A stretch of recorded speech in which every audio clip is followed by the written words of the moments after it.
Chapter 801 Plea. After a brief moment of stupefaction, Emlyn couldn't help but look around.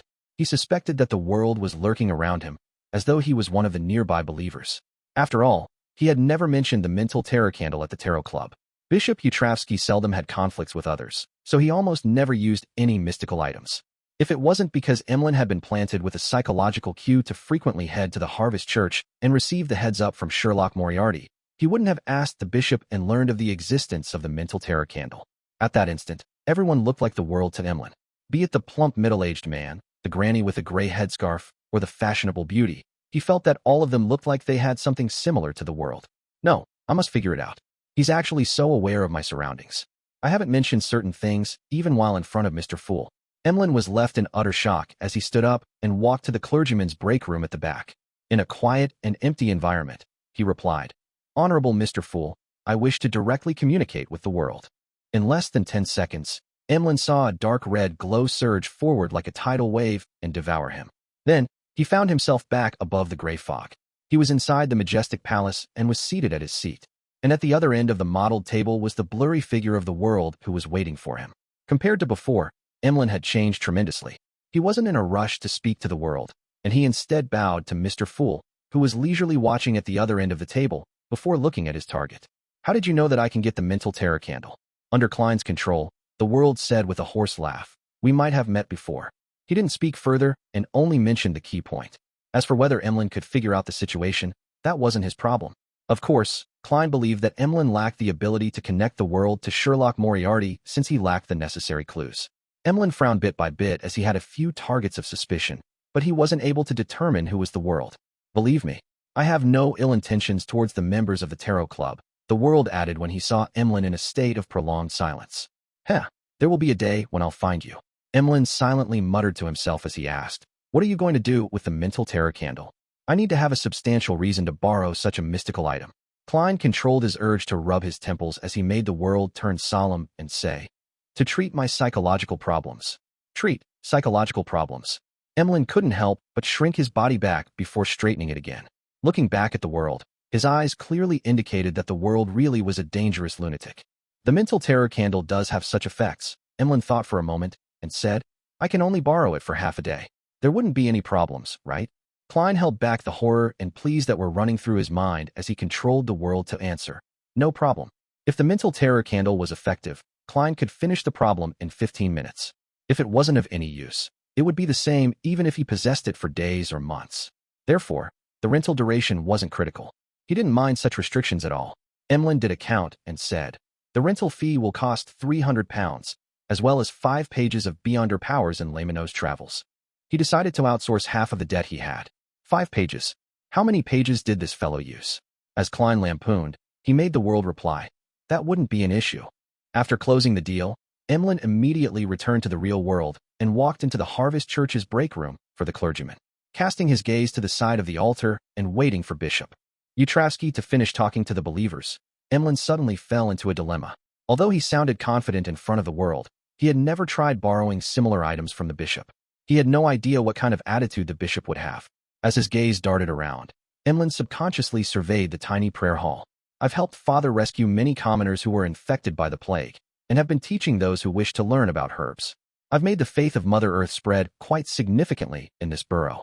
What's wrong with borrowing the mental terror candle for half a day?" Emlyn raised his chin and walked to Bishop Utravsky, who he needed to look up at, and cleared his throat. "I have a friend that has a psychological problem. I wish to borrow the mental terror candle." He didn't directly mention his contributions, because his pride didn't permit him to do so. Utravsky looked down at the priest-robed Emlyn and smiled warmly. "Okay, that's it." Emlyn was stunned, finding it unbelievable that the bishop would agree so easily. He didn't immediately accept it as he couldn't help but ask, "Aren't you afraid that I'll lose the candle?" Utravsky replied with a smile, "Everyone and every item has its end. They will all return to the earth, buried deep within the soil, and sprout, grow, and bloom, one incarnation after another. That is the fate of all entities. If the mental terror candle is lost, it just means that my connection with it has come to an end.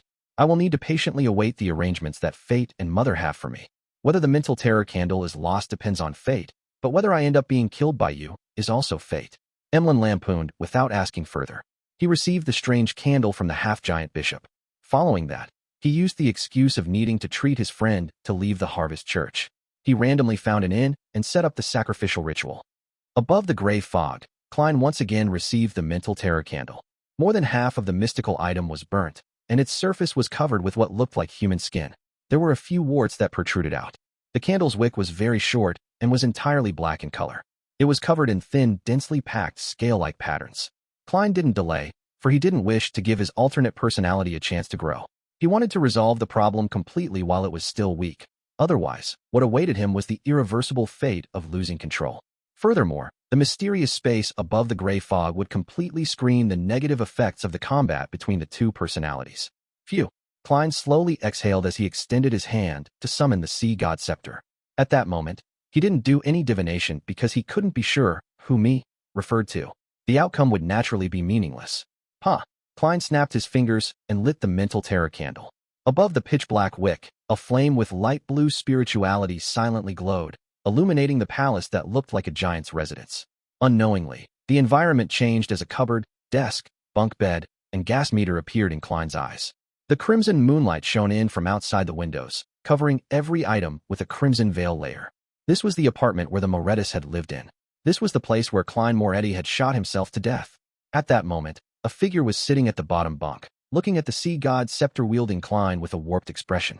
He had traits like black hair, brown eyes, thin built, average-looking features, a rather deep outline, and a scholarly air to him. He was another Klein. This Klein revealed a furious expression as he said, "You occupied my body, and now you wish for my soul to be obliterated? I should be Klein Moretti. You despicable, shameless transmigrator. You parasite." He appeared to have just grown in strength, and he wasn't able to use the objects in the external world. Klein didn't reply as he walked over with a heavy expression. The expression of Klein slowly changed as fear occupied his eyes. His body scrunched up as he pleaded with a slight tremble, "Let me go. Let me go? You snatched my brother, my sister, and my life from me. Isn't that enough? I'll remain quietly in your body, helping you analyze problems and giving you suggestions. I'll definitely not wrestle control with you over the body. Let me go? Let me go." Klein remained silent as he raised his sea god scepter-wielding right hand. The Klein was already awash with tears as he yelled angrily and fearfully, "I only wanted to remind you. If I wasn't trying to remind you, why would I have exposed myself? Let me go? Let me go? I have no ill intentions."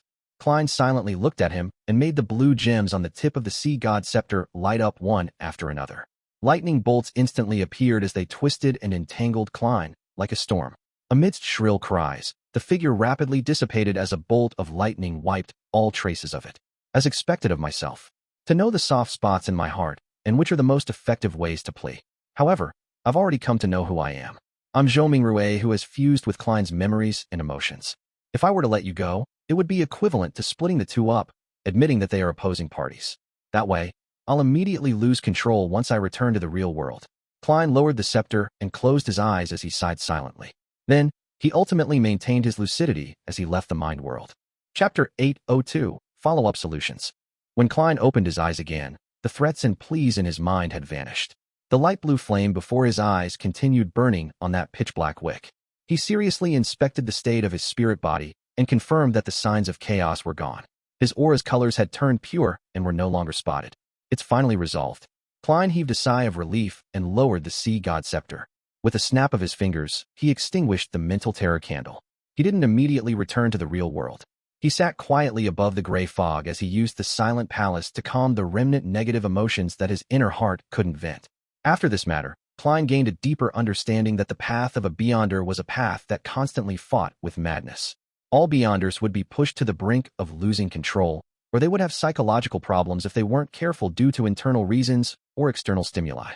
And once the symptoms appeared, not resolving them in time might leave them in a situation that would be abnormally difficult to resolve. The split personality that was created was a result of internal and external factors. The cause is a result of me being a transmigrator. Yet, I fused with Klein Moretti's memory fragments and received parts of his emotions. I was naturally inclined to having a dissociation. Together with me trying to steal the Antigonus family's notebook recently, it's akin to me walking along the boundary of an abyss to act as Dwayne Dantes. The stress is immense, so after being agitated and mentally corrupted by the keeper's near loss of control, the problem erupted. As Klein raised his hand to rub his temples, he vanished from above the gray fog. Just as he returned to his body, Klein felt his mind and spirit were a lot more relaxed. It felt like a dusty window had been carefully wiped clean, and the additional faceless potion he had consumed was fully digested. The alternate personality that appeared is really a result of all the past psychological problems. I was able to resolve the problem with the mental terror candle, which is equivalent to receiving a complete and effective psychoanalysis. I wouldn't have any latent risks in this aspect in the short term. However, I need to be constantly taking notes and frequently regulating myself. I mustn't be careless. Klein walked out of the washroom, came to the balcony, and looked at the distant mountains and nearby vegetation. He was in quite good condition. He could clearly sense that his self-recognition and self-acknowledgement had deepened. The constant sense of disidentification had greatly weakened as a result. I never expected my victory over my split personality would bring such benefits. If it wasn't because the generation of another split personality would result in one that's stronger and harder to deal with, I would have wished to split a few personalities, killing myself several times. Klein shook his head with a scoff as he gave a self-deprecating laugh. To be frank, just one instance of a split personality was rather dangerous and unresolvable for anyone else. Since he was aware of where to acquire the mental terror candle, the essence of the problem, and his experience in resolving it in the past, he was able to eliminate the latent risks and not allow his split personality to strengthen itself. Otherwise, the best outcome would be the state in which Bishop Utravsky was in, and the worst outcome would be a gradual loss of control until it became an inevitability. Furthermore, I still have a psychiatrist as backup. Klein chuckled as he strolled back to his room and sat in a reclining chair. He recalled what he had encountered during the day, and from there, he obtained the points that he needed to take note of in the future. If a mid-sequence beyonder of the sleepless pathway loses control, they will be able to directly cause mental corruption by pulling others into a dream. I need to be wary of that in the future. Before becoming a high-sequence beyonder, the rampagers of most pathways aren't capable of doing this. Often, they will mutate into monsters and use the corresponding beyonder powers to control or attack their targets. It's difficult for them to transmit their corruption. Apart from the mid-sequence beyonders from the sleepless pathway, the spectator pathway should be capable of doing so as well. When faced with similar enemies, not rushing to wipe them out would really result in a situation where you have no way of defending yourself. Also, although I'm aware of the Keeper's conditions and have figured out their relationship with the core seal, the corresponding problems have arisen. If I were to disguise myself and infiltrate inside, how should I create the performance of being eroded by the core seal and not have my disguise be seen through? Klein carefully contemplated for a moment and was completely out of ideas. All he could do was stand up, walk to his desk, and draw a picture comprising of symbols that implied secrecy and mystery prying. He was summoning erodes. The full-body mirror in the master bedroom suddenly undulated with invisible waves as silver light appeared, forming Loanese text. Exalted Great Master, your loyal and humble servant, Erodes, is constantly at your service. My actions from before had caused a certain damage to your image. I am very appalled and ashamed. Will you accept my apology? You actually know to admit your faults. Klein scoffed and said, don't make the same mistake again in the future. All right, the full-body mirror presented new words. How may I be of service? There's something. Klein deliberated and said, the keepers of the Church of Evernight are contaminated by the core seal's power behind Cheney's gate. They are in different conditions from the typical beyonder. Is there any way to perfect a disguise? The silver words changed and outlined new text. Great Master, there's only one method, to sacrifice your marionette and allow it to receive the contamination of the core seal. It will gradually change and become identical to the keepers. Then, you can hold it in your body to fool the core seal. That actually works. It's an idea. However, a marionette that's made from a Sequence 5 wraith can't be bought with money. I really need to pay an extremely high price to obtain the high-sequence potion formulas and ingredients. Klein thought and said, then, how do I get the marionette to receive the core seal's contamination? Typically speaking, a wraith marionette might be detected by the seal before being forcefully purified and dispelled just as it approached Cheney's gate, or even just appear in the prayer hall. The full-body mirror's waves stirred again as it accentuated a figure. The figure wore an old-fashioned veiled hat. She was tall with long, chestnut hair. She was none other than Queen Mystic, Bernadette. Great Master, you can seek her help, Erodes explained with a sentence made from silver words. Her? Queen Mystic isn't from the Evernight pathway. How can she provide any help? Or does she have a sealed artifact that corresponds to the high sequences of the Evernight pathway, making it similar to the core seal behind Cheney's gate? Thankfully, Admiral of Stars needs a drop of blood from a mythical creature. When the time comes, apart from providing an item that can satisfy Willa Septon, there's still a middleman fee for me. This will be the middleman fee, Klein thought as he nodded and said, very good, you may return. Yes, exalted great master. Your humble servant, Erodes, awaits your next summoning. As a silver line of text appeared, Erodes outlined a palm with a handkerchief in hand as it shook it. The corners of Klein's mouth twitched as he looked at it, momentarily unsure how to respond. Westborough, within the Odora family's villa. Emlyn White wore a faint smile as he randomly found a single-seater to sit in the activity room. Diagonally across him, another. Sanguine Baron, Russ Bathory, was holding a wine cup filled with blood. He was observing him with narrowed eyes, without concealing his disgust and hatred. Russ Bathory had not only been injured during the hunt for the first primordial moon believer, but he also had Emlyn steal away his spoils of war. Such an act from you will only please me. Emlyn chuckled inwardly as he turned his head to look at Cosme Odora, who had just entered. He waited for the Baron to declare the results and reward him. Cosme forced himself to ignore Emlyn's gaze as he walked to the fireplace and said to all the sanguine present, I'm gathering all of you today because the final victor has emerged for the hunting competition. Who is it? The sanguines looked around as they exchanged looks, guessing at who could have clinched victory. Most of their gazes landed on Russ Bathory, with no one believing that it could be Emlyn White. Only Russ Bathory had a hunch as he looked in surprise at the darn fellow. Cosme secretly sighed and said, Emlyn White has already hunted 3 targets, automatically clinching victory.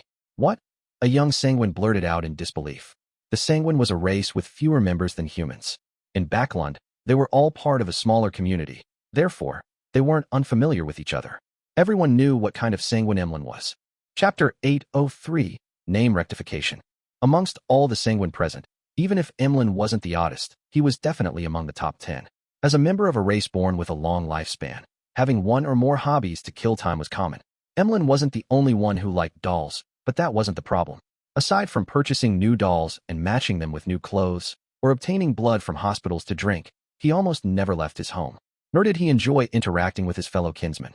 Unless he desired relatively fresh blood, needed to obtain some historical knowledge, or exchange for certain ingredients, he never participated in any of the corresponding gatherings. Such a lifestyle was nearly identical to the aging, high-ranking sanguine who had no choice but to lie in specially made coffins to barely maintain their existence. It looked nothing like that of a fellow who had recently matured. As a result, Emlyn became a topic of idle conversation at many sanguine gatherings. In the years before, people only mentioned it in passing, jeering at him in private, just like the normal gossip about different freaks in Backlund. When they heard that Emlyn walked into the Harvest Church because he got lost and ended up being captured and locked up underground by the Mother Earth's bishop, his reputation slid into the irreversible state of being the brunt of the jokes, as well as being a disgrace to the sanguine. Yet, this disgraceful fellow had hunted 3 consecutive primordial moon believers. Those were artificial vampires. Could it be that he had employed the help of the Church of Mother Earth's clergymen? Or did he hire some especially powerful bounty hunters? Thoughts flashed through the minds of the sanguine as they speculated over how Emlyn had clinched victory. At this moment, Cosme coughed lightly and said, Emlyn has already found the corresponding characteristic legacy and become a baron. Baron. When the members of the sanguine looked at Emlyn again, there weren't any looks of doubt and puzzlement. Instead, their eyes were filled with shock, astonishment, and surprise. For the first time in his life, Emlyn was being stared at by his kinsmen in such a manner. He suddenly felt ethereal as his mind was filled with joy. This made him wish to proudly tip his chin and say, All of you should be addressing me as Lord. This satisfaction is identical to me buying a doll I've been saving up and craving for. Emlyn sighed silently as he held back his tongue. He wore a faint smile as he slowly surveyed the area. Then, while buttoning his coat, he got up and walked to Cosme Odora's side. After the other sanguines snapped back to their senses as they looked at the 2 barons with mixed looks, Cosme finally said, The champion of the hunting competition will enter the final list of Viscount candidates and obtain free help for the ritual. In addition, he will also receive a ring created by the ancestor. As he spoke, Cosme took out a silver jewelry box engraved with complicated patterns. Snapping it open, he showed it to all the sanguine present. It was a translucent ring that seemed to be made of light red amber. It had a blood-red gem embedded in it. It was the size of a fingernail, and it emitted a faint glow. It's called Lilith's ring. It allows the wearer to be even more charming and always be in the optimal state of being under the full moon. Cosme gave a rough introduction. It can also make the surroundings be under the effect of a full moon. Hence, the corresponding beyonder powers will be greatly enhanced. At the same time, it can also project a door that leads deep into the spirit world. Cosme paused and added, This door is the door of summoning. It can let creatures deep in the spirit world use it to arrive in the real world. However, it can only be used once in a fixed amount of time. When spirit world creatures pass through their door, It's equivalent to signing a corresponding contract with the wearer. They will serve the wearer for a specific amount of time, possibly around 5 minutes. If the service period needs to be maintained for even longer, the wearer needs to personally communicate with the spirit world creature to re-sign a contract that's of a longer duration. Under normal circumstances, the strength of the summoned spirit world creature will be equivalent or slightly stronger than the wearer, but there's the possibility of them being much weaker or much stronger. There was once a Viscount who relied on this ring to summon a demigod-level spirit world creature. The stronger a spirit world creature's strength, the more they can resist the agreement in the door of summoning contract itself and harm the wearer. If you encounter such a situation, you must decisively dispel the projection and end the summoning. Its negative effects is blood-thirsting disease. You will need to drink at least 1 blood vial of human blood every hour to relieve it. Otherwise, your blood will boil and evaporate. In less than 15 minutes, it can cause the death of a baron. I'm not against that. I do yearn to drink blood more frequently, but the problem is that I'm unable to obtain that much blood. Emlyn held back his joy and agitation as he considered how he could resolve the negative effects. At this moment, Cosme turned to glance at him. The additional blood will be provided by the race. Then the problem turns into the modification of a bottle so as to carry around that much blood. Emlyn scanned the other sanguine who wore looks of envy and jealousy as he asked, "If I don't wear it, will I get the blood-thirsting disease?" No, Cosme firmly shook his head. Emlyn stared at Lilith's ring and asked again, "If I were to wear it for 59 minutes and take it off, will I get the blood-thirsting disease?" Cosme's facial muscles twitched as he said, "When you wear the ring, you will be inflicted with the blood-thirsting disease. You have to drink 1 vial of human blood to have it subside for an hour. During this process, if you were to take it off and put it on again, the blood-thirsting disease will be activated again. Regardless of whether it's been an hour or not, you'll have to drink blood again. Do you understand what I'm saying?" "Of course, this isn't a complicated problem," Emlyn said with a TSK. Cosme retracted his gaze and looked at the other sanguine. "I'll be giving this ring to the champion of this hunting competition, Emlyn White." "Congratulations, Emlyn." He turned and extended his right hand towards Emlyn to shake his hand. Then, he handed over the blood-colored Lilith's ring to Emlyn. "Thank you." Emlyn smiled in a reserved manner. Cosme stopped looking at him as he said to the other sanguine, "There are 2 targets left. They are your prey, and there will still be a reward for them." At 10 p.m. above the gray fog, Klein received Lamino's travels which Emlyn had sacrificed, and he learned of the usage of the so-called Lilith's ring. The other aspects aren't noteworthy, but the thing to pay attention to is the door of summoning, which leads deep into the spirit world. Perhaps there will come a day when the one passing through that door is an ancient goddess, Lilith. Of course, many conditions need to be met. As Klein made a bold hypothesis, he flipped open Lamino's travels and checked the beyonder powers which Emlyn had used and replenished. He used up all of the lightning strikes. Traveling is gone as well. This fellow really doesn't feel the pinch when using the powers of others. He added a Wings of Darkness. It can help the user receive an enhancement in speed and the ability of brief flight, as well as it transforming into a colony of illusory blood-sucking bats to attack the enemy. 1 is full moon. It can make a certain region appear to be in the state of a full moon. 1's spirituality would be rejuvenated and the aspect of death would grow stronger. This is recorded from Lilith's ring. 1 is Claw of Corrosion. It can cause 1's fingernails to grow another segment. With mysterious symbols and patterns, they would be sharp enough to slice through steel. It would also come with potent corrosive abilities, making it the nemesis of defensive methods like scales and skin. 1 is Animal Sense. It can communicate with animals and control them while also sharing their senses.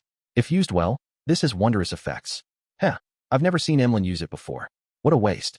1 is Abyss Shackles. It's a spell belonging to the darkness domain.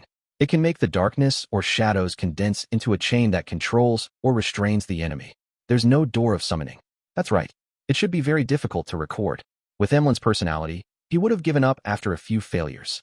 As Klein flipped through Lamino's travels, he used divination and his mysticism knowledge to interpret the new beyonder powers. Retracting his gaze, he summoned the sea god's scepter over, added a few pages of lightning strike. This was in line with his fear of lacking firepower. Then, Klein used the sun brooch to record holy light summoning and holy water creation, allowing Lamino's travels' beyonder powers to become more varied. After doing all of this, he closed the notebook and picked up the mental terror candle. After settling the split personality in the afternoon, he didn't immediately return the mystical item. Instead, he had the idea that since it belonged to the spectator domain, it was possible that it could help him explore the sea of collective subconscious inside Grozel's travels. Therefore, he planned on delaying it for half a day before returning it to Emlyn. To his surprise, he found from his research that the mental terror candle didn't have any effects of placating the mind or eliminating negative emotions. All it could do was let one enter the depths of a target's mind, and from there, one could plant a cue or resolve a problem. Phew! Klein heaved a sigh of relief. Through the bestowment ritual, he returned the mental terror candle and Lamino's travels to Emlyn and Furs respectively. Returning to the real world, he had a comfortable bath, and he read some papers and magazines before heading to bed. Amidst his reverie, Klein suddenly woke up, aware that someone had entered his dream. He saw the scene before him change as the sky was dark and deep. They were adorned with resplendent diamonds that left him awed and serene. A distance away, a singing voice sounded. The ethereal and common voice reached straight into his heart. Meanwhile, the clouds moved as the crimson moon half revealed itself, scattering down its mild glow. All of this made Klein feel as though he had arrived in the Evernight goddess's divine kingdom. In the dream, he felt relaxed and comfortable. Klein suddenly realized the situation he was in. This was the arrival of a Beyonder from the Church of the Evernight. This Beyonder was using the dream to placate the tycoon, Dwayne Dantes, so as to heal the mental scars he suffered in the afternoon. What you are doing only disturbs my sleep. Klein silently sighed helplessly. Chapter 804, Archaeological Team. As he sighed, Klein indulged himself by relaxing like an ordinary person enjoying a rare instance of serenity and comfort in his dream. After about 15 minutes, he finally waited to the point when the church's Beyonder that was sent to placate him had left. Finally, I can sleep in peace. Klein planned on opening his eyes out of habit before falling asleep again. But he realized that once he wasn't on high alert and on guard, the remnant sense of tranquility in his dream would allow him to directly fall into a deep slumber. That night, the quality of his sleep was extremely good, and he only managed to wake up at daybreak. Outside, the sun had just peeked out over the horizon, while the moon remained shining in the sky, and there was a slight howl from the winds. Klein lazily dazed in bed for nearly 10 minutes before picking up the golden pocket watch by his bedside table and snapping it open. It's not even 6:30. Should I roll over and continue sleeping, or should I wake up? Klein observed his physical condition and found his mind clear and brimming with energy. He didn't have any hint of feeling lethargic, so he decided to get out of bed to wash up before walking to his balcony to take a look at the orange vista. In this season, due to the wind, Backlund didn't have thick smog. Together with the environmental measures put into place over the past few months, the skies were often blue and the air fresh. The gardeners were already busy in the garden, and the parlor maid and handyman were heading to the market. Other than them, the surroundings were calm and peaceful. This invigorated Klein as he temporarily forgot all his troubles. He felt that the world belonged to him at that moment. With a faint smile, he silently enjoyed the scenery. In the next 15 minutes, servants would walk out from the surrounding houses in pairs or threes. They were either holding baskets or leading horses. The entire borough seemed to come to life as the sunlight grew brighter. This is what life should be like. Klein silently sighed as he had the sudden urge to take a stroll. He turned around and left the balcony and walked to the door. Outside the master bedroom, Richardson was already waiting outside. It was impossible to guess what time he had woken up. This was the most difficult thing about a valet. He needed to sleep later than his employer, but also wake up earlier than him. There's another hour before breakfast. Sir, if you wish for it to be brought forward, the kitchen will be ready within 15 minutes. Richardson didn't ask Dwayne Dantes why he had suddenly woken up so early. Klein chortled and said, "There's no need to bring it forward. I plan on taking a stroll first." "Very well, sir." Richardson entered the bedroom, and based on his employer's suggestion, he chose a coat and helped him wear it. Finally, Klein wore a silk top hat and held a gold-inlaid cane before walking down to the first floor. Leaving the residence, he strolled down the street that was lined with Intis parasol trees and black street lamps until he reached the other end. Along the way, each residence's garden emanated a faint fragrance as the green leaves of the trees created a sense of tranquility from high above. Pedestrians were in pairs or threes in what seemed like a sparse street. The occasional carriage that drove by would break the silence before quickly leaving. Klein enjoyed the morning, taking in the pleasantness of waking up early. He felt that the negative emotions from yesterday were evaporating bit by bit and vanishing. Beyonders need to learn how to create conditions for themselves to regulate their moods. By taking this stroll, the bishops at St. Samuel Cathedral will likely know that Dwayne Dantes has completely recovered. They won't disturb my sleep in the middle of the night. As Klein's thoughts wandered, his gaze swept past 39 Backlund Street. It was Member of Parliament Mock's residence.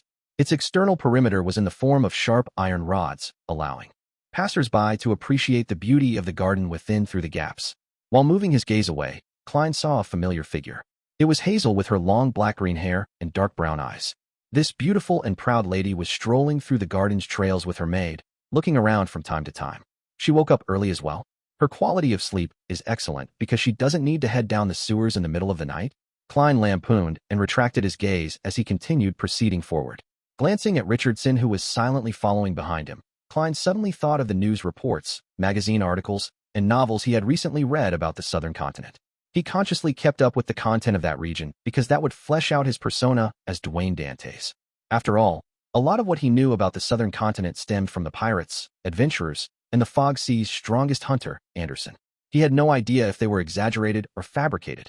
The information I've read recently and in the past were about people who struck it rich in the southern continent before returning or had just decided to stay there. This makes Backland residents believe that there's gold everywhere in the southern continent, and that there are opportunities to strike it rich. Even common wood and sap can be used for many things, allowing one to exchange for plenty of pounds. That's why the kingdom frequently goes to war with countries like Fasak and Intis to vie for the colonial lands. If not for the commoners' inability to save up for the ferry tickets or dare to smuggle themselves there, I'm sure a large number of people would swarm it. As Klein's thoughts whirred, he casually asked his valet, "What's your impression of the southern continent?" He remembered that Richardson was born in a manor over there. He had only been brought to Backland when he was an adult. Richardson paused for a few seconds and said, "Sir, I actually do not know much about the southern continent because I was spending most of my time in the manor. I had few opportunities to head out. Just tell me of your impressions, your true impressions. You don't have to hold back. I just want to have a general understanding. As you know, they all believe me to be an expert of the southern continent. But in fact, my experiences are only limited to a few places and merchants," Klein said with a chuckle. Richardson nodded and bowed his head as he looked at his toes that were walking forward. "My impression of the southern continent is hunger, exhaustion, pain, as well as pining for the world after death. Hunger, exhaustion, pain." Klein repeated those three words as he walked into Buckland Street without making any further inquiry. East Chester County, in a building beside Stone University, Audrey was looking at the collections obtained by the Relic Search and Preservation Foundation. She had originally planned on coming on Tuesday afternoon, but Associate Professor Michelle Duth had participated in an academic conference in Backland, therefore only returning today. As a result, she had no choice but to change her plans. This pair of boots was discovered by a farmer in a mountainous ruins in stone. Its shape and traits matched the societal trends of the Fourth Epoch. Michelle introduced the item inside the glass cabinet to the beautiful aristocrat. Audrey looked over with interest and discovered that the ends of the boots were curled like a clown's. The heights of the curled parts weren't uniform. One was 3 centimeters, and the other was 5 centimeters. They didn't look like a pair. The Fourth Epoch's asymmetrical style. I wonder what level it is for 3 on the left and 5 on the right. Audrey retracted her gaze and followed Associate Professor Michelle to the next exhibit. At the end of the tour, Michelle pointed at the glass case diagonally ahead of them and said, "This coat of arms was delivered a few days ago. It involves the very ancient worship of dragons." Dragons. Audrey strode forward in a reserved manner and saw a grayish-white dragon with its wings spread out engraved on the coat of arms. "Where does it come from?" Audrey asked just as she did before. Michelle answered, "It's from a village named Heartlark. This Loanese word doesn't have an archetype in ancient Fasak. Apparently, it was written like how it's read. Heartlark. That's the village which I previously visited that had the folk tradition of worshipping dragons. In the sea of collective subconscious of the people there, there's a mind dragon in it." The 20-Year War notebook, which I previously obtained from Associate Professor Michelle, was from a local knight named Lindalira. He was suspected to have something to do with that mind dragon. Audrey nodded in thought as she deliberated over her words, wishing to ask about the person who had found the coat of arms. At that moment, Associate Professor Michelle's expression turned abnormally heavy. Accompanying the discovery of this coat of arms was a tragedy. A tragedy? Audrey didn't hide her surprise. Associate Professor Michelle sighed and said, "An archaeological team entered the village to study the folk tradition of worshipping dragons, but that night, one of the members went mad. And this mental illness was apparently contagious. The entire archaeological team later went mad, killing themselves or each other. In the end, none of them survived. This coat of arms was found among their remains. It was first taken away by the police, and after confirming that it's without problems, only then did they donate it to us. An archaeological team entered the village, and the members went mad one after another." Audrey's eyes dilated as she inwardly repeated Associate Professor Michelle's words. Suddenly, an idea came to mind. Psychology alchemists. The members of the archaeological team were members of the psychology alchemists. Chapter 805, Meeting Up. Inside the building of the Relic Search and Preservation Foundation, Audrey, whose thoughts were undergoing an upheaval, blinked. She took note of her body language and expressions as she drew a crimson moon on her chest in a half-genuine manner. She said with a sigh, "What a tragedy. I hope that their spirits can rest in peace." The reason she had guessed that the archaeological team had comprised of members of the psychology alchemists was that she had previously received a mission to help the organization obtain a notebook related to the 20-year war from Associate Professor Michelle. And this notebook belonged to the knight from Heartlark Village, Linda Lyra. Back then, Audrey had made a request to Mr. Fool and relied on magic mirror divination to determine the origins of the notebook. She discovered that it was deeply connected to the village that worshipped dragons. As she knew ahead of time that there was a mind dragon hiding within the sea of collective subconscious, she ultimately chose to hand over the notebook to the psychology alchemists in consideration of her lacking sequence and strength.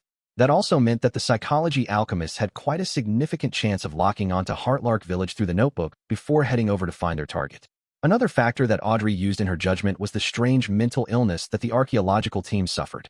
It had spread like a plague, causing the people to go mad in batches. In the real world, there was a probability that mental illnesses were hereditary, but it was almost impossible to be contagious.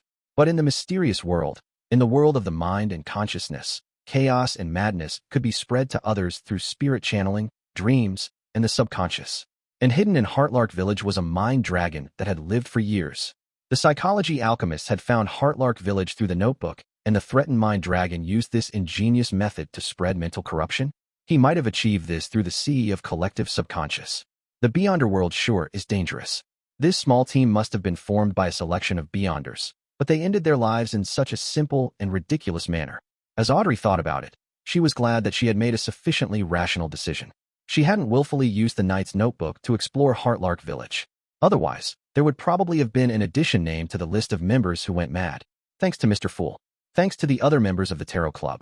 Thanks to Kalangos who previously infiltrated in disguise. They allowed me to still recognize the hidden dangers despite my lack of actual experience in the domain of mysticism. It made me sufficiently cautious. Audrey silently thought in gratitude. At that moment, her recalling her performance when she first joined the Tarot Club had made her wish to bury her head in her pillows to roar at herself. Audrey, you were that naive and immature back then. Thankfully, you met Mr. Fool. If it were any other secret existence, you would have long gone mad or turned into a monster. Mr. Fool is such a nice man. No, such a nice Orthodox god.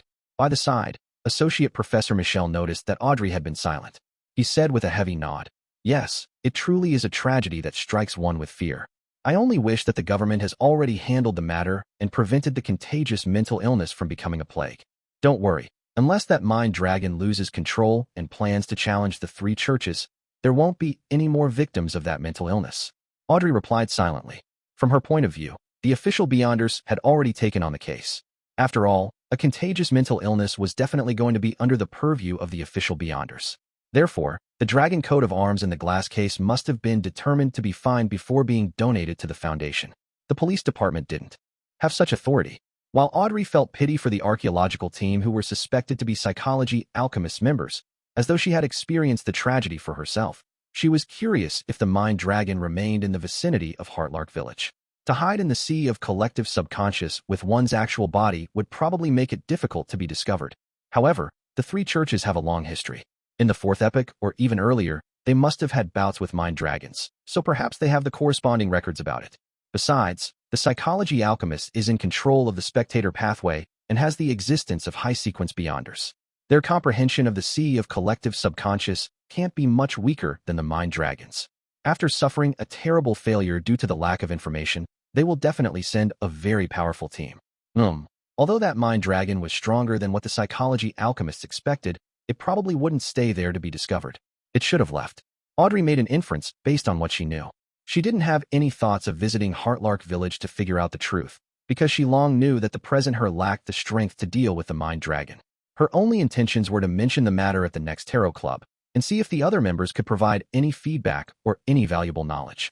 For example, it might be that the mind dragon had entered the sea of collective subconscious because of the local worship of dragons, or it could be that the mind dragon's inhabitation of the sea of collective subconscious caused the villagers to dream of it, thus being subconsciously influenced and having the tradition of worshipping the dragon.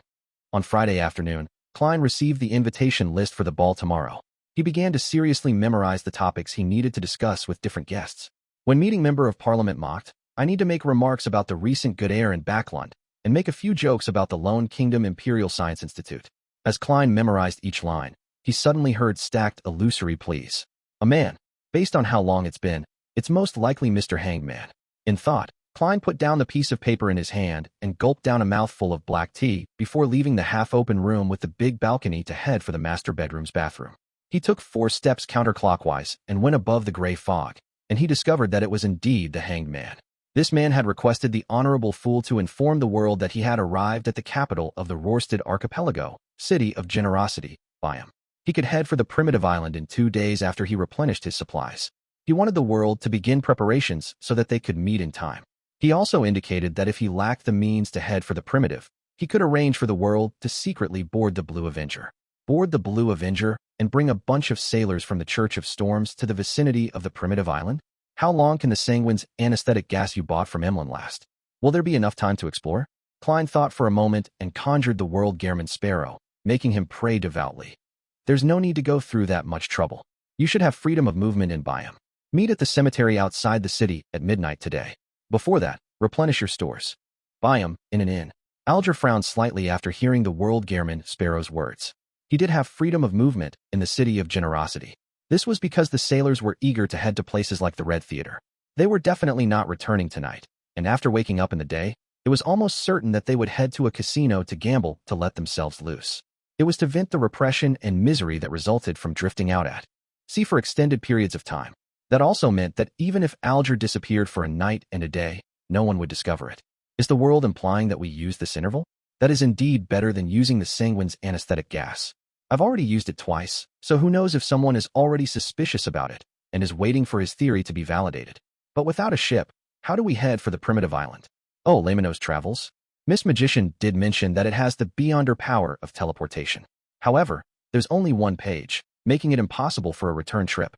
Alger relied on his strong ability to connect matters to vaguely guess at Gehrman Sparrow's intent, but he believed that the necessary conditions were lacking. With these doubts in mind, he found his contact with the Resistance and replenished his storm charms that were made with tin. When it was 11 at night, Alger secretly left his inn and headed out of the city under the shadows. He wasn't worried that the sailors would discover his disappearance because he too had physical needs.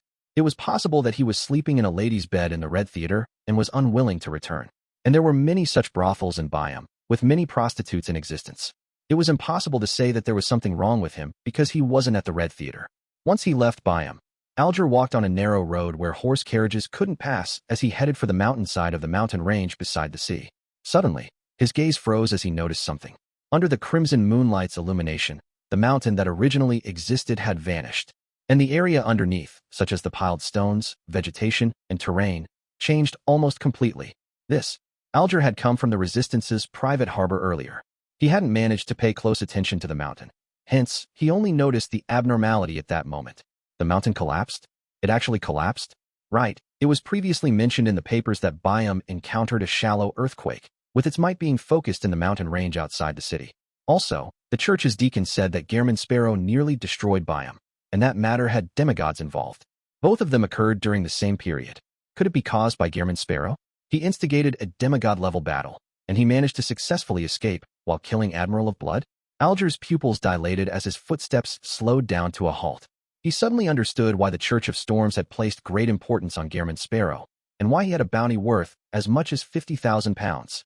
In the undamaged cemetery up ahead, a cold wind blew across it and towards Alger in the silent night. It made him tremble involuntarily.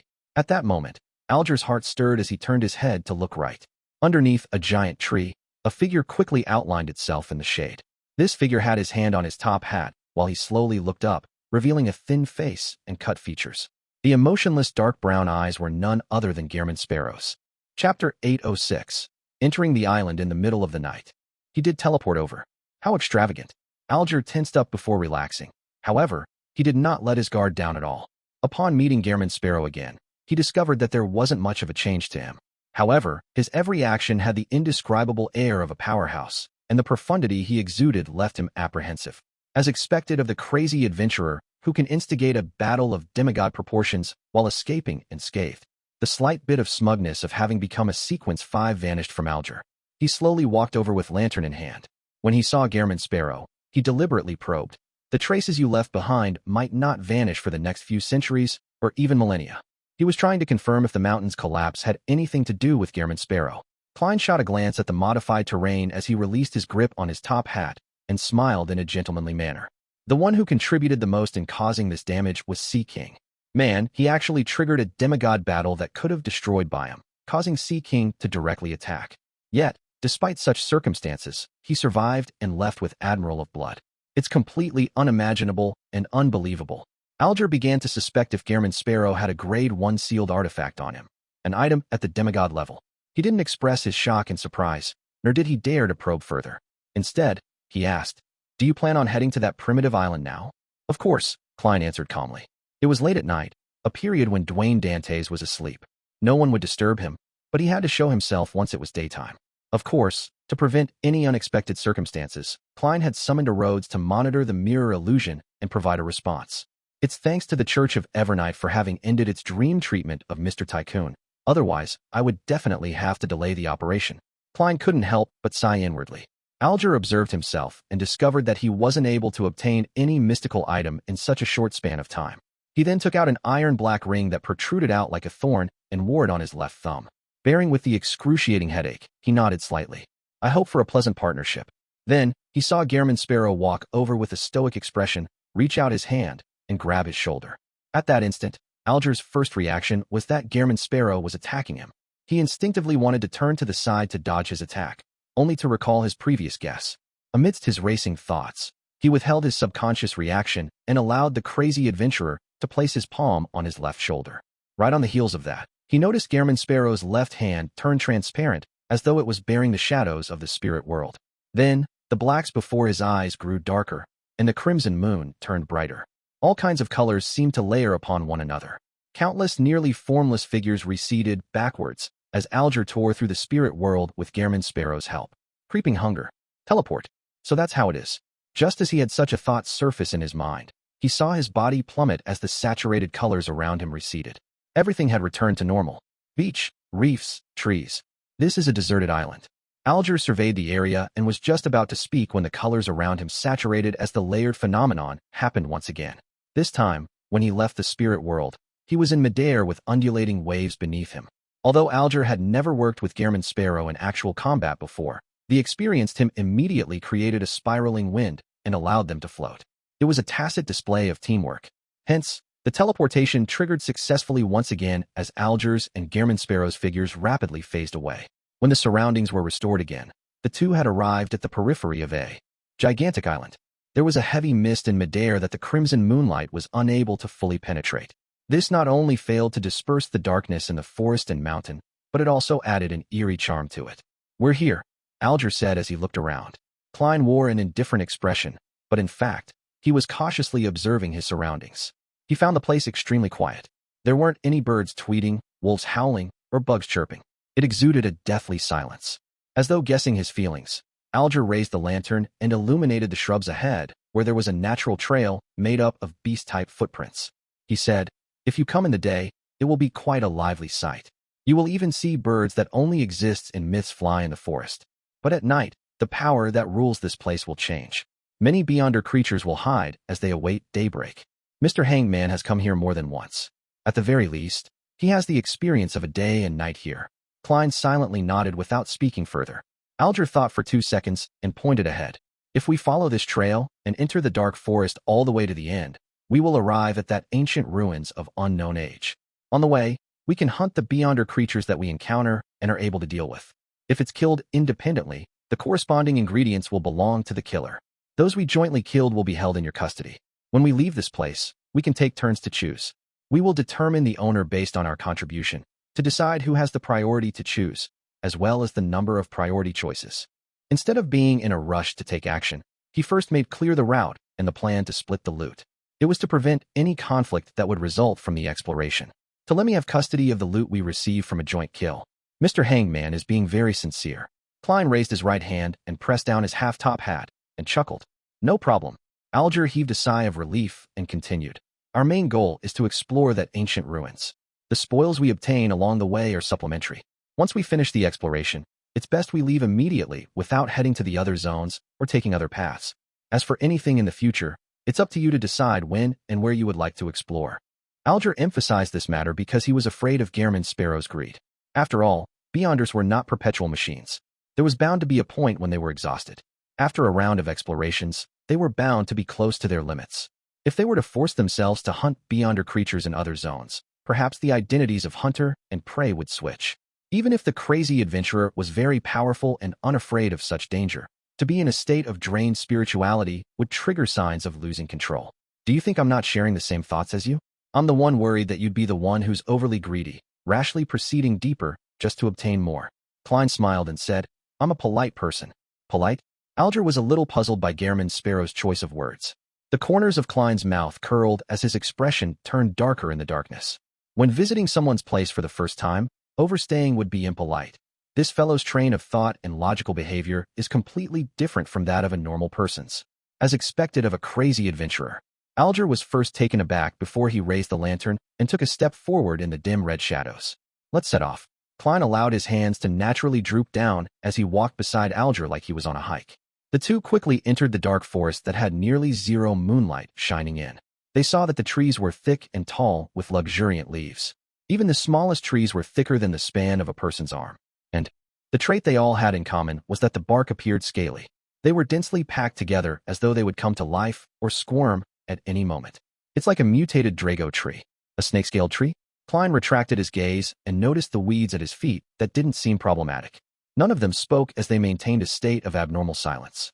They didn't wish to say anything to eliminate the awkwardness just because it was too quiet. As they walked, the duo saw the distribution of trees ahead turn sparser thanks to the lantern's light.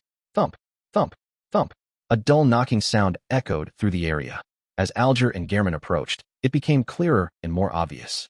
When the duo entered the sparse area, the lantern's light finally revealed hunched or prostrate figures. Amongst these figures were humans, baboons, goats, and tigers. They were either holding rocks or using their claws and teeth to constantly burnish the stacked trees and rocks as though they were building a palace. Without the obstruction from the luxuriant leaves, the crimson moonlight that penetrated the heavy mist cloaked these figures, dyeing them with a faint blood-red layer. There are humans? Klein's eyes focused as he immediately spread his left fingers. Alger slowed down, preparing his vocal cords to be activated at any moment. Suddenly, the figures seemed to sense something as they stopped their actions in unison before uniformly turning around to look at the two outsiders. They either had pale faces, withered skin, or festering bodies. None of them looked alive. Corpses. A Beyonder creature is driving these corpses to build a palace for it? Klein cast his gaze past them and saw a dark cave that led deep into the ground. The surroundings were covered in weeds as white feathers stained with yellow oil scattered among them. Feathers. Corpses. These instantly reminded Klein of the products of the numinous Episcopate's artificial death project, as well as the infectious aura that made him grow feathers. This zone's sovereign won't be weak. He calmly made a judgment. At that moment, Alger, who had carefully observed for a while, hesitated for 2 seconds before suggesting, I've never seen such a situation before. I'm not sure of the level of the Beyonder creature. Why don't we circle around it and choose a target which we have more confidence in? His instincts told him that something extremely dangerous was hiding in the dark underground cave. I was waiting for you to say that. Maintaining his persona as Gehrman Sparrow, Klein heaved a sigh of relief as he chuckled. Will this be impolite? Just as he said that, the land quaked as though a creature beneath them was rolling over in its bed. Chapter 807, Mediocre Luck. Sensing the land quake, Alger's heart tightened as he glanced at Gehrman Sparrow, using his actions to replace his words. The sound of wind howled beside him, allowing him to run more easily and quickly to the side. The reason why Alger had done so was because he was worried that Gehrman Sparrow would suddenly go mad and decide to hunt the terrifying creature inside the dark underground cave. If that were to happen, even if they ultimately clinched a victory, it would have been extremely disadvantageous for the subsequent explorations. As an experienced sailor, he knew that decisive action spurred companions who remained indecisive into subconsciously following his actions. Upon seeing this, Klein heaved a sigh of relief as he gave up the discussion about politeness. He widened his stride and ran behind the hanged man. Following that, he sensed a strong wind blow at his feet, thrusting him forward. This significantly reduced his need to overcome gravity, allowing him to obtain additional mobility that instantly doubled his speed. Amidst the rustling sounds, Klein and Alger ran out of the sparse woods and circled around the flank of the eerie darkness. At this moment, their heartbeats suddenly slowed. It was as though they hadn't been engaging in intense exercise and were instead in a state of reverie that resulted from the tanning of the afternoon sun. Klein immediately felt his body turn cold as an inexplicable and baffling sense of gloom arose as they tried invading his body. Meanwhile, he saw the light from Alger's lantern be swallowed inch by a gigantic black shadow. A corresponding scene naturally surfaced in his mind. In the depths of the dark underground cave, a thick, humongous serpent snaked out. It had dark green scales with exaggerated eyes that seemed to burn with fire. In between its scales were white feather covered in yellow, oily stains. Along its back was a pair of thick wings that could be spread. While slithering and flying, this giant serpent raised its body high, coiling itself around a thick tree and extending its pitch-black tongue. It stared intently at the two figures that had barged into the surrounding area. Around it, the trees were rapidly withering along with the weeds. Countless corpses burrowed out of the soil as invisible shadows surged to its side. Feathered serpent. It was a feathered serpent. In the southern continent, it was a symbol of holiness. It was the emblem of the descendants of death, the Eggers family. Klein and Alger didn't pause as they held back the coldness of their bodies and their slowing heartbeats. Under the intense winds, they charged into the depths of the dark forest, pulling a distance away from the sparse trees. Ba-dump, ba-dump, ba-dump. The duo's heartbeats gradually returned to normal as the coldness of their bodies were dispersed by the heat generated from the intense exercise. Klein's spiritual intuition told him that the danger had passed. Hence, he slowed down his pace and turned to glance back. He said calmly while facing the depth of the darkness, "A demigod-level feathered serpent." Demigod level. Alger similarly slowed down as the blood vessel in his forehead pulsed. He paused for 2 seconds and exhaled lightly. "Don't worry about it. The Beyonder creatures here are very territorial. Unless they wish to hunt, they will not enter other zones, especially when it's near the mountain. That feathered serpent wouldn't chase after us." Klein nodded and said, "The Beyonder creatures here are very strong." Alger retracted his gaze and replied with a shake of his head, "No, there are also many weak ones. I've been here at night before, but I've only discovered the traces left behind by Beyonder creatures at the demigod level without encountering them. I actually encountered one this time. Such matters are mainly about luck. The chances of this happening again isn't too high. As a seafarer, being able to calculate was a necessary ability. Are you looking down on me, the king of yellow and black who wields good luck?" Klein gave a self-deprecating laugh as he said with a deadpan expression, "Absolute judgments often result in the opposite results." When translated into Earth speak, it was, "Don't raise death flags." In fact, if it wasn't a feathered serpent at the demigod level, and instead was something at sequence 5, Klein would be happy to bully it. After all, with Azek's copper whistle in hand, the Beyonder creatures in the death domain would lose at least half their combat strength. As for encountering a Beyonder creature at the demigod level, he wasn't too alarmed. This was because the Hanged Man had previously mentioned it, and he had made the corresponding preparations. He had the Fate Siphon Charm, 3 pages of demigod-level Beyonder powers in Laymanos Travels, and the ability to travel. Although it wasn't necessarily the case that he could resist a demigod, it was enough to help him create opportunities to escape. "As long as I do not encounter angels," Klein silently added inwardly. After hearing Gehrman Sparrow, Alger was somewhat puzzled. This was because the crazy adventurer was clearly informing him to be more careful and cautious. A cold and crazy fellow? That's right. If he's just crazy, he wouldn't have lived to this day. Alger looked up at the sky as he tried hard to look past the mist and distinguish the blurry stars. After 2 minutes, he retracted his gaze and pointed in a direction. "We'll head in that direction." Klein had long drawn his iron-black death knell. He allowed the muzzle to naturally point downward as he silently followed alongside Alger. He wore a cold and composed expression that had no signs of anxiety. After traversing the extremely dim forest for some time, Alger suddenly stopped. As he looked to his left, he said in a deep voice, "If we head forward more, there will be an illusory chime tree. I hope to handle it by myself. The second Beyonder creature we encounter will be handled by you. I won't involve myself in the hunt, unless you can't handle it alone." Alger swallowed the second half of his sentence. He wasn't like the hunters who were often seen at sea, people who often couldn't hold their tongues as they habitually said things that infuriated others. The main Beyonder ingredient which Miss Justice needs. Mr. Hanged Man has quite a bit of adventuring experience under his belt.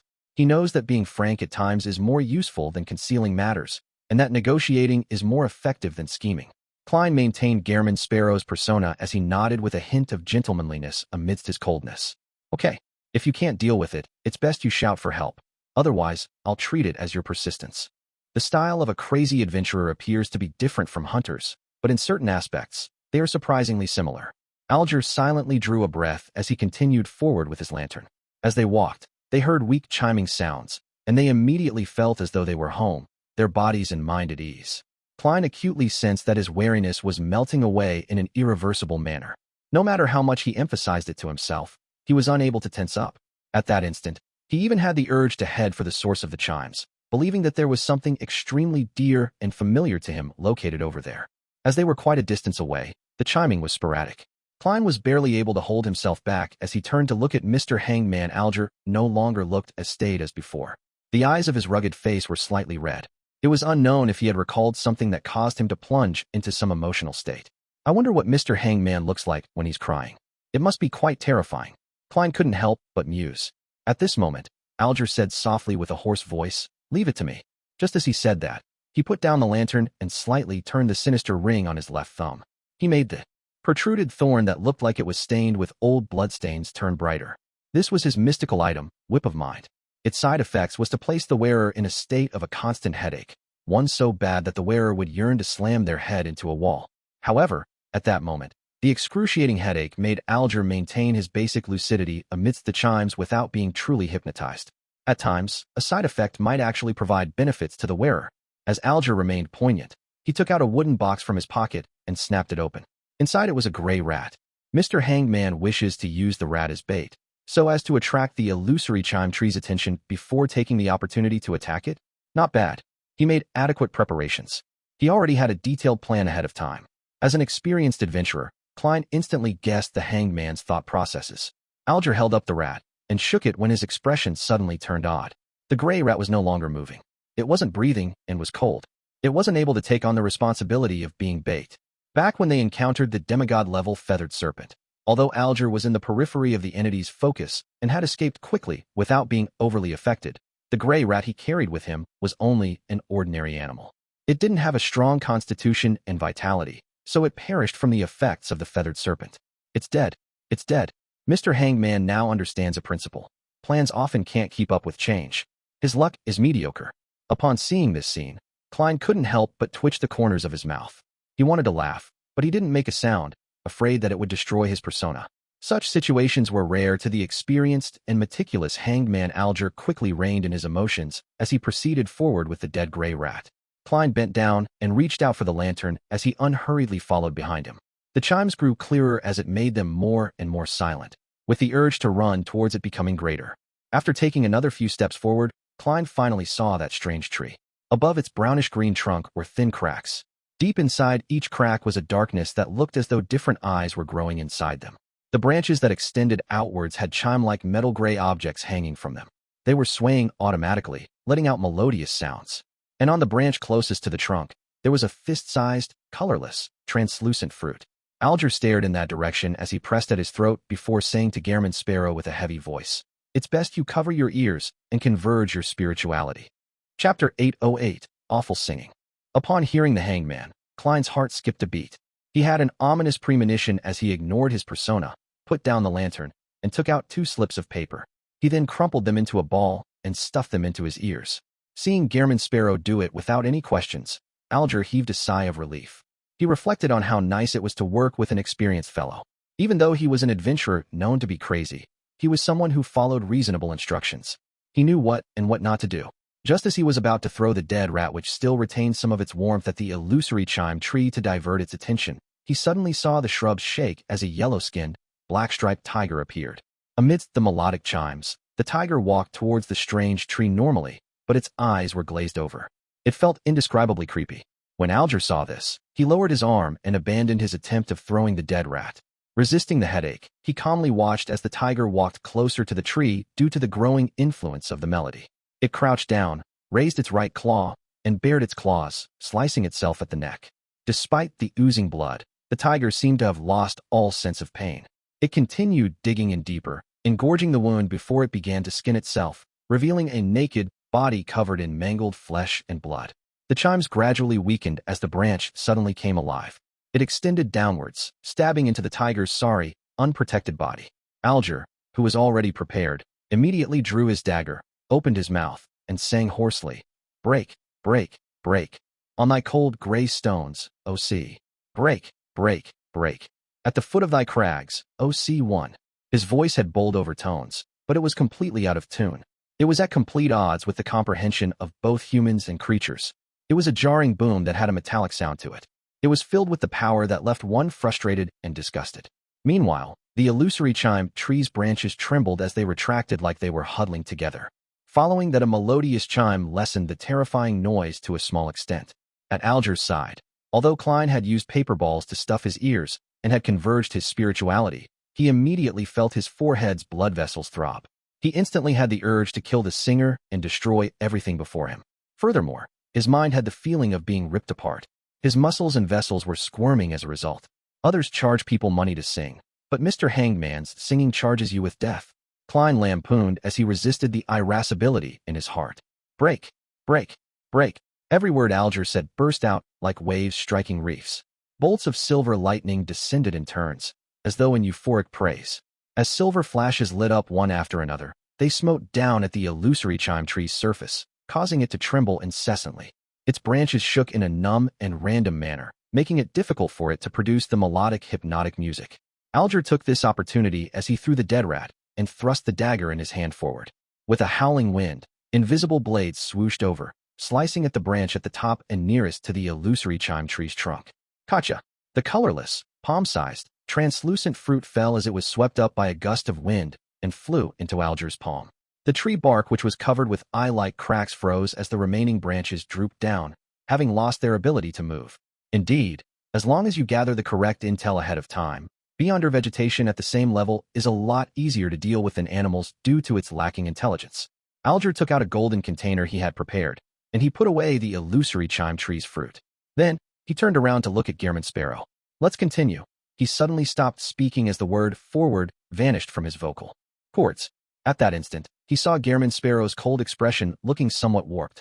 The whites around his brown irises were slightly red, as though he would unleash an attack upon him at any moment. Alger felt tense as he slowly drew a gasp and completed his sentence. Let's continue forward. Let's go, Gehrman Sparrow replied softly.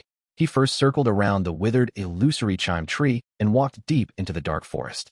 He didn't get any bark, branches, or materials that were rich in spirituality, because they were bound to encounter many beyonder creatures later.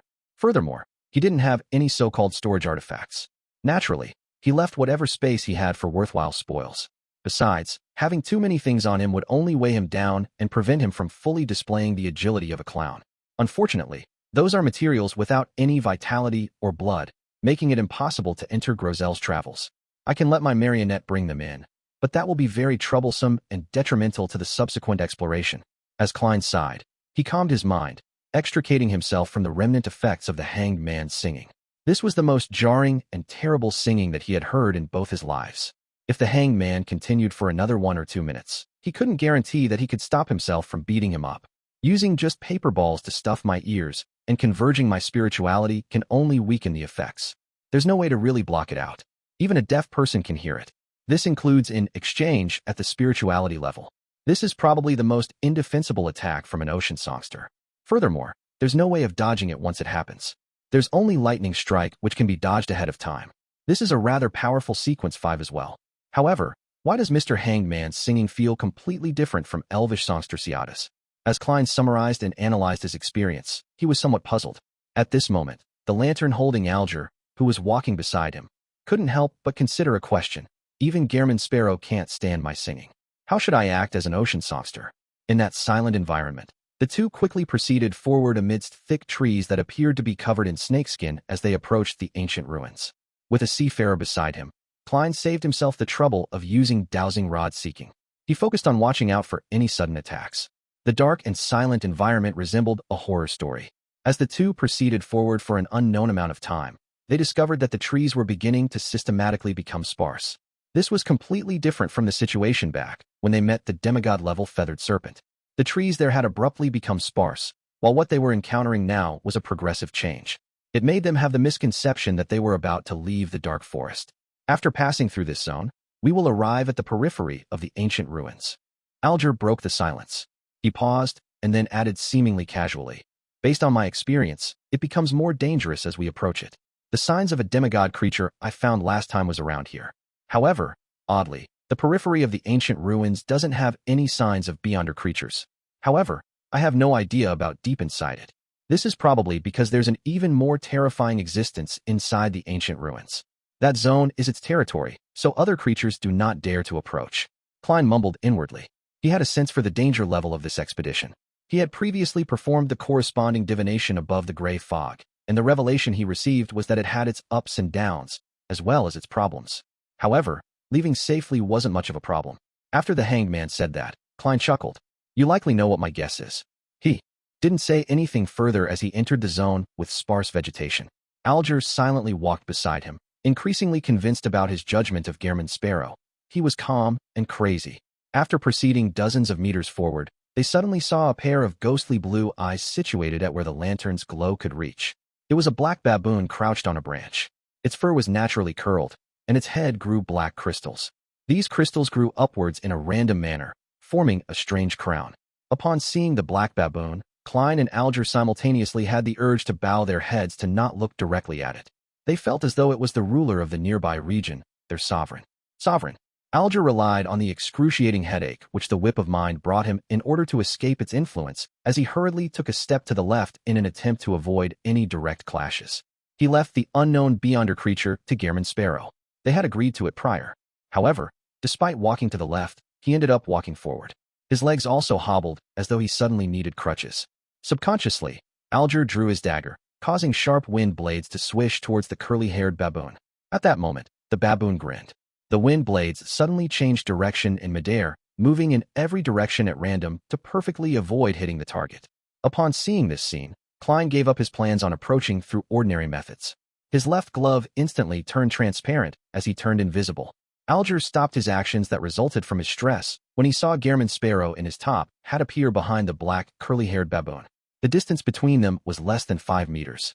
Right on the heels of that, the black, curly-haired baboon's body abruptly stiffened as though it lost control of most of its body. It even tried hard to raise its palm, trying hard to dig at its eyes in an attempt to distort something. And at this moment, Gehrman Sparrow had already made use of this delay to raise the iron-black revolver in his right hand, aiming the dark barrel at its head. Then, without any emotion, the crazy adventurer pulled the trigger. Chapter 809. The Danger Amidst the Darkness. Chapter 809. The Danger Amidst the Darkness. Bang. The loud gunshot reverberated in the sparse and open region as they extended outwards. If it was an ordinary island with an ordinary forest at night, it would have alarmed the birds and beasts, sending them scattering away. But here, everything remained quiet, so quiet that it didn't seem like any living creatures existed.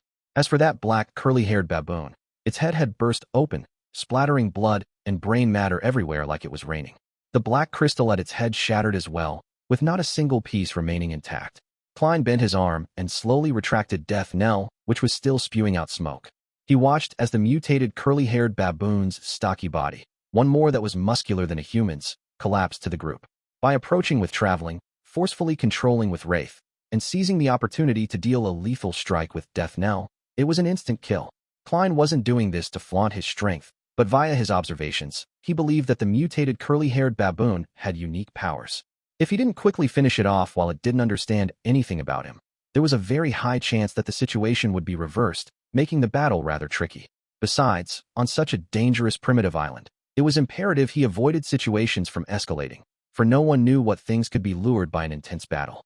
Therefore, after Klein possessed the mutated curly-haired baboon with a Wraith, he gave up on the more reliable and more unnoticeable method of controlling spirit-body threads, because it took longer. Instead, he chose to cock the gun and use Death Knell to finish it off while it was stiff and slow as a result of the Wraith's influence. The effects were identical to his expectations. The possible accidents that could happen midway were as he imagined. With the help of distortion and chaos, the mutated curly-haired baboon did possess the ability to extricate itself from the unfavorable situation of the Wraith's possession, and it would allow the bullet's trajectory to violate the laws of physics and avoid its body. Unfortunately, its efforts had come to an abrupt stop before it could change any effects. Klein had seized that brief moment of sluggishness to decisively deliver the lethal strike. If he had switched to controlling spirit-body threads, the outcome might have been very different. It's worth it to suffer a weakness for this. Furthermore, there's a higher chance of me being needed to use Death Knell later. Compared to realizing what I'm afraid of in a more dangerous environment, it's better to know the problem ahead of time and avoid similar situations. That's the better option. Klein allowed his revolver to point downward as he walked to the side of the mutated curly-haired baboon. At this moment, under the Wraith's control, the Beyonder characteristic of the Beyonder creature rapidly appeared. Alger held up the lantern as he watched this scene from a distance away. It took him nearly a minute to snap back to his senses. Frozen in his mind was ultimately the scene of the flare from Gehrman Sparrow's muzzle and the bursting head of the curly-haired baboon. The chaos they encountered in the beginning had made him understand that the beyonder creature they had encountered was at a sequence higher than that of the illusory chime tree. It was a relatively difficult creature to deal with, one that required sufficient caution during combat. Furthermore, there wasn't any guarantee of victory. Yet, Gehrman Sparrow had finished the battle in 3 seconds. The speed at which it happened was as though he was engaging in target practice. Being a Sequence 5 Beyonder as well, the difference was unbelievable. Combining a short-distance teleportation ability and a strange power that can control an enemy for a certain amount of time, along with that astoundingly potent revolver, the effects are unimaginable terrifying.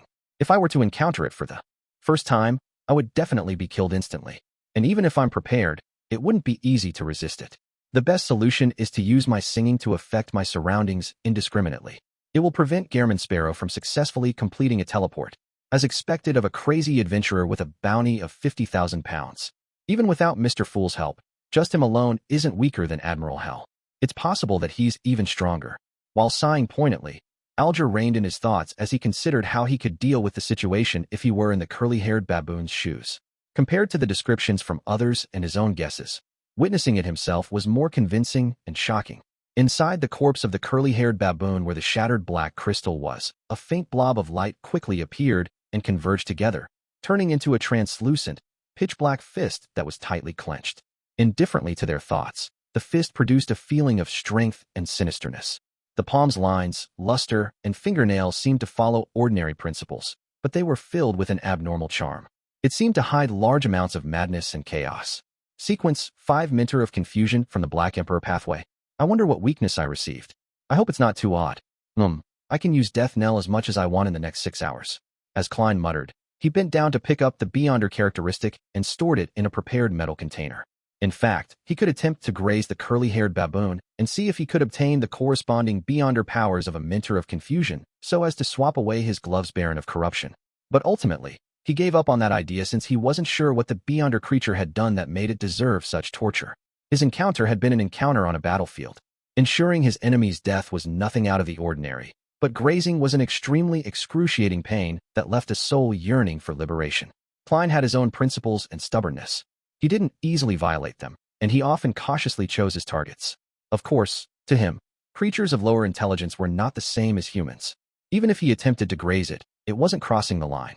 However, many of his past experiences told him that persisting to keep to his principles and not relax the requirements for himself was not only a moral question, but was something to prevent himself from losing himself.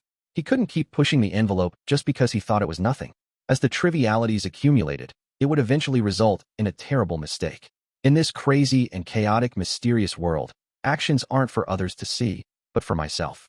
A person can fool humans and even deities, but they can't fool themselves. I wonder if high-sequence Beyonders from the Spectator pathway can fool themselves. As Klein's thoughts raced, he took out Grozel's travels that he hid near his chest, intending to smear the curly-haired baboon's blood over its cover. At that moment, his heart tensed up as the hair along his neck stood up. This was an intense premonition of danger. And in this premonition, no scene had surfaced in Klein's mind. Not good. Klein instantly found his heart wrapped in layers of shadows as everything before his eyes seemed to be covered in a layer of dark glass. Without the luxury of time to consider what was happening, the glove on his left palm turned transparent once again. His figure turned invisible before he appeared beside Alger, reaching out to grab his shoulder. At that instant, Alger also sensed the abnormality. His heart contracted and expanded like the source of a storm as his blood surged through his veins and arteries like a tidal wave. Meanwhile, he saw Gehrman Sparrow's right hand which was grabbing his shoulder. From the fingernails, it was turning gray and turning dull, bit by bit, just like any stone that could be found anywhere in the dark forest. And his feet, knees, and muscles were turning stiff as though they no longer belonged to him. The two figures quickly turned transparent as they vanished from their location and entered a saturated and clearly overlapped spirit world as they quickly traversed it in the direction of the ancient ruins. Suddenly, the red, green, black, and other stacked colors before Klein's eyes uniformly darkened as they produced fine patterns that resembled raven black hair. Raven black hair. A chill rose up from their souls as Klein didn't hesitate to leave the spirit world with the hanged man and return to the real world where they landed in an area mixed with rubble and weed. Not far away was a mostly collapsed building. Through the corner of his eye, the hanged man had already turned grayish-white from the waist down, as though he had turned into a stone sculpture. Klein snapped his fingers, igniting the grass tens of meters away in preparation to leap over. At that moment, he suddenly felt his heart palpitate as his body began to tremble involuntarily. The appearance of the soaring flames was terrifying to him. The weakness death knell gave him this time: fear of fire. Seeing the dark glass thicken before his eyes, Klein felt a howling wind sweep him up from below before he could overcome the fear, causing him and Alger to fly up, passing through the invisible border and entering the vicinity of the ancient ruins. Bang! The duo fell to the ground simultaneously, producing the sound of crashing rocks. The thick shadow over their hearts vanished as the danger that hid in the darkness receded like the tide. Phew! Klein heaved a sigh of relief as he saw the grayish-white color that had spread to his elbow turn faint and recede. He felt his physical condition was rapidly recovering after he left that zone. His back was covered in perspiration that soaked his shirt, and what left him most horrified was that he didn't know what monster had attacked him or what powers were used. Did Death Knell's gunshot alarm some monster in the vicinity, or is it the existence that rules over this forest at night? Thankfully, it doesn't dare to enter the vicinity of the ancient ruins. This isn't necessarily good. This means that deep in the ancient ruins is something that makes it fearful.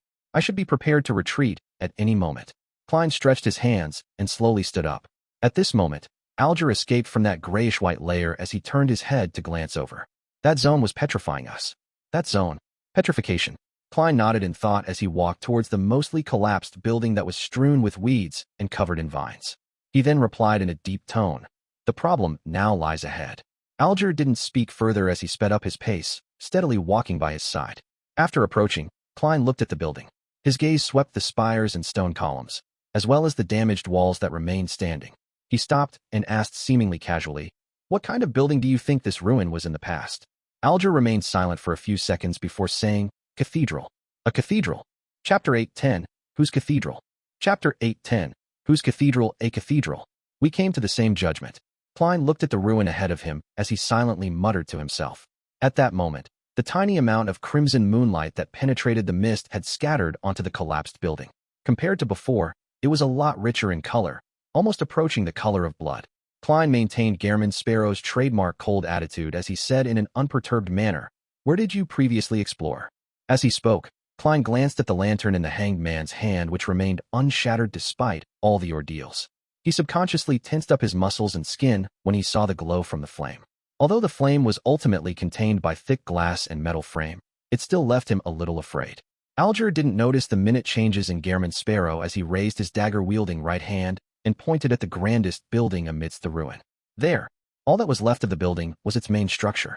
It was impossible to know what it originally looked like. The only things that could only be determined were that it had thick walls with narrow windows, and the building's scale and its magnificence. Furthermore, it once had a spire and clock tower. It had a Spartan facade and an ancient architecture. This is an architectural style from the early 4th epoch. There are records of these in the Church of Storms canon. It's said that in that period, the various churches used such styles to build their cathedrals in a widespread fashion. Alger had a deep impression on the ruin. Over the years, he had flipped through many books and had acquired quite a bit of the background. Its greatest trait is the temple found above and the catacombs found below. Life and death were both unified here. However, I cannot confirm that the ancient cathedral's interior is as I described, as I've never ventured deep into it. This might be an architectural style left behind from the 3rd epoch. Klein made a guess as he walked straight to the opening of the ancient cathedral ruins' abnormally huge door. By keeping the lantern behind him, enjoying only the light emitted from it, he didn't need to suffer from his fear of fire. The duo quickly moved up the grayish-white stairs that were ridiculously high, and they arrived at the door's opening. Inside, they saw remnants of stone columns and arches that extended upwards towards the center. Klein wasn't in a rush to enter. He reached his left hand into his pocket and took out a gold coin as he allowed it to weave between his finger while seemingly muttering something. Suddenly, he flipped the gold coin and opened his palm to await its descent while saying to the hanged man, "How did you determine that deep in this cathedral is something of value that is not less than that of the cards of blasphemy?" After he said that, he looked at the gold coin that had fallen into his palm before putting it away. Alger pointed inside and said, "I've said before that my strength was inferior to Kalango's, and I didn't go as deep as he did. I had no idea what he saw, other than the judgment that there was something extremely precious and important inside from his remarks. Furthermore, it was something that only a true Sequence 5 could obtain.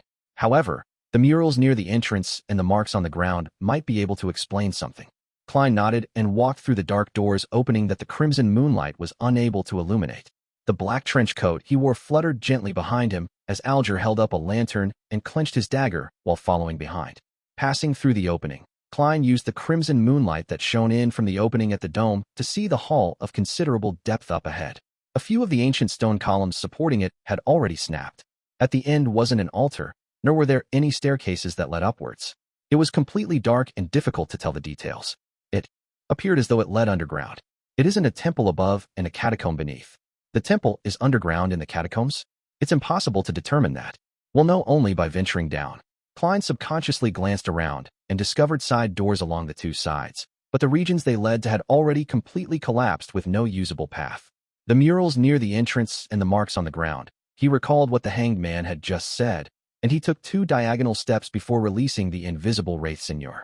With his night vision, he began observing the remaining murals. The mural's background was of a towering and magnificent mountain. At its peak was a gigantic cross that was covered in a lustrous glow. In front of the cross were grand and abnormal figures that were clustered around.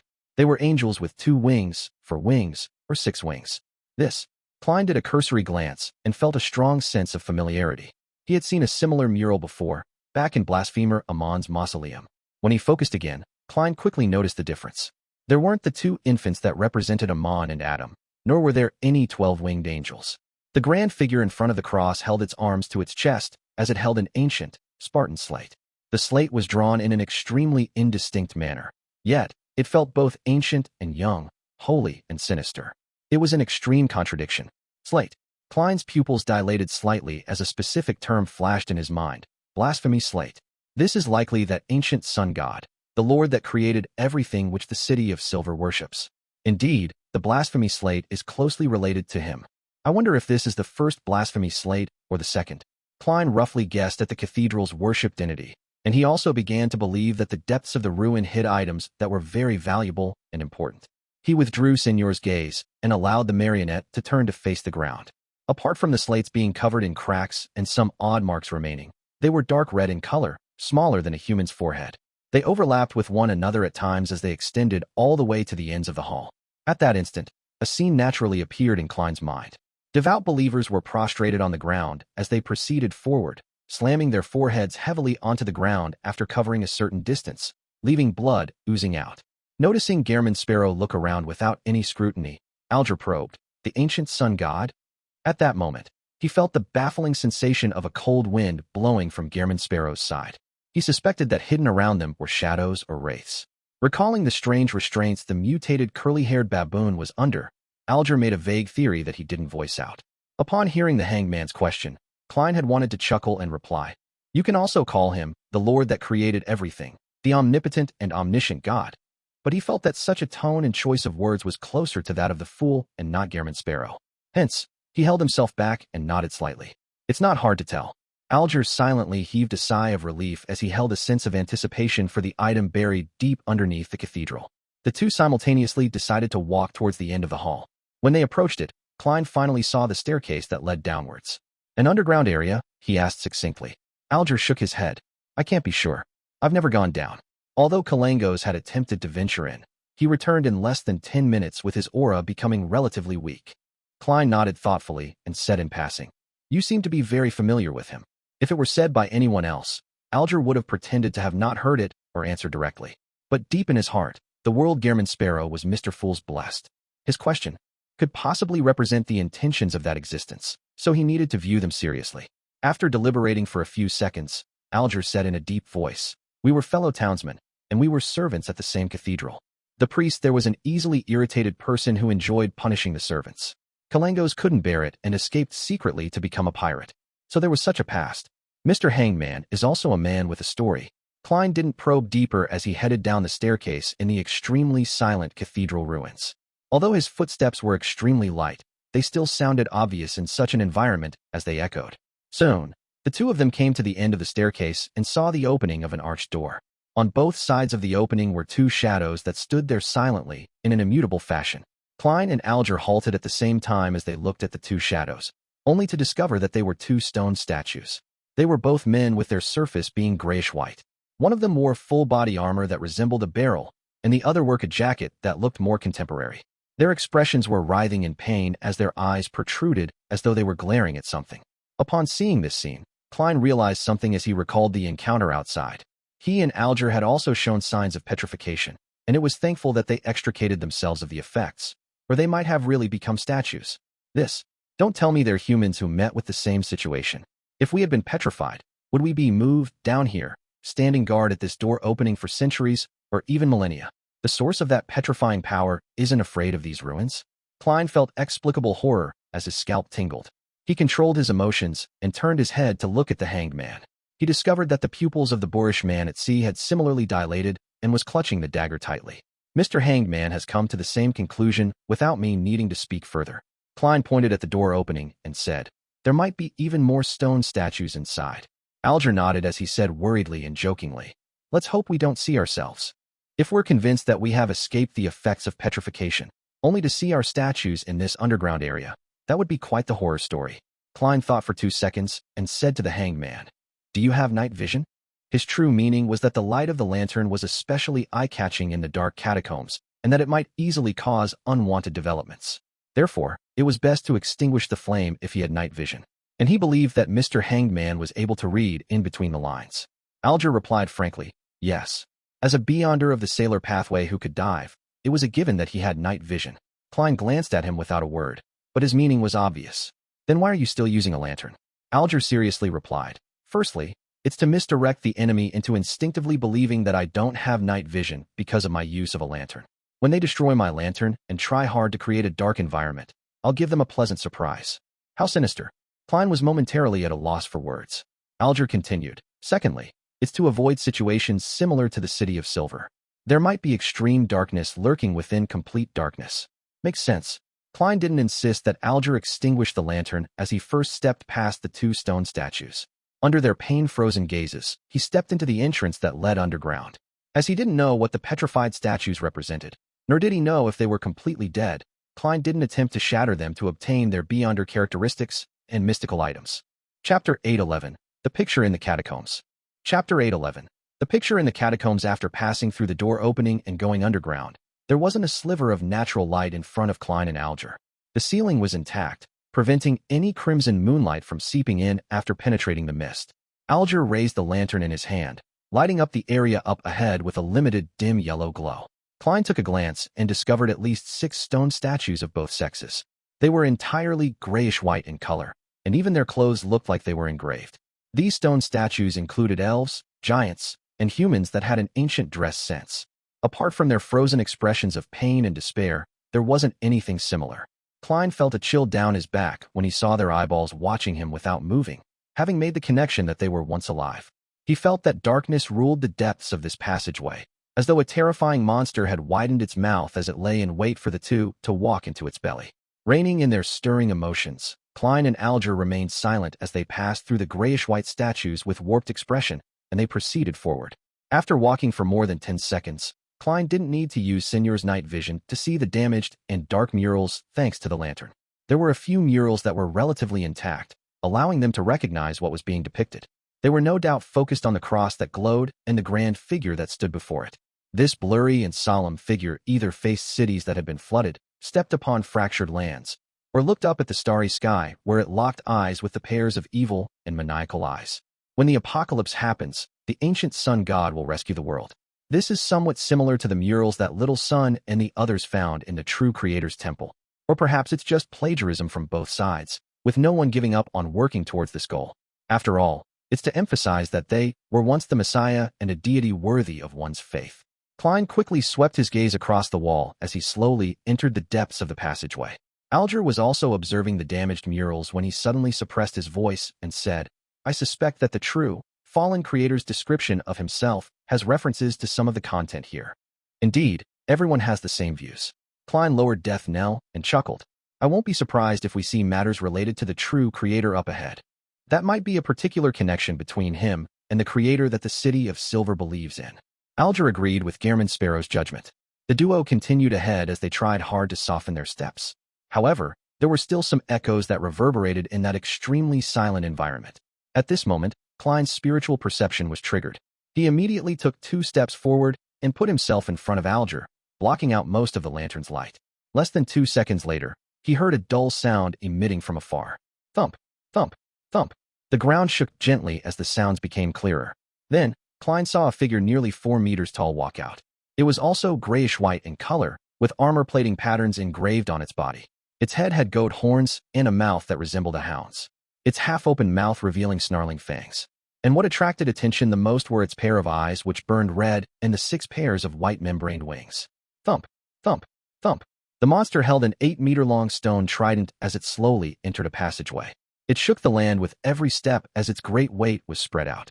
Although Klein hadn't seen it before, he instantly recognized what it was. It was a 6-winged gargoyle. Its core crystal was one of the main ingredients of a marionettist, and the beyonder powers it possessed were extremely special and indefensible. Based on its external build, and from what it's made of, it definitely has extremely potent combat strength while not being afraid of most damage. All it needs to cause terrifying damage is to storm over and perform a downward smash with its stone trident. Klein relaxed his left hand and wasn't in a rush to react. He and Alger remained on the spot, one using his body, and the other using his clothes to conceal the lantern's light. Thump, thump, thump. The 6-winged gargoyle didn't look towards the duo, and it instead passed through the passageway, its footsteps slowly distancing themselves from them. Indeed, it's not very perceptive. It's no wonder Kalangos was able to venture deep down and return safely. Klein proceeded forward again when the footsteps were undetectable as he went past the crossroads. In fact, with his current strength and gear, and his understanding of his target, killing a 6-winged gargoyle wasn't something too dangerous. Furthermore, the hanged man could provide him with help. The reason why he gave up attacking it was because he had no idea how many 6-winged gargoyles there were in the catacombs. Once a battle ensued, any large commotion could result in them swarming over. When that happened, they could only escape using traveling. In addition, if they were to stir the existence in the ruins that even nearby beyonder creatures were afraid of, the problem would only worsen. Curbing one's greed was a premise for a risky exploration. Alger was also rather pleased at the crazy adventurer's calm and rational actions. His suspicion was that Gehrman Sparrow was under the orders of Mr. Fool, thus resisting his urge to attack the 6-winged gargoyle. The calmer he appears, the crazier he will be when he encounters his true target. As this thought flashed in Alger's mind, he followed Gehrman Sparrow straight down the crossroads. The murals on both sides remained damaged, and they were still describing the greatness and holiness of the ancient sun god. Finally, Klein and Alger arrived at the ends of the passageway. Here, there was an 8-meter-tall stone double door. It depicted various symbols of death, sleep, end, new birth, and beginnings. A tomb. Klein turned to say to Alger. Alger nodded and said, "It might also be a temple." Clearly, he was also wondering if it was both a temple and tomb. The grayish-white stone door before the duo wasn't shut completely. It was cracked open with a tiny gap that allowed a child passage. Alger glanced at the floor and walked over. Putting the lantern down and securing his dagger, he pressed his hands onto one side of the door. He slowly drew a breath as he bent his knees, his arm muscles swelling suddenly. Silently, the gap widened significantly. Klein pricked up his brows when he saw this scene, feeling somewhat astonished because the hanged man's pushing of the door didn't produce any sound at all. He didn't doubt an ocean songster's strength, but he didn't believe that it could prevent the stone door from making contact with the ground. As he moved his gaze down, Klein saw a pool of slightly sticky liquid gathered under the door.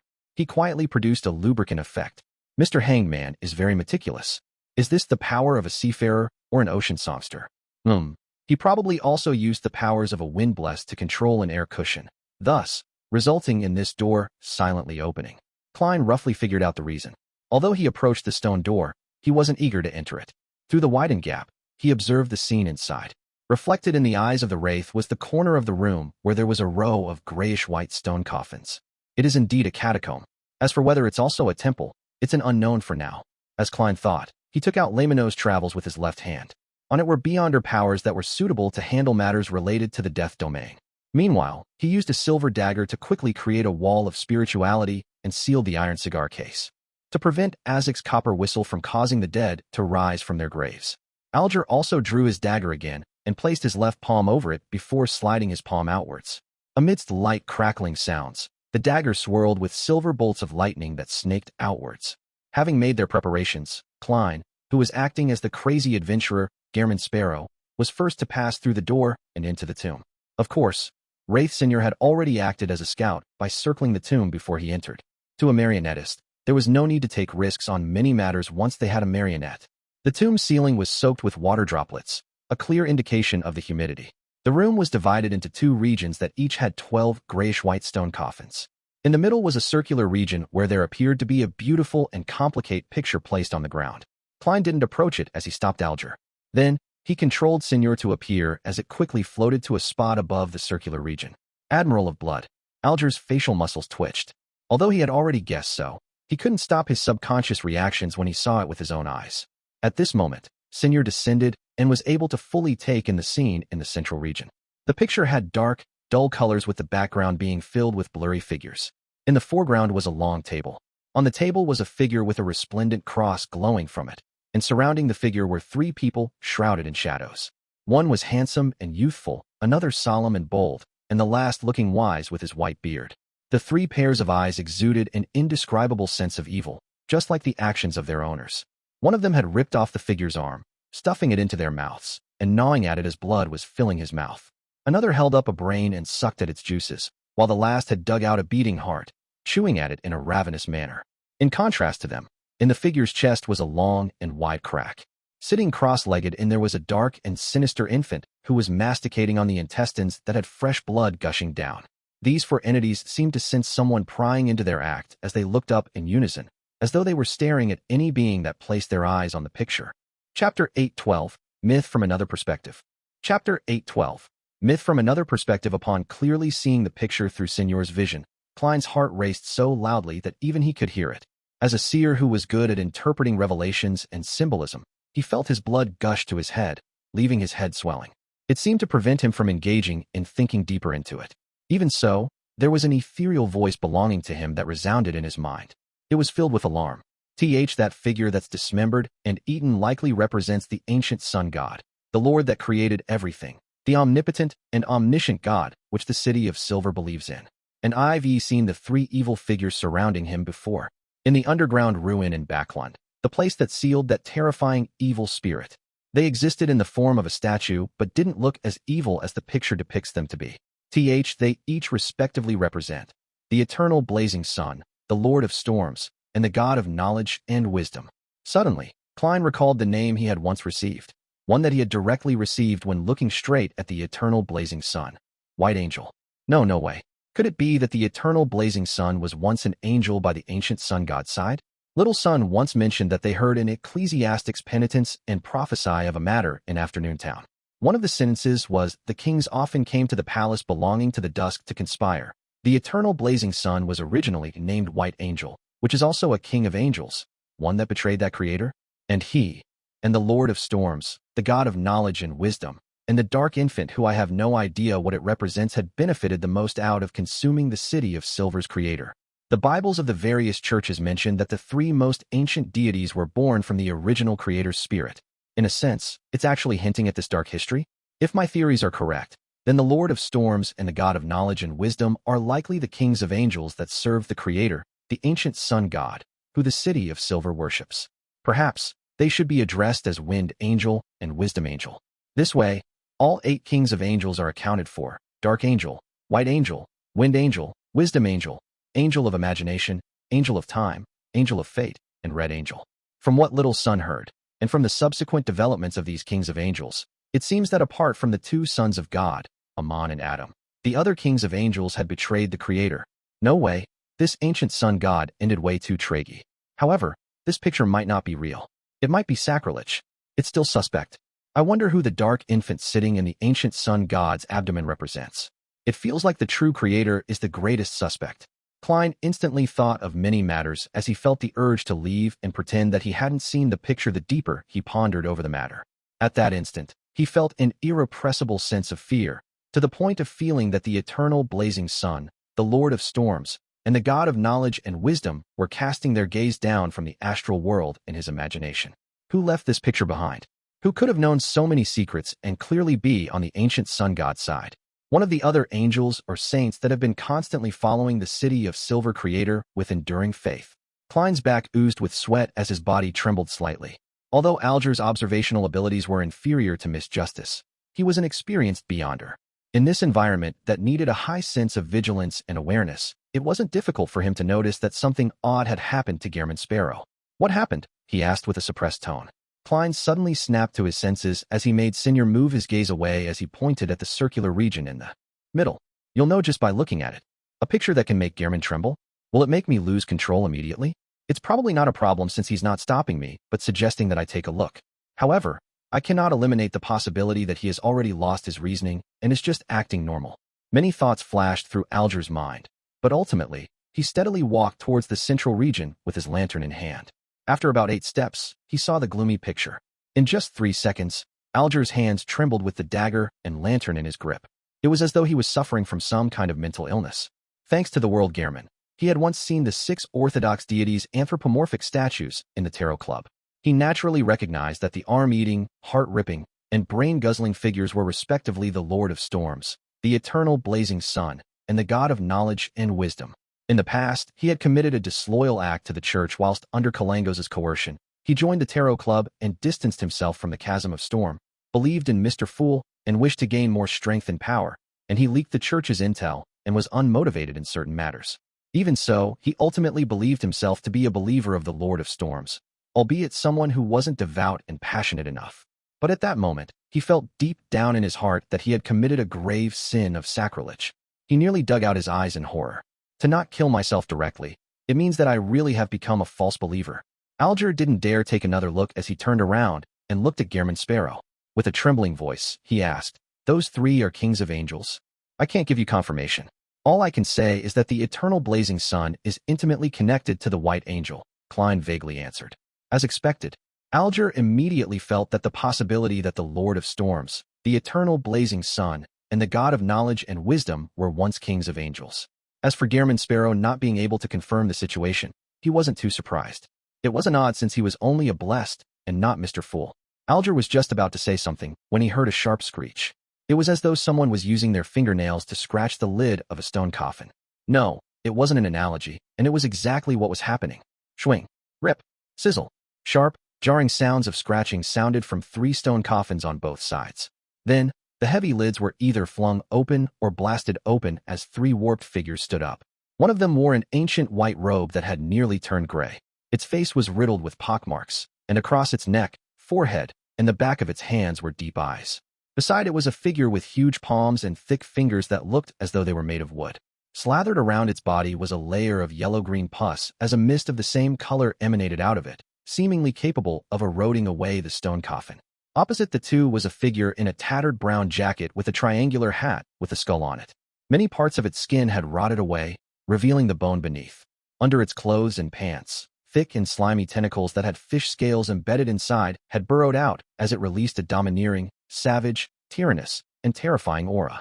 This even made Klein feel as though he was facing a high-sequence beyonder from the storm pathway.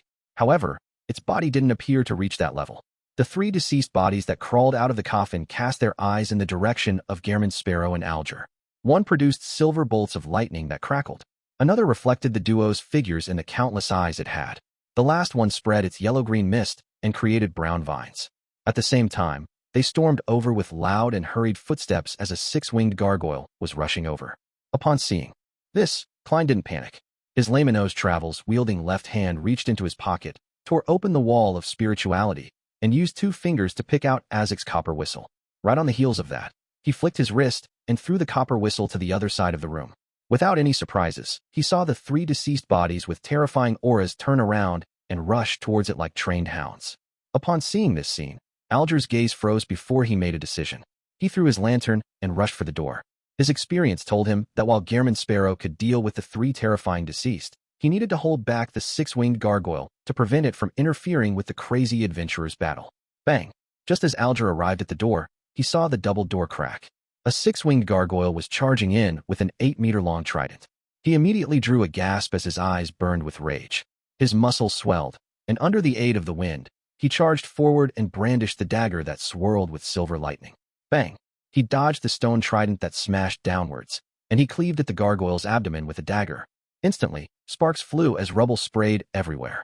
Alger flew backwards as the gargoyle's charge was disrupted. Bang! Alger heavily slammed into the ground. As he had created an air cushion in time, he didn't suffer any serious injuries. And at this moment, the 3 deceased bodies had gathered together to vie for Azek's copper whistle.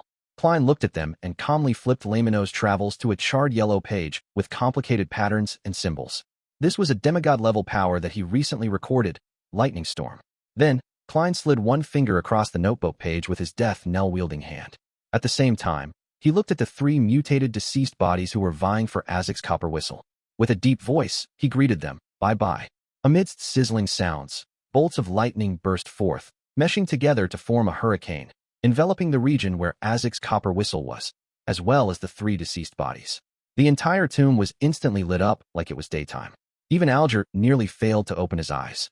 His body instinctively trembled as a result of the terrifying aura. With the aid of the wind, he leaped up with the hurricane taking form in his eyes. He once again charged at the six-winged gargoyle that attempted to attack Gehrman Sparrow. Chapter 8:13 Tyrant. Chapter 8:13 Tyrant. Aside from the Sailor Pathway's raging blow, Alger knew that he didn't have any powers that were adequate against the six-winged gargoyle's strong body due to its immunity to lightning strikes.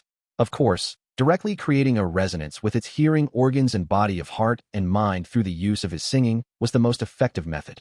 If this encounter had been anywhere else, Alger definitely would have exploited the gargoyle's great weight and lack of agility to circle around it. Then, as he sang to effect it, he would attack the same spot with sharp wind blades, slowly grinding away at his enemy through the cumulative damage over time. But now, he was in a catacomb, and due to the environment's limitations, any acts of directly avoiding it would only cause the gargoyle to turn its gaze to Gehrman Sparrow. It would then attack the crazy adventurer with its 8-meter-long trident, preventing him from seizing the opportunity to finish off the three deceased bodies. And most important of all, Alger suspected that his singing will have more adverse effects on Gehrman Sparrow than what the gargoyle was capable of. Bang! The stone trident crashed heavily into the ground, blasting open an exaggerated crater. It left the catacombs shaking as if an earthquake had happened. As for Alger, he didn't attempt to parry it. With the help of strong winds, he dodged to the right and soared up, agilely dodging the gargoyle's attack as he dashed for the monster's head. At that moment, he saw the grayish-white eyes which burned with flames. Alger's mind turned sluggish as his body instantly stiffened. He had the feeling of being petrified again, but his skin didn't show signs of spreading grayish-white colors. Thanks to the inertia, he continued soaring upwards, but he wasn't able to brandish his dagger. He slammed straight into the gargoyle's head before loudly being repelled backward, his body aching in pain. The heavy grayish-white trident reflected in his eyes again as his thoughts were sluggish, making it impossible for him to put up any effective resistance. Suddenly, a hand grabbed him by the shoulder and pulled him to the side. Bang! Rubble flew as sparks were produced. The gargoyle's heavy trident had blasted open a huge crater again. Alger's body trembled as his vision regained its clarity while his thoughts were rapidly restored back to normal. He was like someone who woke up from an irresistible nightmare which he was helpless against as he regained control over his body. Only then did he realize that Gehrman Sparrow had appeared by his side. There were still remnant flashes of lighting and sizzling sounds in the corner where the three deceased bodies were. Do not lock gazes with it. Attack its chest. As Klein pulled Alger away quickly in a bid to dodge the stone trident, he succinctly advised his companion. Alger had personally experienced and witnessed many battles, so without further explanation from Gehrman Sparrow, he knew what the latter meant. He stopped receiving aid as he nimbly circled to the gargoyle's flank. Tap, tap, tap. He ran towards the gargoyle and waited for the stone trident to sweep over him, before soaring high up with the help of the strong gales to dodge the attack. Whoosh! Another hurricane pushed Alger towards the gargoyle's chest. During this process, he closed his eyes, pulled back his right arm, and bulged his muscles. Then, with his ability to judge distances as a seafarer, he threw out his dagger-wielding right fist. Howling wind blades and sizzling lightning were emitted along with his fist. Bang! Alger's right fist heavily struck the gargoyle's chest, producing an explosive effect. It caused the gargoyle's stone to be covered in fine cracks as silver lightning snaked around. Following that, the cracks widened and depressed into a pit. With a cracking sound, his dagger exploded, turning into countless fragments that scattered everywhere. The strong recoil sent Alger flying back. In midair, he saw through the corner of his eye that the hatted Gehrman Sparrow had at some point in time circled to the front and cocked his revolver. Right on the heels of that, the cold adventurer suddenly raised his hand and aimed the black barrel right at the gargoyle. Bang! Amidst a loud echo, a bullet tore through the pit in the gargoyle's chest and pierced it. Following the explosive boom, the grayish-white stone monster convulsed a few times before the flames in its eyes were extinguished. After a brief pause, it collapsed like a mountain, producing an exaggerated sound and earthquake-like shaking. Death Knell had delivered a lethal blow, and at this moment, Alger had just maintained his balance and found his footing thanks to the wind. Klein didn't speak to him or search for the spoils of war. He immediately turned around and headed for the charred area where Azek's copper whistle sat silently. Slippery tentacles covered in fish scales moved as the deceased body, with nearly half its body gone, had stood up. Bolts of lightning continued snaking around its body. It was the domineering, savage, tyrannous deceased body that wore a tattered brown jacket with a triangular captain's hat. It was missing its left arm and right leg, as well as having half its head. Its body was covered in traces of charred and melted flesh. But even so, it didn't sleep in peace. It was still attempting to fuse with the surrounding flesh and blood in order to obtain a stronger state. One had to know that Klein had used Lightning Storm, which he had recorded from the Sea God Scepter. Even if the act of recording had reduced its might, it was definitely the beyonder power at the demigod level. Just the fact that the other two deceased went silent without letting out a grunt was a testament of its might. This awakened deceased body is problematic. Klein's heart stirred as he made Senior leap onto the smooth surface of Azek's copper whistle before attempting to reflect onto the deceased fish scale on its slippery tentacle. At that moment, through the marionette, Klein sensed a tyrannical and high-level repulsive force. The wraith was unable to possess it. Senior was even repelled as it couldn't help but lose its invisibility. Upon seeing this, Alger didn't question the situation. He raised his hands and created a spiraling wind around the deceased body, hoping to restrain its actions. However, the wind didn't sweep inwardly, as though it was afraid of something. It was forcefully dissipated as it rapidly vanished. The only thing to be happy about was that the deceased body didn't immediately attack the duo. Instead, it jumped to the left, bent its back, and attempted to pick up Azek's copper whistle. Klein immediately flicked his wrist and precisely flipped Lamino's travels to the page with abyss shackles.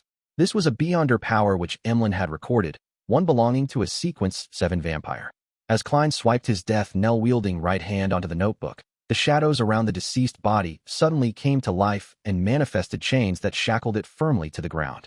Taking advantage of his opponent's brief pause, Klein raised his revolver in a deadpan manner. Different colors, red, green, and white, immediately appeared in his vision. Aiming at the white, Klein pulled the trigger. Bang! A pale golden beam shot into the head of the deceased body, causing it to rupture immediately into a spray of blood. At the same time, the purifying bullet also emitted a sun-like radiance that illuminated the target's body. The deceased body melted like wax as it bent its waist and lost its balance, collapsing right beside Azek's copper whistle. Monsters without any intelligence that only move on instinct are much easier to deal with than beyonders of the same level. However, am I letting the copper whistle down? Ever since it was given to me, it has suffered explosions, the catharsis of lightning, and the purification of sunlight. Life sure isn't easy for it. Klein repented for a second before controlling Senior to pick up the ancient and exquisite copper whistle and stuffing it inside his body. He didn't directly head over, afraid that a deceased body would awaken. Hence, he continued letting Senior to investigate the fellow who could resist the possession effect. Klein suspected that the deceased had an item of a rather high level. Soon, Senior in his non-wraith form touched something and pulled it out. It was a card. On the face of the card was a man wearing a papal tiara with both hands held up. Before him were prostrated believers, and behind him was lightning, dark clouds, gales, and waves. Klein was very familiar with the man because he had a portrait of this person in another set of attire.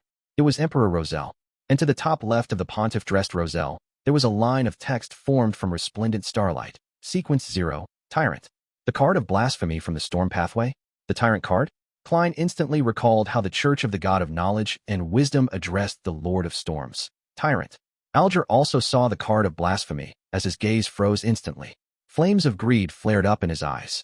He took a deep breath and moved his gaze away as he looked to the side and said, "The battle was intense. Perhaps other entities deep inside this cathedral have been awoken by us. So, let's store away the things as quickly as possible and prepare to leave." "Mr. Hangman, do you think I'm not aware of that? There's no need for you to nag. What happened to our tacit teamwork from before?" Indeed. The Tyrant card has affected you. You can hardly calm down, and you have become talkative." As Klein got Wraith Senior to pick up the card of blasphemy and enter one of the deceased bodies to accelerate the production of the beyonder characteristic, he coldly said, "You've already wasted 5 seconds." Alger was taken aback. Without saying another word, he walked to the remains of the 6-winged gargoyle and dug out the eyeball that glowed red. Then, he patiently waited for a moment and reached into its shattered back to extract a gargoyle translucent crystal. Elsewhere, with the Wraith's help, the deceased body that was covered with yellow-green pus produced a blob of brown soil. It had roots to it with hidden blood vessels. It appeared rather strange. Without wasting time to guess at the sequence or pathway it belonged to, Klein got Senior to store it away before heading for the deceased body, whose slippery tentacles were still twitching slightly, to accelerate the production of the beyonder characteristic. Seeing what looked like a jellyfish with azure-blue seawater in it take form, Klein and Alger suddenly heard a dragged-out sound. Sigh. This sighing came from deep within the cathedral, bringing along with it an indescribable sense of ancientness. Chapter 814, Disappeared. Chapter 814, Disappeared. The long sigh that sounded from deep within the cathedral had left the back muscles of Klein and Alger tense as they were pumped with adrenaline. Without any hesitation, Klein's left glove turned transparent as he vanished, appearing beside the hanged man. As he reached out to grab his shoulder, Senior also picked up the jellyfish-like beyonder characteristic and, with the help of Mirror Leap, returned back to the gold coin inside the iron cigar case. Right on the heels of that, Klein's and Alger's bodies turned incorporeal and invisible, leaving the catacombs silent again. The two of them were directly teleported into Mediocre a distance away. Their figures came into existence amidst the shadows of the clouds and the crimson moonlight. Subconsciously, Klein and Alger turned their heads in unison to look at the primitive island, wishing to know if any changes would happen to it. When they heard that sigh, they had relied on their instincts and experience to immediately escape despite not sensing any actual danger. Now, they couldn't help but feel curious and puzzled. In their vision, the thick mist that cloaked the primitive island had quickly dispersed. The moonlight shone straight down without anything obstructing it.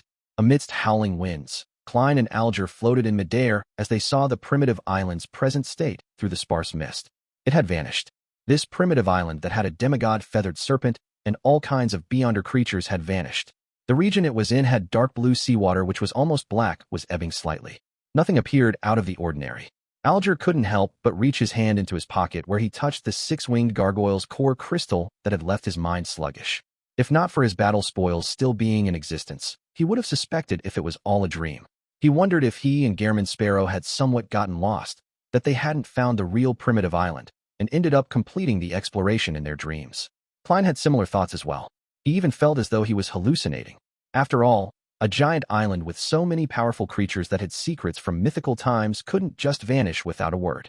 Even the seawater didn't show any corresponding signs of its existence. Thankfully, I didn't hesitate at all and chose to immediately escape. Otherwise, Mr. Hangman and I might really vanish, never to be found again. Klein suddenly felt a deep sense of joy. He didn't dare stay any longer as he activated traveling once again and vanished with Alger as they traversed the spirit world. And the final scene of this body of water that froze in their eyes was of mist spreading once again with increasing density. After another teleportation, Klein and Alger returned to the deserted island. They stood on a reef and watched the waves strike the shore loudly. Alger looked around and heaved a silent sigh of relief. He took out the core crystal of the six-winged gargoyle and said, "This is a shared spoil of war. You get to choose first." After weighing the matter, he considered the six-winged gargoyle to be a monster that the duo had killed together. As for the three deceased bodies, they were solely Gehrman Sparrows. Klein didn't directly respond. He made Senior float beside him as he took out the Tyrant card, the brown soil beyonder characteristic, and the jellyfish-like beyonder characteristic. The latter was suspected to be that of an ocean songster's. After doing all of this, he said, "One battle. I'll choose first." Thrice. He meant that in the battle the duo faced, they had fought three deceased bodies and a six-winged gargoyle. He had contributed greatly in the entire battle, so the spoils of war received in the tomb belonged to the pool. Of course, based on the contributions, Gehrman Sparrow had the right to choose first and choose 3 consecutive times. Alger was taken aback as he gained a new understanding of the crazy adventurer. He then nodded. Okay. Klein immediately reached his hand towards his marionette and calmly took the Tyrant card with Roselle's face on it. This counts as twice. With the card of blasphemy, along with the sea god scepter, he could barely be considered a fake demigod when taking action in his spirit body state. This was also very useful when acting as sea god. Of course, the greatest value the Tyrant card provided was the high-sequence potion formulas of the Storm Pathway, as well as the subtle ability to sense the ingredients needed after reaching sequence 4. And it was precisely because of this that Klein didn't wait till they returned to the City of Generosity, Biome, to split the spoils of war. He was afraid that the Tyrant card would directly attract Sea King John Cotman. It's up to you to say how many times it counts. Alger didn't retort, nor did he plan on objecting to Gehrman Sparrow's claim. He watched as Gehrman reached for the jellyfish-like beyonder characteristic, which likely corresponded to Ocean Songster. To Klein, it could be used to create a mystical item in the Storm domain, thus replacing the Murloc cufflink that had been taken away by Admiral Hell. It could also be bestowed to the Rorsted Archipelago's resistance in the future to raise their survivability at sea. Of course, the condition was that they had greatly pleased Sea God. Putting away the Tyrant card and the jellyfish-like beyonder characteristic, Klein glanced at the hanged man. indicating that it was his turn to choose.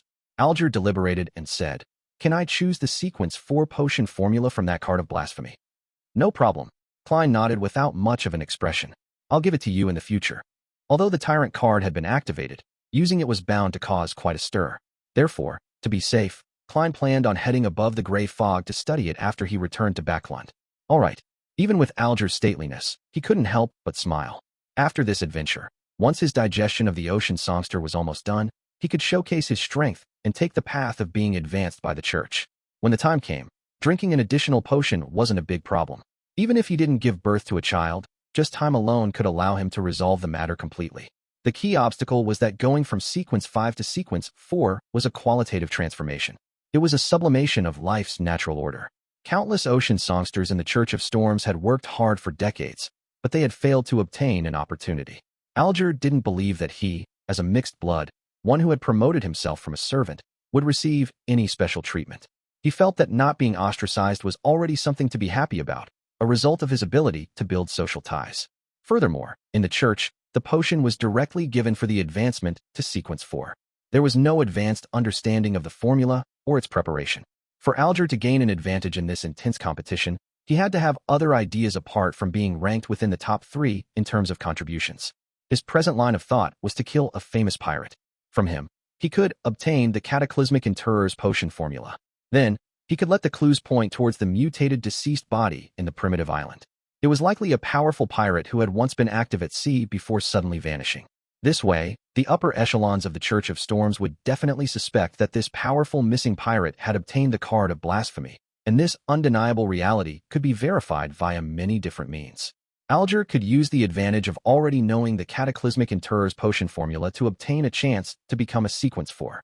Of course, that's working on the premise that the Church doesn't have a sealed artifact that can directly wipe out any corresponding memories. If this method doesn't work, and there's no real way to advance, I can only secretly gather the corresponding ingredients and prepare the required ritual for advancement. Once I become a sequence 4, I'll immediately leave the church and become a pirate king.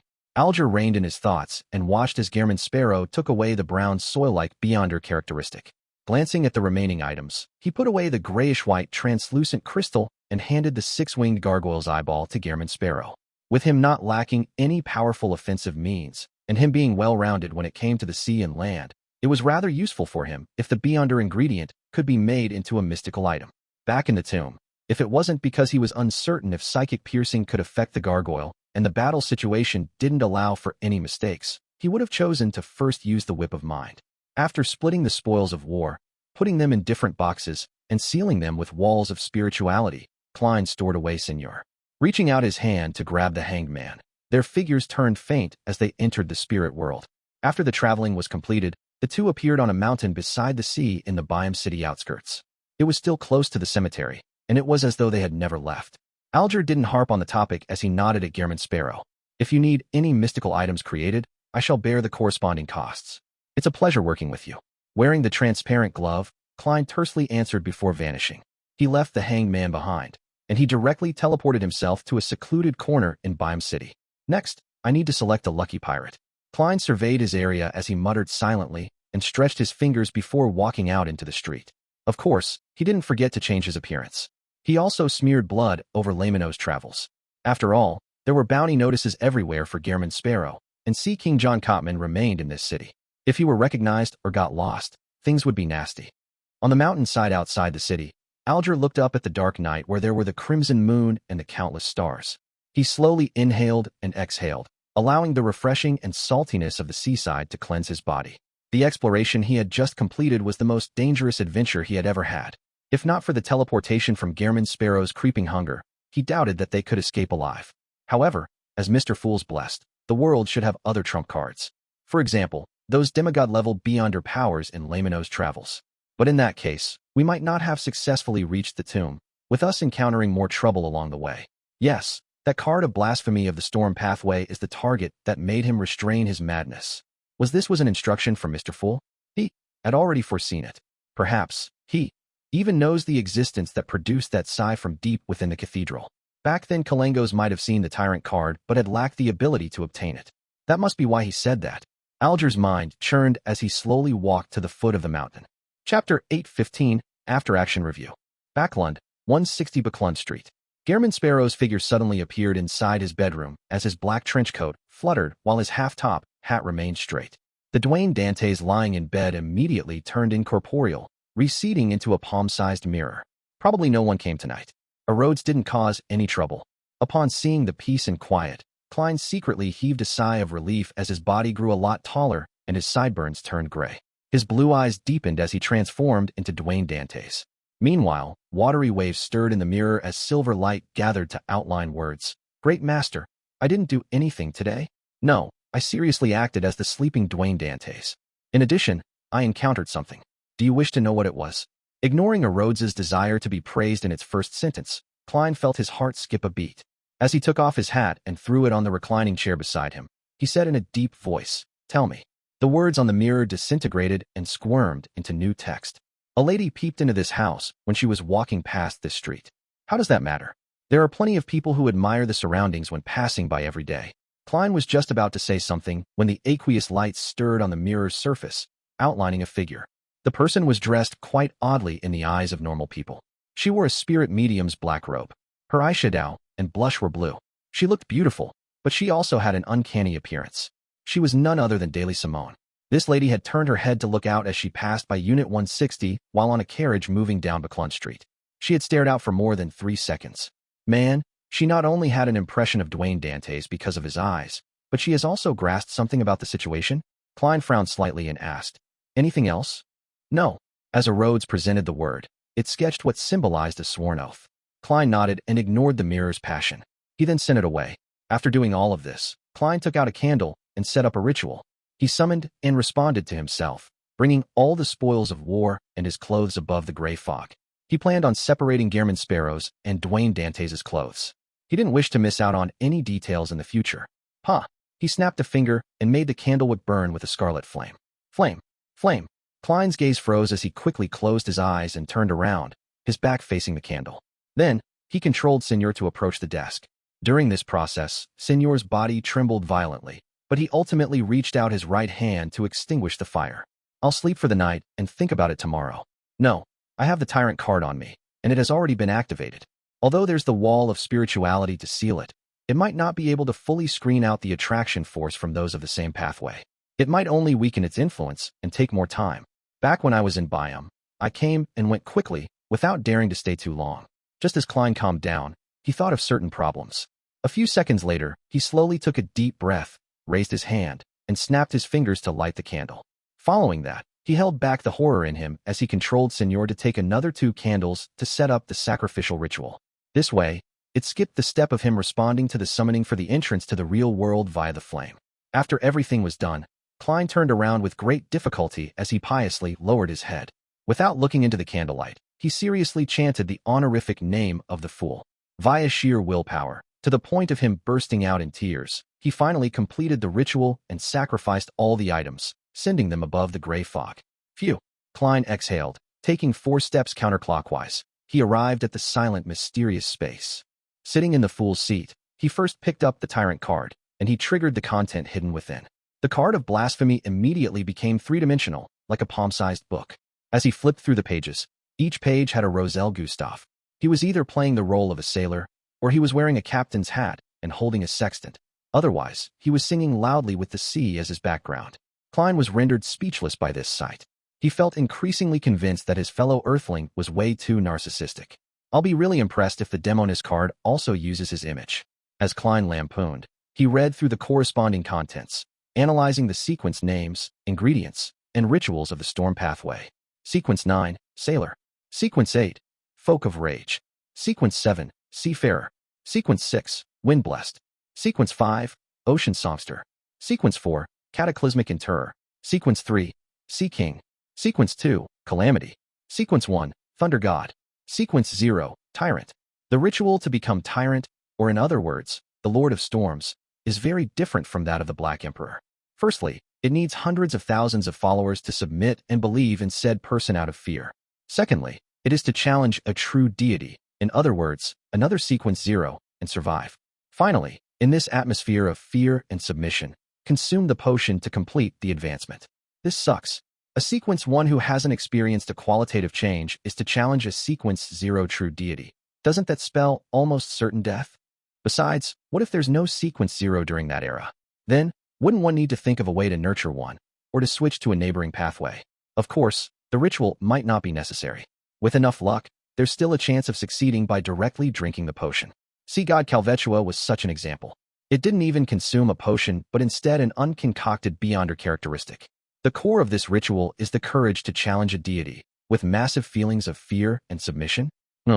Tyrant doesn't seem to come equipped with the Black Emperor's uniqueness of distorting rules, preventing him from resurrecting from the dead and returning from the void. However, it seems to be able to transform into lightning or light for a short period of time, perhaps capable of creating a planet-level disaster. Emperor Rozel's focus is on the formula and ritual. His description of the beyonder powers and deity authorities are very vague. Klein casually summoned a piece of paper that wasn't conjured. Using a fountain pen, he recorded the cataclysmic interror's potion formula and wrote a note in the World Gehrman Sparrow's style of speech. Avoid recalling the contents of that picture usually. This was a warning for the hangman. In the mysterious domain, matters that involved sequence 0 required caution and carefulness. Care needed to be taken even if it violated common sense. It didn't mean that seeing and discussing that picture on the primitive island meant that they were safe in the outside world. If they often recalled the matter, there might be a day when they were lucky enough to have lightning smite down at them suffering from an unresolvable conundrum that killed them with an aneurysm, or them dying from heatstroke from the sun's radiance.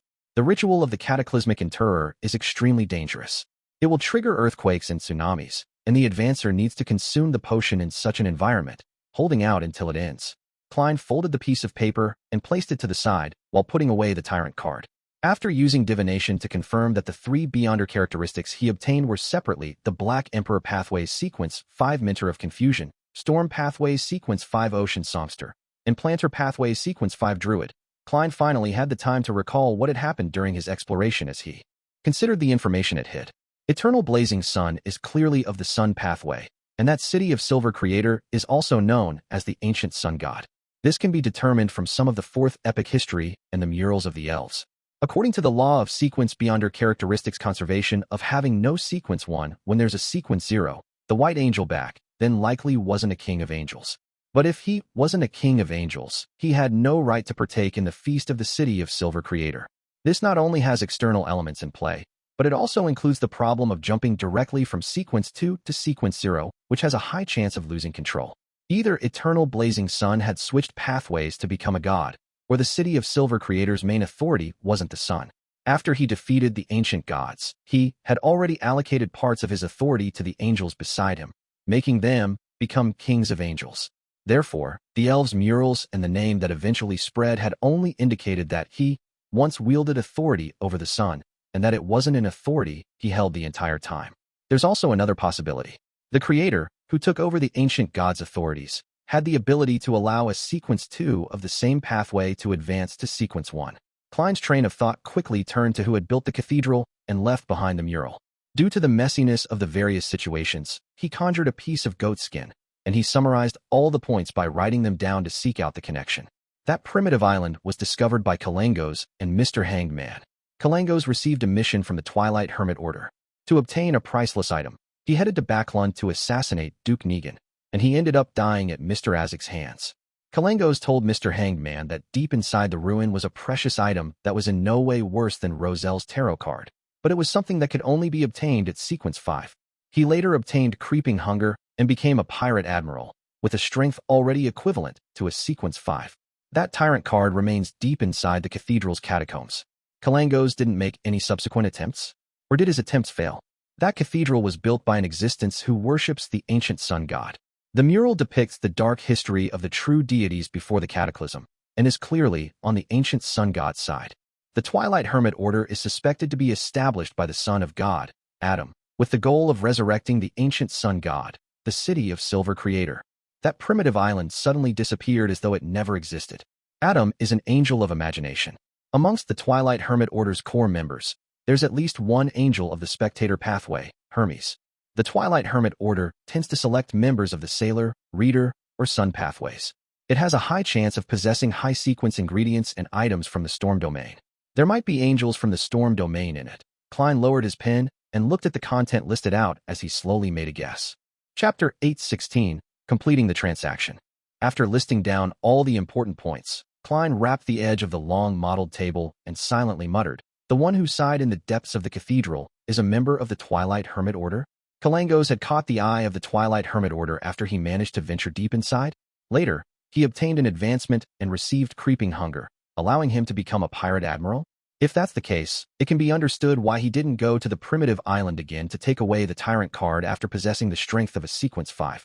It's yours only if it's given. You can't touch it if it's not given. Of course, Kalangos might have established contact with that member of the Twilight Hermit Order during his second visit of the cathedral after possessing enough combat strength. Regardless, that primitive island must have quite a connection with the Twilight Hermit Order. The reason why we arrived at the tomb rather smoothly in the other zones and saw the picture of the kings of angels feasting on the Creator was because that Twilight Hermit Order member had the intention of letting us do so. They are happy to let that lost piece of history spread given the chance. However, their depiction of something from their own standpoints might not be the truth as well.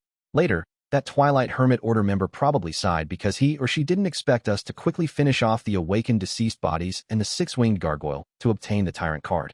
With how things normally go, we should have been in danger, and he quells everything, talking to us from a distance, making us outer circle members of the Twilight Hermit Order. Klein carefully used he to refer to the existence in the depths of the abandoned cathedral. He even suspected that the person might be the former king of angels, son of God, Adam. Of course, he wasn't certain if the primitive island belonged to the Twilight Hermit Order. He believed that even divination wouldn't give him a certain answer, as there were too many possibilities. It also involved other hidden existences, and any information related to the spirit world would definitely be wiped away or hidden. If it's really as I guessed, does that mean that I missed the chance of joining the Twilight Hermit Order? If I pass their test, then I might be able to take a glance at the second blasphemy slate and obtain the high-sequence potion formulas of the seer pathway. What a pity. However, Gehrman Sparrow has a mysterious origin with a secret existence backing him. This is known by the various factions at sea, and as the most ancient and secret organization, the Twilight Hermit Order will definitely be aware of the corresponding situation. The outcome for Gehrman Sparrow would probably be immediate execution and then having answers obtained via spirit channeling. Klein first found it a pity before feeling afraid. As his thoughts whirred, he even thought of sending the Hanged Man to the primitive island again and seek out an opportunity to make him an outer circle member of the Twilight Hermit Order so that he could slowly reach its core. Sigh. But the problem is that the primitive island has vanished. Otherwise, Mr. Hangman really has a chance of being a quadruple spy. Klein snapped his fingers and made the paper in front of him disappear, throwing the night's exploration to the back of his mind. However, he warned himself that he needed to pay attention to the appearances of any abnormalities in his daily life. He was afraid that it wasn't that the hidden existence deep in the cathedral wasn't able to stop himself and the Hanged Man from escaping, but that he had a deeper motive. If not for the gray fog and him having been sterilized, Klein even suspected if there were any hidden marks left on him. Glancing at the items on the table, Klein first flipped the Tyrant card over and placed it beside the Black Emperor card. Following that, he began considering how he would deal with the remaining spoils of war. He already had plans for the Sequence 5 Druid Beyonder characteristic of the Planter pathway. Sell it to Frank Lee via the Hermit Catlia. But the problem is whether I want to accelerate the destruction of this world. Klein gave a self-deprecating laugh as he fell into a dilemma. Allowing a dangerous fellow like Frank Lee to advance to Sequence 5 meant that cows, fish, the sea, and rose bishops would be fearful. No one knew what this fellow, who was no better than a lunatic, would achieve in his experiments after obtaining greater powers. It was an unknown what sort of strange species he could create. What if he plants himself and obtains a bunch of Franks? The world would truly be in danger if that happens. Klein silently exhaled and planned on letting Admiral of Stars vex over this problem. After all, I'll just be selling the Druid Beyonder characteristic normally. Whether Ma'am Hermit wishes to buy it is up to her. Besides, it's only a Sequence 5. I believe Queen Mystic and the Moses Ascetic Order will support her and be able to ensure nothing goes wrong. Besides, the Church of Mother Earth has a bunch of saints, angels, and Grade 0 sealed artifacts, as well as a true deity. There's nothing they can't handle. As Klein consoled himself, he placed his attention onto the Mentor of Confusion and Ocean Songster Beyonder characteristics. His initial plan for the latter was to create a mystical item, but he wasn't sure if the artisan that the Hanged Man knew had the ability to do so. As for the former, he planned on selling it. Although it could also be made into an item, it overlapped with the Baron of Corruption inside the glove. Besides, Klein also began to realize that having too many mystical items wasn't necessarily a good thing. Particular negative effects were a pain when stacked. With creeping hunger and the rentable layman's travels, he believed that it was best if he traveled light most of the time. Under normal circumstances, creeping hunger matched with death knell, along with a few purifying bullets, it was enough to deal with most matters. When in a sea or air battle, he could have an additional mystical item made from an ocean songster. In complicated situations, he could rent layman's travels when given the opportunity. If there wasn't an opportunity, he could use Grozel's travels for defense and throw out the Fate Siphon charm. And this wasn't considering his own Beyonder powers, Wraith Marionette, or the hard-to-use Sea God Scepter. In terms of fixed assets, I'm considered a true tycoon. Klein sighed as he made the Beyonder characteristics fly to the junk pile. As for the eyeball of the six-winged gargoyle, this was a material rich in spirituality and had some hint of strangeness. It could be used in a ritual to create charms. Klein temporarily had no better use or requirements for it, so he had already thrown it into the junk pile. After doing all of this, he disappeared from above the gray fog, and he returned to the real world. On Saturday morning, Furs had originally planned on waking up naturally, but she ended up being awoken by the world's transmission via Mr. Fool. He was returning layman's travels to her. Furs rubbed her eyes and planned on directly preparing the ritual, but when she saw her messy hair and puffy eyes, she decided to wash up first to make herself look human. She had finally sold the 2 properties yesterday, selling them at a higher price than she had expected. Even after deducting the corresponding taxes, she had received £6,550. To her chagrin, gold coins which were used in daily life may appear common, but when she attempted to collect them en masse, she failed to obtain much. After plenty of work, all she got was 600 gold coins. Phew, I can finally repay the debt and complete the transaction. Furs combed her hair and began setting up the ritual. Last night, to celebrate her first time accumulating such immense wealth, she secretly drank half a bottle of Lanty and a barrel of Southville beer. This resulted in her waking up in a terrible state. During the ritual, and after some communication, Furs paid £5,200 and 600 gold coins, closing the assassination commission and receiving an interrogator Beyonder characteristic. This way, she still had £2,530 in cash. As for the royalties from her 2 books, although they weren't much, they were relatively stable. After a brief wait, Furs saw the door of sacrifice and bestowment light up as 2 items flew out. One of them was layman's travels, and the other was a light blue, translucent hexagonal prism. In it were streaking bolts of lightning. Mr. World sure has many Beyonder characteristics on hand. Furs sighed silently and first thanked Mr. Fool before ending the ritual to accept the interrogator's Beyonder characteristic.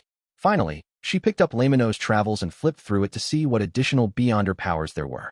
As the pages flipped over, her gaze suddenly froze. This was because 2 of the charred yellow pages weren't empty.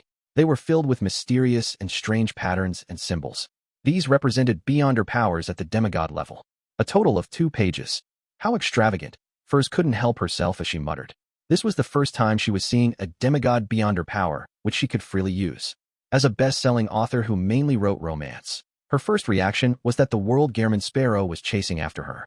But thinking back to how they hadn't met before, and how the gentleman was a cold and powerful assassin, she quickly rejected such a guess. She believed that the world Gehrman Sparrow was probably able to receive help from a demigod at any time, so he didn't mind such matters. Phew, I should try not to use it. I'll let Mr. World use it when he rents it again. Furs exhaled with some fear, completely lacking the guts to take advantage of the terrifying assassin. After composing herself, she used her crystal ball and identified all the new Beyonder powers. She felt that they were all relatively useful apart from Full Moon. If I wish to commit suicide, this is quite a useful one, she muttered and closed layman's travels. She planned on giving Zio the interrogator's Beyonder characteristic when she returned in the evening. At 7 in the evening, Klein wore starched clothes as he waited at the foyer with butler Walter and valet Richardson to welcome the guests at his ball. Soon, he saw a familiar face walk over. Aaron Series. This famous surgeon walked to the main door while helping his pregnant wife. Pregnant lady. Klein's heart stirred as he walked over with a beaming smile. Chapter 817 Guests. As a polite gentleman, Klein obviously wouldn't stare at Aaron's wife. He looked at the famous surgeon and said, "Good evening, Aaron. How may I address your lovely companion?" Aaron's cold demeanor hadn't changed, but it didn't stop him from handing over an intricately packed bottle of red wine and say with a polite smile, "My wife, Wilma Gladys, a middle school teacher. It appears you are about to become a father again. When's it due?" Klein received the present and asked. The topic he had planned to cover when talking to Dr. Aaron had been about a few new surgery techniques in the papers, but he never expected him to bring his pregnant wife. This was a pleasant surprise for him. This was because Ma'am Wilma Gladys was expecting the unborn snake of Mercury, Will September. Aaron subconsciously glanced at his wife's tummy and said with a smile, early July. If you don't mind, I wish to invite you to his birth party. Just as he said that, the gentle and beautiful black-haired lady, Wilma, suddenly held her tummy and exclaimed in pain. What happened? Aaron asked in concern. He kicked me, but he's calmed down, Wilma said with an eased expression. She then looked at Dwayne Dantes and smiled. Because of my pregnancy, I've been home all the time and haven't been to such balls in a while. Feeling pin up at home, I got Aaron to bring me along. Although I can't dance, I'll be able to chat with the other ladies, and I'll even find some time to play some cards. Your presence honors me, Klein sincerely replied. I will come for his birth party in early July. He wasn't affected by the tiny accident, as he still remembered Dr. Aaron's invitation. After exchanging a few words of pleasantries, Klein handed over the gift to his valet, Richardson, and got him to lead his three guests into the hall. Without needing to wait too long, he received his second guest. It was Bishop Electra, who was still wearing his black clergyman robe, and his female partner. His partner was a lady in her early 20s who still had a little bit of baby fat to her cheeks. She looked at everything with a sense of wonder, and she was filled with energy. However, she had an additional hint of maturity to her due to her already having a child. Good evening, Your Excellency. My sleep has recently been excellent, Klein said, feigning ignorance of the Church of Evernight's secret efforts. Electra immediately tapped his chest 4 times in a clockwise fashion. This is a blessing of the goddess. He then introduced his female partner. She's my wife, Shona Johnson. As he often visited Dwayne Dantes and had been to his residence several times, he didn't need to prepare any gifts for the ball. It would appear overly polite and too distant. Nice to meet you. You are a lot younger than I imagined. Klein greeted Shona half politely and half jokingly with a nod. Meanwhile, he silently did the math. It said that the bishop got married 2 years ago. That means that his wife was only 18 or 19. This age difference is quite huge. In a few years, I might have to introduce a particular chubby apothecary to him. Upon hearing Dwayne Dantes' joke, and recalling the conversation back when he visited him while the former was sick, Electra immediately felt uneasy. He coughed gently and replied, She's someone who likes a bustle. If she's free, she has no wish to miss any ball. Klein didn't speak further because he saw Ma'am Mary alight from her carriage and was walking over. After letting Bishop Electra and his wife enter the hall, Klein smiled at Mary and said, Ma'am, perhaps we will be fellow workers next week. The lawyer and accounting team he hired had completed their investigations and had cleared the coin company's audit and said that it was very suitable for investing into. Furthermore, he had already reached a preliminary agreement with the gentleman who was selling the shares. Final confirmation of the sale of 3% shares for £12,800 was to be made next week. When Mary heard that, she chuckled and said, I already treat you as a partner. This seems to have a deeper meaning to it. Don't tell me that Dwayne Dantes has caught your fancy. Klein's heart stirred as he feigned ignorance and reached his hand out. I hope for a pleasant partnership. After a shake of hands, he got butler Walter to lead the lady in. At this moment, more and more guests were arriving. Klein recalled the corresponding topics and warmly and humorously received them, receiving plenty of gifts as a result. If not for my instinctive ability as a faceless to remember a person's looks and characteristics, I wouldn't be able to tell who is who, much less find the correct topic to raise. It's no wonder that a butler's help is often needed at such times. As Klein was stirring in poignancy, he saw a member of Parliament Mocked and his family arrive. He smiled again and took a step forward. Good evening. Today's starry sky is especially beautiful. Member of Parliament Mocked smiled as he handed a bottle of Black Rand from some unknown vineyard to him, and said, I've been in Backlund for nearly 20 years, but the number of starry skies I've seen combined cannot even compare to the number I've seen this year. I hope there will be more with time. Klein then said to Ma'am Rihanna, I heard that the both of you have gotten a boarding school for Miss Hazel? Rihanna looked at her daughter who wore a cold expression despite maintaining a polite smile. Boarding school education is becoming increasingly popular. It's the same for females. And most importantly, perhaps Hazel will get to know more friends. Unfortunately, she doesn't seem too happy about this arrangement, as she can't bear to leave us. In Backlund, boarding schools that targeted females of high society had already grown in popularity. The education they provided might not be better than home tutors, but it created a social circle. The school fees for such a boarding school like that was about £500 a year. She probably can't bear to part with the sewers here. Klein lampooned. After a short chat, he let Member of Parliament Mocked and family into the hall. When it was almost time, he didn't wait by the door and instead walked to the second floor. Standing behind the railing that faced the main door, he gestured for the musicians to pause the music. Holding a cup of champagne, Klein surveyed the surroundings. With all the guests looking at him, he loudly said, I'm very happy that all of you can grace this ball with your presence. First, I'd like to thank the goddess, as well as you. I've prepared for everyone local music and food from Dazed, and I hope you will like it." After a simple speech, Klein walked down the stairs to the first floor, in preparation to invite a lady to dance the opening dance. Typically, a married host would definitely invite his own partner for the opening dance, while unmarried men or women would dance with a relative of the opposite sex, or invite someone they had their eye on, in an alternate form of a blind date. But Dwayne Dantes didn't have any family or any suitable target, so this matter appeared somewhat embarrassing. However, he had an experienced butler. His butler had hired a socialite of high society, and although dancing the opening dance would result in some rumors, it wouldn't make others believe that they were dating. Therefore, Klein looked at the lady named Aurea without any guilt as he walked towards her. This lady was a widow who had good relationships with several people in Backlund's high society. She enjoyed quite a status in this circle, but of course, she wasn't well liked by the ladies. Anyone with a bit of standing looked down on her. Regardless, Aurea's female charms and her bearing was excellent. It was especially so with her figure that had alluring curves. If it wasn't because her looks were only above average, Klein would have suspected that. She was a demoness. "Ma'am, may I have the pleasure of dancing with you?" Klein followed the teachings of his etiquette teacher, Wiana, and posed flawlessly.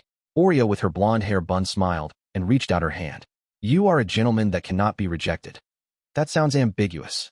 Her identity and the role she plays in social settings ensures that she can't act as demure as most ladies and madams. Klein held her hand, entered the dance floor, and began dancing under the tune of a village folk song. The aristocrats all had land, manors, and castles in the villages, and they spent several months a year there. Therefore, folk songs were one of the mainstream songs in high society social events. "You dance really well. If Wiana hadn't mentioned it before, I wouldn't believe that you weren't able to dance before." Aurea deliberately leaned in close. As they moved in step, her breathing could be heard. As she was a stranger, Klein was a little uneasy by the close distance, but he couldn't push her away while under everyone's gaze, so all he could do was smile. "I just didn't know how to dance such dances. In fact, I'm good at the kind of dances from Desi Bay and the southern continent where there's greater freedom. I also like those kinds of dances. They are full of strength and passion. It's danced for yourself and not for others." Aurea found a topic as she gyrated her body, appearing extremely intimate with Dwayne Dantes. Towards the end of the opening dance, she said with a suppressed chuckle, "If it wasn't for the rumors, I would even suspect that you don't fancy women because you're a little stiff. However, I no longer have any doubts." As she spoke, she glanced down. Klein was actually rather embarrassed. She was really good at using her body and words to create a suggestive atmosphere. However, Dwayne Dantes was an experienced man and couldn't admit defeat. He smiled with a natural expression. "Stiffness is a result of not being used to Backlund's social scene. I can teach you," Aurea said with a chuckle. At that moment, the tune came to an end as she took a step back and winked with a smile. "You're really passionate." The words were a double entendre that left Klein nearly blushing. He even began to suspect if she was related to demonesses. He continued wearing a stoic expression as he bent his back into a bow, and he sent Aurea back to her spot. Through the corner of his eye, he caught Wilma Gladys, who was pregnant with the Snake of Mercury, walking towards the long table to the side. Her target was apparently the first batch of ice cream. Chapter 8:18, Warning. Klein's gaze moved away from Wilma Gladys and looked to the pastries like carrot cake and cream puffs to the side, as well as the roasted poussin, stewed lamb, seared ribeye, Desi roasted fish, and the other food nearby. He gulped his saliva slightly and forced himself to retract his gaze as he prepared to invite Ma'am Mary for the second dance. As the host, he couldn't skip any of the first 3 dances. Therefore, all he could do was temporarily forget his hunger and the delicacies. And at this moment, Wilma Gladys, whose pregnant state showed, walked to the spot where there was ice cream. She reached out her hand before retracting it. "You want some?" Dr. Aaron hadn't joined the first dance as he stayed by his pregnant wife's side. Wilma Gladys sternly shook her head. "No, I don't. I'm pregnant. It's not good to have ice cream. However, the little fella in my tummy seems to want a little, just a little." Dr. Aaron nodded indiscernibly and said, "Then have some. Leave the rest to me." Wilma immediately revealed an irresistible smile. "You spoil him too much." She didn't object to it as she watched her husband pick up a scoop of ice cream that had been circled with ice. After taking 2 bites, Wilma closed her eyes and suddenly shifted her gaze. She looked at a few ladies who hadn't participated in the first dance. They were chatting about something in hushed tones. They had smiles across their suggestive faces, often covering their mouths and laughing covertly. What interesting matters are they talking about? Wilma's curiosity was instantly piqued, and after informing her husband, Aaron, she walked over. However, the few ladies quickly dispersed as though they were awaiting the second dance. Wilma was disappointed as she asked the young beautiful lady who remained standing there, "Do you know what they were discussing about?" I'm not interested in their topics, Hazel said as she glanced at the pregnant lady beside her. She didn't fault her for being a little impolite because pregnant ladies often had some privileges. Only then did Wilma notice that Hazel, with her long black-green hair, was holding a cup of champagne. She looked like she had no wish to be invited to a dance. She has a sense of pride that stems from the bottom of her heart. Even when looking at Baronet madams, she will only maintain the most basic courtesy. This is a delightful character, but the problem is that she's like that to everyone. She's overly cold and aloof. Perhaps she's in the rebellious stage that Emperor Roselle had mentioned before. As a middle school teacher, Wilma couldn't help but make comment inwardly. Then, knowing better, she opened up a distance from Hazel and began looking for the ladies she was familiar with. After completing 3 dances, Klein finally had a brief reprieve to stuff himself with more food and drink some thirst-quenching sweet iced tea. This was a D's specialty that he specially got the kitchen to prepare. Due to the influence of Death Knell, he had drank a little too much. After having a short conversation with Bishop Electra, he had to apologize and take his leave to the washroom. In fact, he could hold back for another 3 more dances. However, he felt that Snake of Fate Wolas Septon might have wanted to communicate with him, judging from his sudden appearance. Therefore, he found a suitable place without anyone around. Although he is an unborn fetus and came here passively, if he doesn't wish to meet me, he has 100 ways to stop his mother from heading out. In short, it's worth giving it a try, Klein mumbled as he entered the washroom and locked the door. Just as he was in a dilemma to deal with his burgeoning bladder or patiently wait another 2 minutes, his spiritual perception triggered as he looked at the mirror. At some point in time, the mirror had produced a black pram that was covered in shadows that prevented him from seeing any details. The only thing he could discern was that there was a child wrapped in silver silk inside.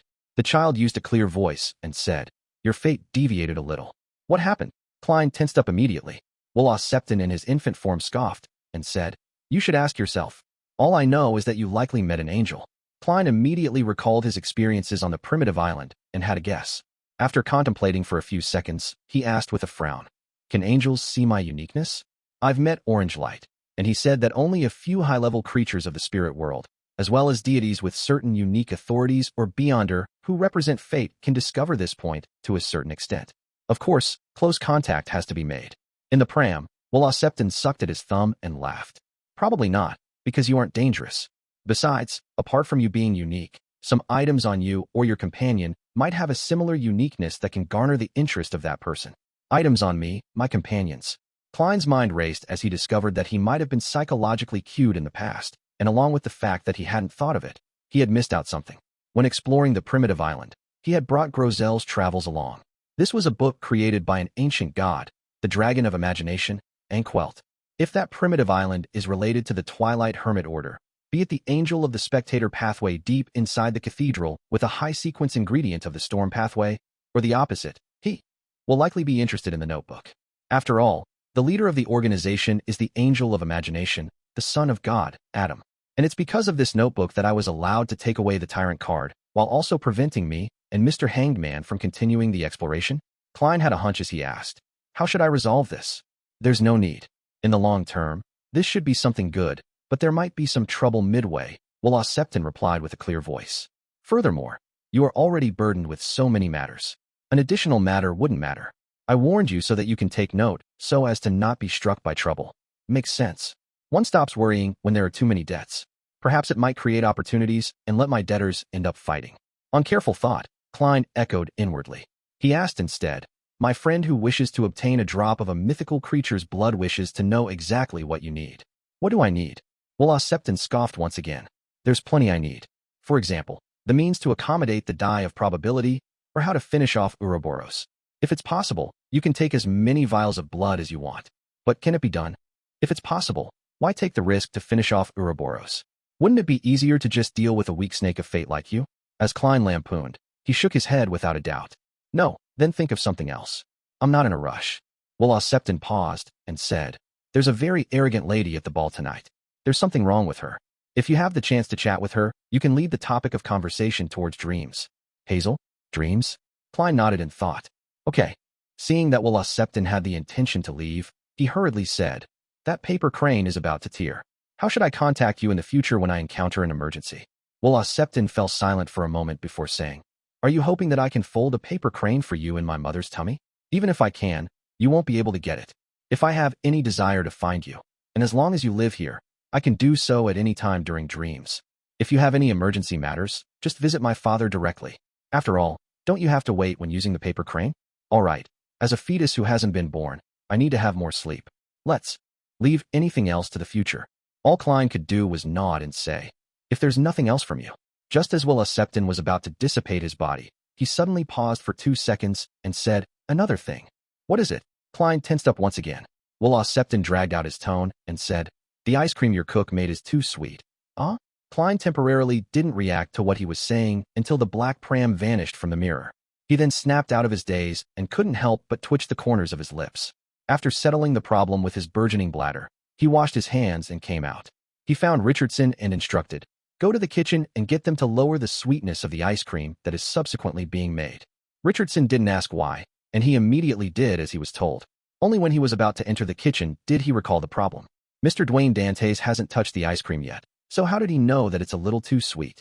Towards this problem, Richardson quickly had an answer. He believed that a guest had informed his employer after sampling the ice cream. Although it was a little impolite, it wasn't something rare, especially among familiar friends. They would proactively and kindly inform him, so as to prevent the host of the ball from suffering unpleasant critique. At this moment, as the previous dance was still happening, Klein wasn't in a hurry to consider a dance partner. He walked to the long table by the side and seized the opportunity to have some of the delicacies. Just as he selected a piece of Desi roasted fish without many bones, he suddenly saw Wilma Gladys lean over and pick up a cup of sweet iced tea. The lady nodded at the host and smiled. This beverage is nice. I've never had it before. It's sweet iced tea from the South, Klein explained with a smile as he casually glanced at her tummy. He seems to be very obedient. Oh, perhaps it's a she. Wilma smiled. Most of the time, but there might be some stirrings in the middle of the night at times. Middle of the night. At times. Don't tell me it's when he's replying to my questions. Klein suddenly broke out into a sweat as he feigned ignorance and cast his attention back onto his plate. As Wilma drank a sip of sweet iced tea, she headed back to her previous conversation. When the new dance began, Klein handed his plate and cup to an attendant beside him and glanced at Hazel. He slowly walked over and bowed with a smile. Lady, may I have the pleasure of dancing with you? Hazel fell silent for a few seconds and placed the cup of champagne onto an attendant's tray and replied politely, it will be my pleasure. Chapter 819, Gift. Amidst a soothing melody, Klein and Hazel began dancing with their backs straight. One was tall and slim, and apart from the clear difference in age, their movements, demeanor, and looks were highly compatible. It was a beautiful sight to behold, one that could almost be used as a prime example for dancing. Klein took the initiative to break the silence. As they twirled, he casually said, I often had nightmares some time ago, but thankfully I had the goddess's blessings. I prayed a few times at the cathedral and drank a few cups of holy water, and after that, I stopped jolting awake. Hazel silently looked up and, after 2 seconds, asked, what kind of nightmare? To think you will be interested in such a topic. Well, Septon was right after all. Klein replied with a smile. I was being pursued by all kinds of monsters inside an abandoned, dilapidated cathedral. But you probably know, it's almost impossible to remember the details in a dream. I find it difficult to describe those monsters. Hazel didn't say a word, but her bright, brown eyes were colored with dissent. That also meant that she believed that dreams weren't necessarily impossible to recall. Klein took a step diagonally with her in his arms as he said with a smile, Indeed, I've had a very clear dream in the past. Back then, I was still in the southern continent. I dreamed of an inverted mausoleum. It was constructed from pitch-black stone columns that extended underground. There were zombies covered in white feathers that appeared from them in a bid to pull me in.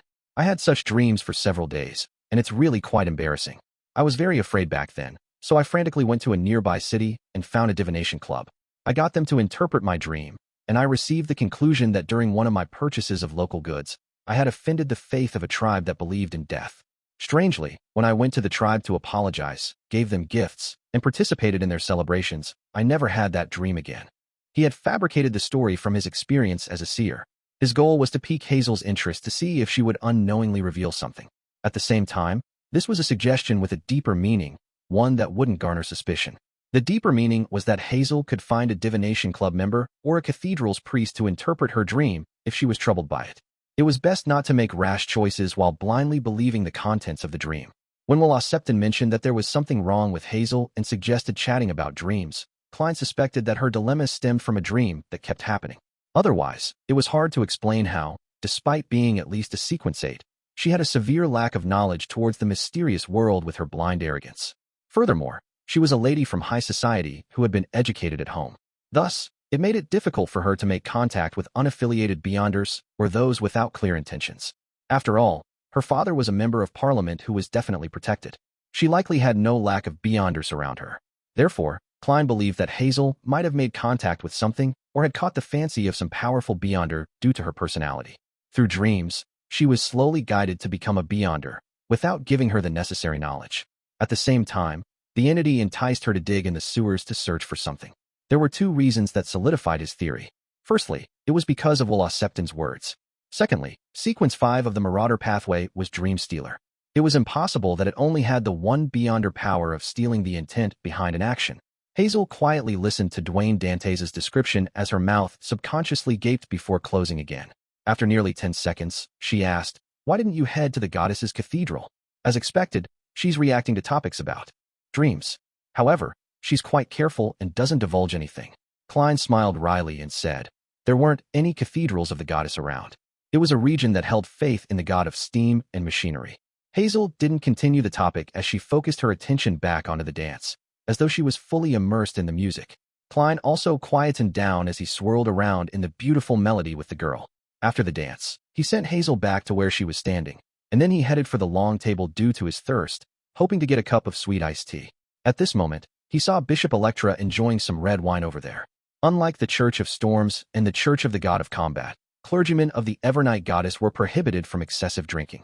They needed to reject distilled spirits, and they could only drink champagne, beer, and red and white grape wine in moderation. "How is it? This should be your first time holding such a grand ball, right?" Electra smiled as he raised his cup. Klein smiled and replied, "Very troublesome, and it's also, the biggest problem is that having so many dances in a row is exhausting. I kept sweating and wanted to drink more water." Bishop Electra chuckled and said, "When you're here in Backlund, don't slack on any physical exercise. At times, the social scene is more tiring than you can imagine." With that said, he said with a jibing smile, "Ma'am, Aurea has endorsed you, believing that your character matches your appearance. I'd like to thank her for her endorsement." Klein was momentarily unable to find the words to reply with as he replied in a jokingly manner, "A person's character cannot be identified from a single dance." Without waiting for Electra to reveal a smile that all men understood, he switched to saying, "Your Excellency, I've recently involved myself in some business, and I'm afraid that I might offend a gentleman in power. I'm a little worried."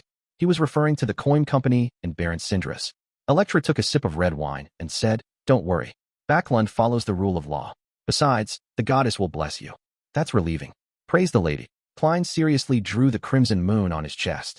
After Electra headed for the dance floor, his gaze darkened as he sighed silently. He wasn't feeling fearful or hatred.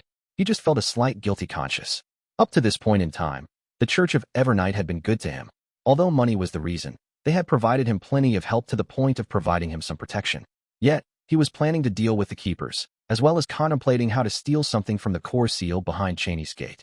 Sigh, if this plan takes too long to complete, I'd really need periodic psychological treatment. Otherwise, I'll have some mental problems. Klein monitored his emotions as he shook his head indiscernibly. In an apartment in Sherwood Borough, Zio came home with Fainapotter pies and Desi Bay sweet iced tea. As she put it on the dining table, she said to Furs, "Don't eat too much of such food. It's unhealthy." "Why do you say that?" Furs picked up a pie stuffed with fruits and ham before taking a bite. "I read about it in a magazine. As a bounty hunter, maintaining one's figure is a necessity." Zio hesitated for a moment before pulling a pie to her mouth. Furs scoffed, "You're a beyonder geared for combat, an extraordinary bounty hunter. There's no need to bother about maintaining your figure. Perhaps, you might have missed out on your final opportunity to grow taller as a result." "Oh right, I heard that the warrior pathway has an effective way of raising a person's height. It's obvious just from looking at those barbarians from Faceac." Zio was taken aback as she suddenly sighed. "But I was born as a half-arbiter. I have no way of becoming a warrior." Clearly, she had seriously considered it in the past. Realizing that she had triggered her friend's memories, she acted as though she hadn't said a word as she focused on having her late dinner. After they were done eating and clearing up, Furs pulled Zio into her bedroom and cleared her throat.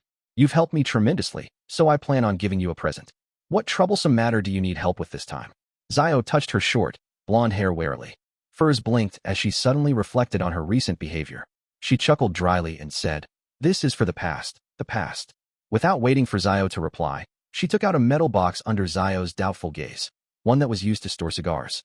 "I don't smoke," Zio said with a shake of her head. Furs tersely answered as she opened the box, revealing a translucent hexagonal pillar that was light blue in color. Zio's gaze froze as she looked at the luster that streaked inside the crystal-like lightning as she instinctively asked, "Interrogator?" Yes, a participant at a Beyonder gathering was selling it cheaply. I was afraid of missing the opportunity and hurriedly bought it. Furs said the complete truth. As you know, I've recently been rewarded by my teacher because of something just a while ago. I'm not lacking in cash. Zio knew that her friend had been out recently, claiming that she was doing something for her teacher. However, she found it unbelievable that she could so easily buy her an interrogator Beyonder characteristic as a gift. This was completely unlike her original lifestyle. Is she still gambling, having earned large sums of money after becoming an astrologer? Or did she finally cast her sights onto a bank vault and used her door-opening powers to rob the cash inside? Many guesses flashed through Zio's mind, but she wasn't able to find the corresponding proof. About 2 to 3 seconds later, she made a decision. She was to randomly pretend to head out 2 days a week, and she would secretly observe what Furs was doing. If it wasn't for her trust in her friend's character and bottom line, she would have suspected that she had become the mistress of a powerful Beyonder or tycoon. It's too valuable. Zio waved her hand in an attempt to reject the gift. Furs had already thought of the excuse as she said with a smile, "I'll have matters to trouble you with in the future. Just treat it as an advanced payment. We are good friends. There's no need to talk about payment." Zio hesitated for a second as she said with a shake of her head, "I was waiting for you to say that." Furs immediately smiled and said, "Then treat it as an early birthday present. Don't you reject it." "But my birthday is more than half a year away," as Zio muttered. She eventually reached out and took the interrogator Beyonder characteristic. Sunday afternoon. Zio repressed her excitement and anticipation as she headed out as per normal. She planned on heading to a specific spot to leave a corresponding mark to schedule a meeting with the masked man from MI9 at some secluded alley. After obtaining the interrogator's Beyonder characteristic and having digested her share of potion, all she needed was the correct formula to advance to Sequence 7. It would be a crucial step for her investigation of the truth and restoring her family's honor. Therefore, she was eager to receive a few more missions from the military to accumulate the amount of contributions she needed. After doing all of this, she planned on circling East Borough first to see if there was any important news. Then, she planned on returning home to tell Furs so that she could figure out what her good friend was up to, or if she was in any danger. However, the moment she entered East Borough, she had a hunch that someone was staring at her. Chapter 820, 2 Dazed Instances. Who is it? As a sheriff, Zio had a sharp intuition for monitoring others and for being monitored by others. Her heart tensed up as her mind raced to consider what had just happened. In the past 2 to 3 weeks, she hadn't encountered anything particularly noteworthy. The few criminals she apprehended weren't Beyonders, and they were, at best, related to certain gangs. No one would offend a famous bounty hunter in East Borough for them. Therefore, she quickly narrowed down the list of suspects, and she vaguely guessed at the spies faction. A member from the Aurora Order? I didn't attend Mr. X's gathering, and an accident happened. Apparently, it was quite a stunning scene. The person from MI9 said that Mr. X was assassinated on the spot and had his corpse taken away. Furthermore, the assassin had used powers at the demigod level. Is the Aurora Order investigating the possible culprits? Every invitee is in their sights. Although Zio was careless and short-tempered at times, her thought process was relatively direct. But in similar fields, she had a strong intuition that allowed her to figure out the crux of the matter. And on the matter regarding Mr. X's assassination, she had once been thankful that Furs had stopped her from attending, thus avoiding the accident. On the other hand, she felt that there wasn't anything wrong about her, allowing her to stand up to the scrutiny of any investigation. Therefore, when she met the masked man from MI9 last week, she had been frank and confident, and she had accepted the mission to investigate the truth behind the matter. Unfortunately, she wasn't sure which other Beyonders had participated back then, and she had no clues to kick her off. That man from MI9 said that the members of Aurora Order are either lunatics or potential lunatics. You can't use common sense to guess at their actions. Even if they believe that there's nothing wrong with me, they can kill me in passing to vent their anger as a warning to the real murderer. The stressed Zio walked forward as she revised her path in East Borough. This new route allowed her to obtain the help of friends at any time. If she suffered an ambush, there was a considerable chance that she could escape or kill the assailant. As she walked, Zio's mind suddenly went into a daze, as she realized that she had unknowingly arrived back at her residence in Sherwood Borough at some point in time. Zio entered blankly and drank a cup of water when she was patted on the shoulder by Furs. "Accompany me to East Borough." Zio was taken aback as she found herself saying something very familiar. "You want to head out to gather material?" Furs immediately said that it wasn't the case, indicating that she had previously accepted a mission to find the dust left behind after a ghost faded away. As the deceased had been given a send-off by the priests at the cemetery to their respective deities' kingdom, there wasn't any ghosts. Thus, they could only head over to East Borough to find targets. Zio hesitated and said, "Can't you push it back a day? I'm planning to participate in Mr. X's gathering." Furs immediately wore a bitter look and said that she had delayed it by too much, and the mission's deadline was looming. Zio sighed and agreed to accompany her friend to East Borough to find a deceased person that had just died or one that hadn't been discovered after a period of time since their death. Just as the two were about to exit, Zio felt the wind strike her in the face as she trembled and snapped awake. She saw a wandering poet sitting in a corner, playing a 7-string guitar as he sang a folk song that was famous in the southern villages. Zio frowned slightly as she rubbed her temples. She had a nagging feeling that her mind had gone adrift, but she couldn't remember what she was thinking about. She continued maintaining her vigilance as she followed her originally set route, entering a bar that sold lunch. On the way, she met an East Borough resident who would occasionally provide her with intelligence. He was a man who was either 23 or 24 years old. He had thinned his brows, and his brown hair reached his shoulders. His facial features were rather soft, and he had put on cheap makeup. He gave off quite an odd vibe. "Sherman, did anything happen in the past few days?"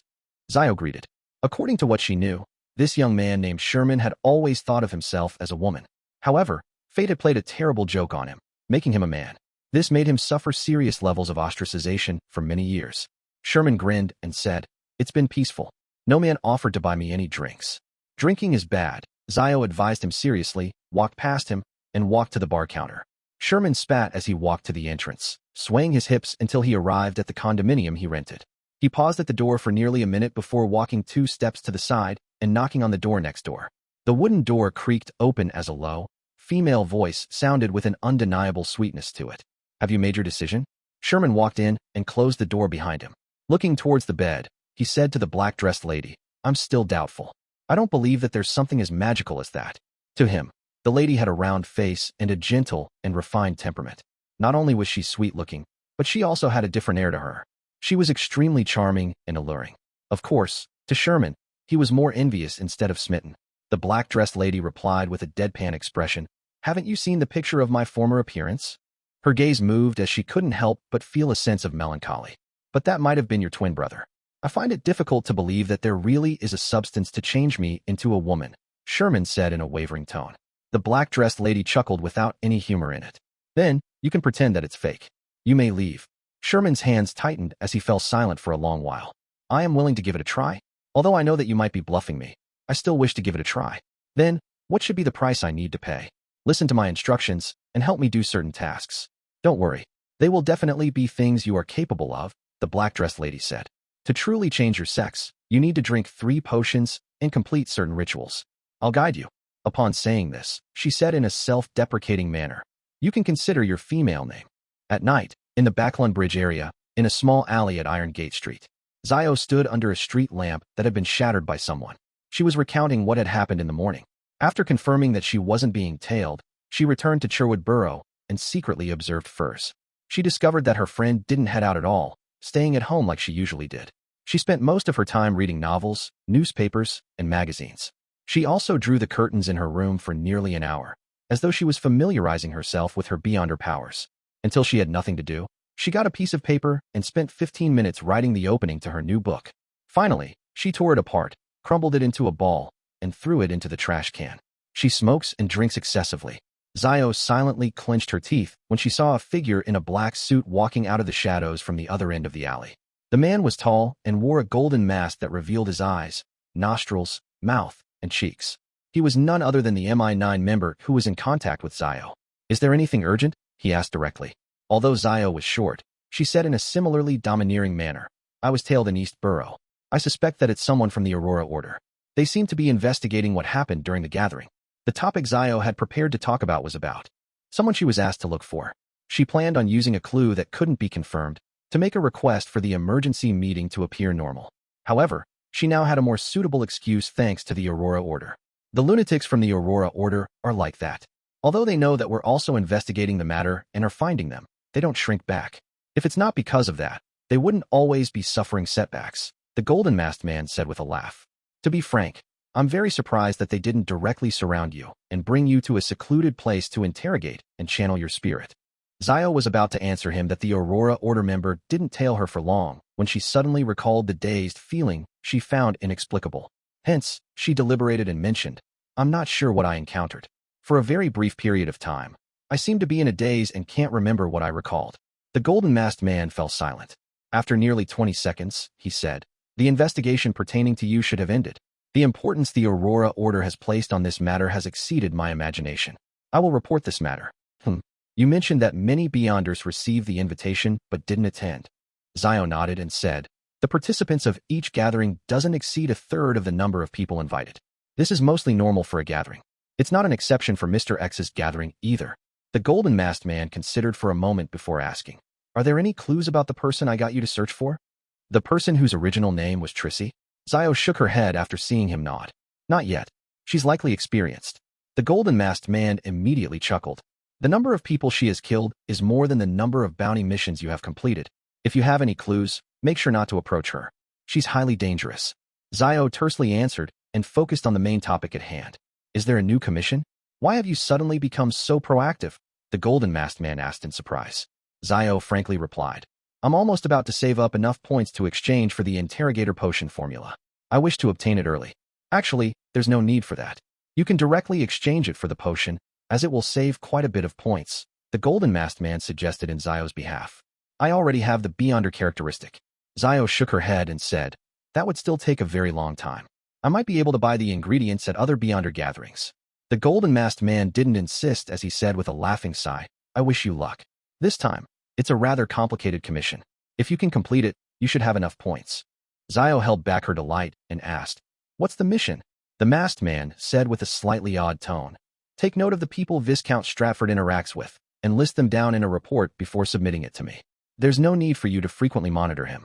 Whenever you are free or walk past, take note of it in passing. Trust me, you aren't the only one working on this mission. As long as you hand over a report of certain value a week, it'll be considered as you contributing a certain amount. This can be repeated every week." Viscount Stratford. Zio suddenly fell into a daze again, but this time, she knew why. This Viscount was the captain of the Royal Guards. He was once her father's deputy. Chapter 821, Soul Imprint. Zio was dazed for about 10 seconds before remembering the need to reply. She looked at the golden-masked man and nodded. "All right, I'll take note of the people Viscount Stratford interacts with." The golden-masked man seemed to sense her dazed state as he said, "There's another mission. The Church of Evernight's Red Gloves are investigating something related to the numinous episcopate. If you have any relevant information on that, immediately inform me." Zio tersely responded, unable to extricate herself from her emotions. The golden-masked man fell silent for a few seconds and asked after some deliberation, "Are you interested in directly joining MI9? You can continue maintaining your present identity, being active in East Borough." Zio was taken aback for 2 seconds as her mouth turned agape. She was momentarily unable to make a decision. The golden-masked man didn't require an immediate answer as he said with a smile, "There's no rush. Tell me your answer after you become an interrogator." After saying that, he walked back, step after step, slinking away into the shadows at the other end of the alley. That same evening, Klein snapped awake from a dream. The soul imprint he had set up in Buckland Street's sewers had been touched. Who is it that isn't sleeping in the middle of the night? Is Hazel not afraid of being possessed by a wraith? Klein sighed helplessly as he took out the iron cigar case which was wrapped in a wall of spirituality from under his pillow. He then walked to the balcony where the curtains were tightly drawn. Wraith Senior rapidly leaped onto the surface of a street lamp before passing the manhole and sinking deep into the sewers. After advancing a short distance, with the eyes of his marionette, Klein saw Hazel in commoner clothes. This lady was warily walking forward as she raised her left hand without realizing it to touch the necklace with 7 emeralds. In her right hand was a charm made from gold. Although the charm hadn't been activated, it exuded the feeling of sunlight and warmth, as well as the refreshing sense of morning dew. Upon seeing this scene, Klein suddenly recalled his encounter when strolling in the morning. Hazel had woken up early to stroll in her garden. She was gathering materials to create the sun domain charm. Morning dew? Klein guessed with uncertainty as he felt a little puzzled. This was because Hazel wasn't only half illiterate in the mysterious domain, but she also lacked quite a bit of knowledge. Furthermore, she was a believer of the Evernight goddess. Such a Beyonder wouldn't receive any response if she prayed to the eternal blazing Sunday. Even if something special happened, the smallest probability event would be that of receiving punishment. As she hasn't been digging and searching in the sewers for too long, that Beyonder that has been guiding her with a dream has turned anxious. That's why she was taught how to make sun domain charms via dream. From the Marauder pathway, the corresponding high-sequence representative, Amon, is also known as a blasphemer. Does this mean that at a certain sequence of this pathway, they have the ability to pretend to be believers of other deities and circle around any defenses to obtain a response and create various kinds of charms? This does match their modus operandi. With Signor's vision, Klein watched Hazel walk deep into the sewers. Based on his spiritual intuition, although the Sun Domain charm was targeted at a wraith, it was far from sufficient to truly threaten a Sequence 5, with it dealing a certain amount of damage at best. After all, Hazel had no way of obtaining high-level materials. However, Klein didn't let his wraith possess her again, afraid that it would alarm that Beyonder who was influencing Hazel. After tomorrow's tarot gathering, he believed he would obtain a low-level item from the Marauder pathway, allowing him to make the corresponding investigations. Before that, maintaining the status quo was the best choice. Of course, the premise was that he was certain that Hazel wasn't able to dig up anything within a day or two. He had plenty of time to prepare. As a seer, he had many ways to make a confirmation. The simplest way was to head above the gray fog. After retracting his marionette, Klein took 4 steps counterclockwise and arrived inside the ancient palace, which had stone columns propping it up. He conjured a pen and paper, and he wrote down the corresponding divination statement. Something major will happen in Buckland Street over the next 3 days. With the topaz pendulum, Klein obtained a negative revelation. This also meant that in 3 days, no major incident would happen in Buckland Street. As for the possibility of what Hazel would really dig out, it would only affect him while being trivial to Buckland Street. He wasn't fazed. This was because something trivial wouldn't affect his subsequent plans. He didn't have any strong intentions of stopping her. He had previously given a hint to her at the ball. If Hazel didn't understand or didn't take it to heart, it was her problem. Klein didn't have any psychological burden on such matters. After returning to the real world, he waited for 45 minutes before Hazel came out. After confirming that no significant changes happened underground, Klein laid back in bed, and with cogitation, he quickly fell asleep. Monday afternoon at 3. Dark red beams of light that soared up from both sides of the long bronze table appeared before the fool Klein's, the son Derek's, and the world Gehrman Sparrow's eyes. Justice Audrey remained in a good mood as she bowed at the figure shrouded in gray fog. "Good afternoon, Mr. Fool," Klein nodded with a smile as a response to this lady who often delighted him. Meanwhile, Audrey swept her gaze and discovered an additional card beside Mr. Fool's hand. A new card of blasphemy. I wonder which pathway it's from. I really wish that it's from the spectator pathway. Audrey's heart stirred as she turned to greet the other members. Once everything was done, she looked to the end of the mottled table ahead of the hermit Cattleya and said, "Honorable Mr. Fool, I've found 3 new pages of Roselle's diary." This was actually obtained from the Lone Relic Search and Preservation Foundation, but as its founder and main sponsor, she easily received the opportunity to make a copy. Audrey was rather proud in regards to this. She was increasingly convinced that establishing such a foundation was a wise decision of hers. Unfortunately, to not expose her identity, she didn't share this matter with the other members of the Tarot Club. Very good. Klein smiled with a nod, indicating that Miss Justice could conjure the diary.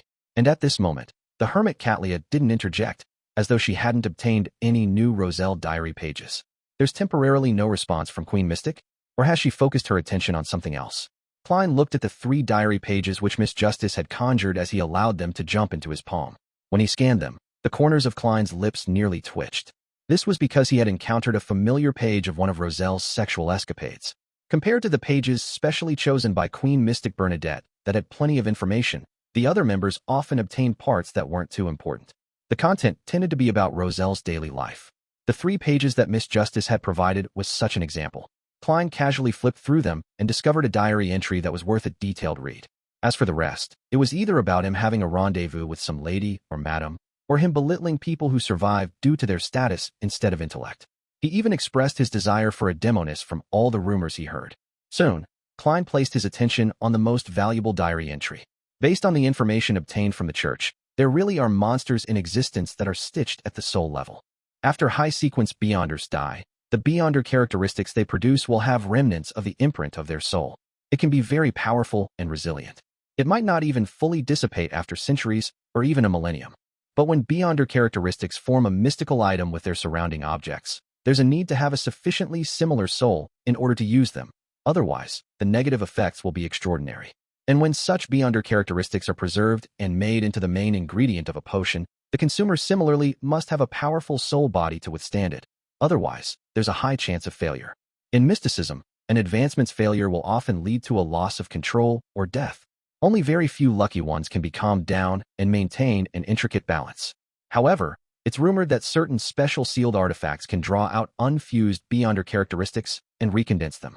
It would be akin to not having consumed the potion, so the failures will only suffer a storm-like assault on their soul. But according to my conjectures, there's likely some level of mutation at the gene level. This is because, based on the information provided, those who failed their advancement and survived by this method had mostly died from terminal illnesses within 5 years. Therefore, consuming a potion similar to one's soul body can effectively decrease the difficulty of advancements, but it will leave behind remnant soul imprints. Unknowingly, one will suffer an identity dissociation, and they would slowly transform into a monster stitched at the soul level. It's just like that high-sequence beyonder who resurrected on his body. Resurrected. On careful thought, it's really quite terrifying. However, the church told me that there are roughly 3 methods to rid the high-sequence beyonder soul imprints in a beyonder characteristic. As for what they are, they didn't tell me. They don't seem simple. It's no wonder the Sauron family enjoys calling descendants who look similar to their ancestors as having talent. Talent. I have to say that I do pity Florin quite a bit. Monsters stitched at the soul level. High-sequence beyonder soul imprints. Sounds a little alarming. So high-sequence beyonder potions have such a problem. The churches probably have a way to resolve them. They have no lack of angels and grade 0 sealed artifacts. They can shatter a beyonder characteristic and recondense them, thus obtaining a purified one. Those ancient families probably aren't that lucky. They might not have any more angels protecting them. They might only have 1 or 2 grade 0 sealed artifacts, but they aren't that easily used. Furthermore, different grade 0 sealed artifacts have different uses. They might not be adequate for such matters. Klein's mind raced as he made the diary pages in his hand vanish. Then, he looked at Miss Justice and asked with a chuckle, "What do you wish to exchange them for?" Audrey was waiting for her potion ingredients, and she temporarily had nothing she lacked. Therefore, without any hesitation, she chose to satisfy her curiosity. "Honorable Mr. Fool, is that an additional card by your hand, a card of blasphemy? Which one is it?" Chapter 822, Another. I knew it. Miss Justice wouldn't not ask when she sees an additional card. I got through another question so easily. Klein secretly smiled as he casually flipped over the new card of blasphemy, showing it to Justice. Tyrant. As expected, Gehrman Sparrow has handed it over. That was Mr. Fool's goal. Alger eagerly glanced at Emperor Roselle in a papal tiara as he thought poignantly. He had already obtained the cataclysmic interrer potion formula, and he knew what ritual was needed. He was in a great mood and felt that, although there were obstacles ahead of him, he was filled with radiance and hope. Audrey quickly took in the details of the card of blasphemy. Tyrant card. It looks like it's the sailor pathway. How I envy Mr. Hangman. Mr. Hangman doesn't seem alarmed or surprised. From a psychological point of view, his reaction should have been greater than mine. He was already aware that it was the sailor pathway's card of blasphemy. Eliminating all other impossibilities, this is the only explanation. But how did Mr. Hangman know of it ahead of time? Sequence 0, Tyrant. The potion name corresponding to the Lord of Storms is Tyrant. This Tyrant card was likely in the form of the Hierophant. However, the actual meaning has certain discrepancies with some similarities. Some of it is inversed, and some are just an extension. In short, the interpretation of the card is that of a conservative view, an emphasis on submission at the level of the soul. By relying on dominance and strength, fear is created to bring about faith. Audrey, who had liked mysticism from a young age, interpreted it as she felt a strong sense of satisfaction. She felt that the payment of 3 Roselle diary pages was especially worth it. Card of blasphemy. Being equally good at interpretation and being knowledgeable, Katlia also quickly figured out the pathway in which the card represented. She also managed to add sequence 0, Tyrant, to the gaps in her knowledge. Apart from these facts, she also made a connection. The world Gehrman Sparrow plotted the death of sea god Calvetua, thus allowing Mr. Fool to obtain that scepter representing sea god's authority and begin answering believers in the name of sea god. This time, he obtained the Tyrant card of the storm pathway. It's definitely no coincidence. As she thought about the matter, Katlia was suddenly alarmed, suspecting that Mr. Fool was secretly attempting to erode away the Lord of Storm's authority. A battle between gods. It's a massive plan that has a far-reaching influence. This is one of the true goals of Mr. Fool. As thoughts flashed through Katlia's mind, she retracted her gaze and stopped looking at the Tyrant card. Furs and Emlyn didn't understand much about Sequence 0. They had only heard Mr. Fool mention it once at a previous tarot gathering. Therefore, they were only surprised that it was a card of blasphemy. They also began to link the name Tyrant and the Sequence 0's potion name to the Lord of Storms. The former began trembling a little, feeling as though she was being sacrilegious. As for the latter, He began imagining and guessing what was the name of the artificial vampire pathways sequence 0. It must be Moon. Or Crimson Moon. Emlyn's mind raced as he came to an answer. As for whether it was correct, he didn't mind it at all. He just felt that it was definitely close to the truth. Having grown up in the City of Silver, Derek had received quite a solid education in mysticism. He wasn't unfamiliar with the concept of sequence 0, and he had even aimed his sights to becoming one at that level. Only by doing so could he bring the City of Silver out into the light and warmth, so as to bring hope and a future. This likely represents Elf King Sinaithrim, so it's called Tyrant. However, his authority seems to be a little more than what the card represents. Derek thought as he participated in the ongoings of the tarot gathering in a rare instance. After showing it for 2 seconds, the Fool Klein covered the Tyrant card again before casually glancing at Ma'am Hermit. Cattleya hurriedly said, "Honorable Mr. Fool, there aren't any new Roselle diary pages this time." As expected, Klein nodded gently and said with a smile, "That's all from me." Just as he said that, the World Gehrman Sparrow looked at the Hanged Man. "After this gathering, I'll send you that Ocean Songster's Beyonder characteristic. Can you find an artisan to create an easily portable mystical item? Another Ocean Songster Beyonder characteristic?" The same thought surfaced in the minds of Audrey, Emlyn, and company. Powerful sequence 5 Beyonders weren't carrots that you could easily buy on the street. And Mr. World had killed several in the past 2 months. Which quasi-high-ranking member of the Church of Storms met harm this time? Cattleya started off with her conjecture that Mr. Fool was attempting to erode away the Lord of Storm's authority as she came to such a thought. Furs became increasingly fearful of Gehrman Sparrow as she kept warning herself not to use the 2 pages with demigod-level Beyonder powers. Derek couldn't help but think back to how City of Silver teams would clear a region of monsters. In that dark environment of despair, the number of Sequence 5 main ingredients and Beyonder characteristics were few and far between. There were even instances where there weren't any at times.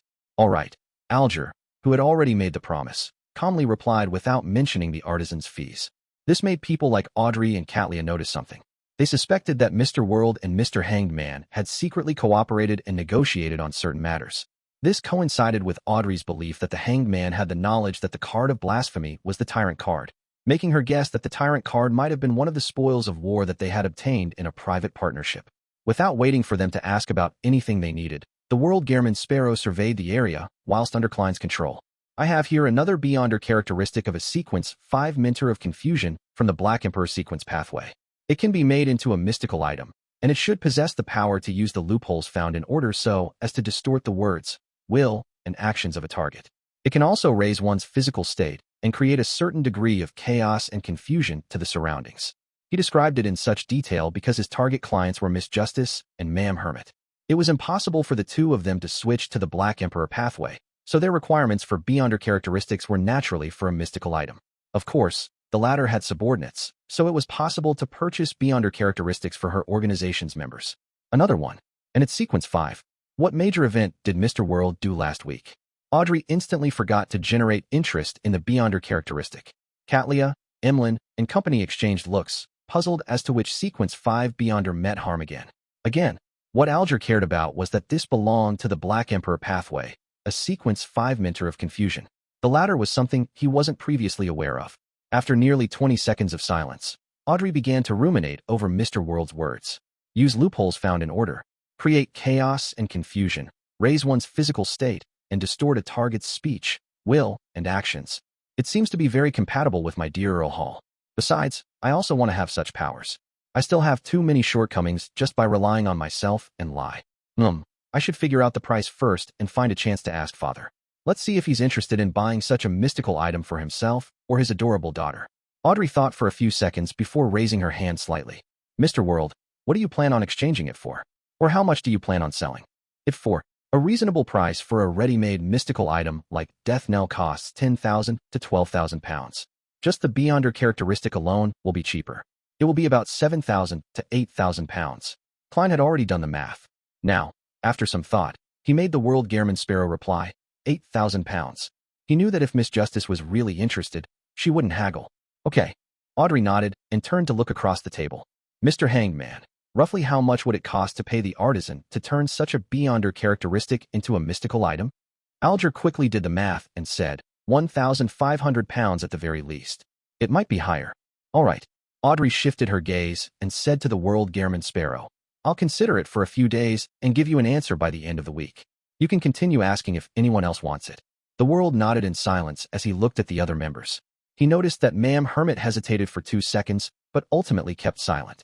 As for the rest, they were only watching with interest. Just as Audrey was about to ask about the fruit of the illusory chime tree, all the members heard the world-garment sparrow hoarsely say, "There's another sequence 5 beyonder characteristic from the planter pathway, Druid." Suddenly, the palace that looked like a giant's residence turned extremely quiet. Apart from Mr. Fool, who continued observing everyone in a leisurely manner, the hangman Alger didn't show any additional thoughts. Another. When did sequence 5 beyonder characteristics become so common? What did he do? Cattleya suddenly felt baffled. She felt that the risk and hard work she had put in over the years was, in essence, no different to the commercial goods the world-garment sparrow was selling. It's terrifying.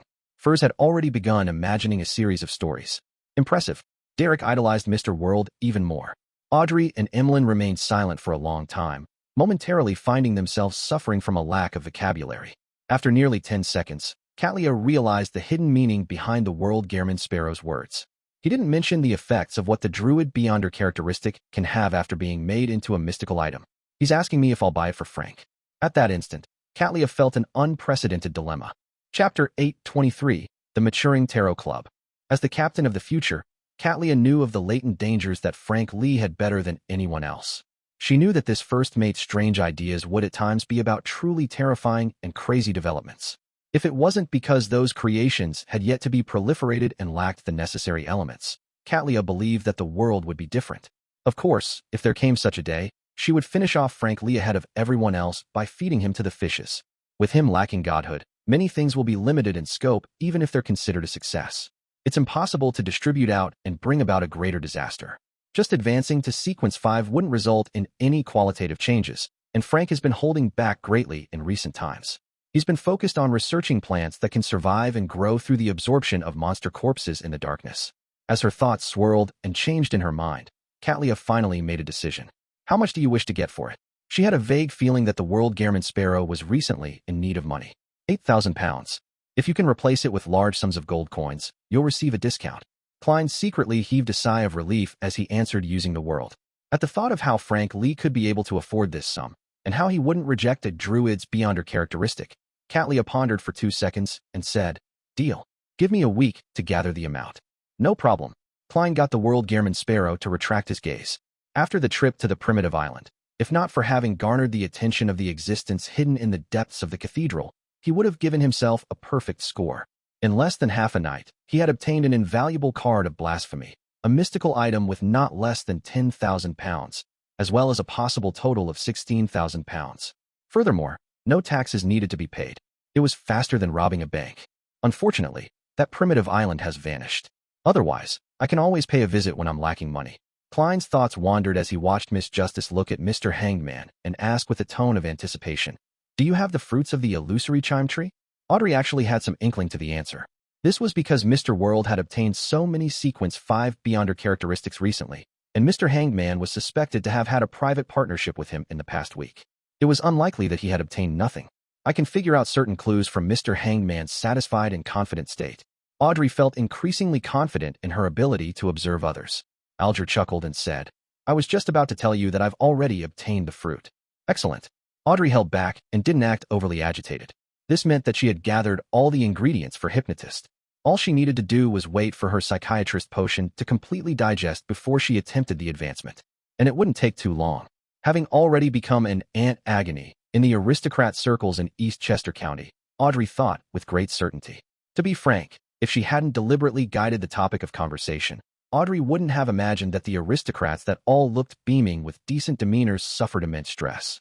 They had pains that others would find impossible to imagine. The changes of the times and the trends of society made them worried about the futures of their families and self. Of course, this was also related to them not being powerful aristocrats, as well as the limited resources they held on hand. These matters made Audrey truly understand the concept of a facade. She understood that faced with different targets, everyone wore a different facade. After concluding such situations, she had instantly digested a significant amount of her psychiatrist potion as her progress clearly sped up. Perhaps in 2 weeks, more or less. In short, before I return to Backlund, I should be able to become a hypnotist.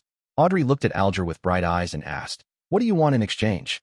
Having advanced to sequence 5 recently, and having obtained the key to the door of demigods, as well as being about to possess a potent mystical item. Alger was lacking in money the most at the moment. Therefore, he said without any hesitation, £2,000. Deal. Audrey agreed with relatively great ease. This amount of money didn't need a reimbursement, for she could easily afford it herself. After completing the transaction, Audrey couldn't help but heave a sigh of relief. She finally didn't feel like she was falling behind in the tarot club. During this period of time, she had watched Furs become a Sequence 7 and watched Mr. Hanged Man approach the level of a high Sequence Beyonder. She also saw Mr. World finish off one Sequence 5 Beyonder after another, producing their corresponding Beyonder characteristics again and again.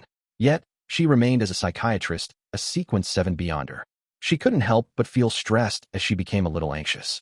She relied solely on placating herself and Susie's counseling to prevent any emotional problems from happening. Now, she had finally taken a step forward towards becoming Sequence 6.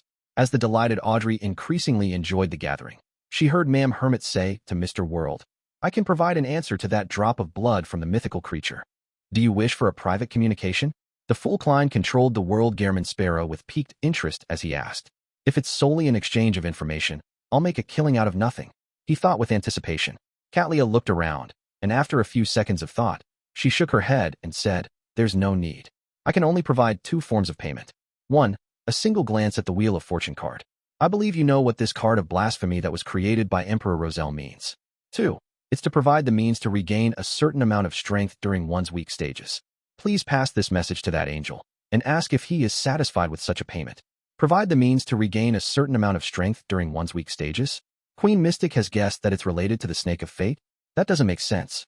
An angel includes a Sequence 2 soothsayer.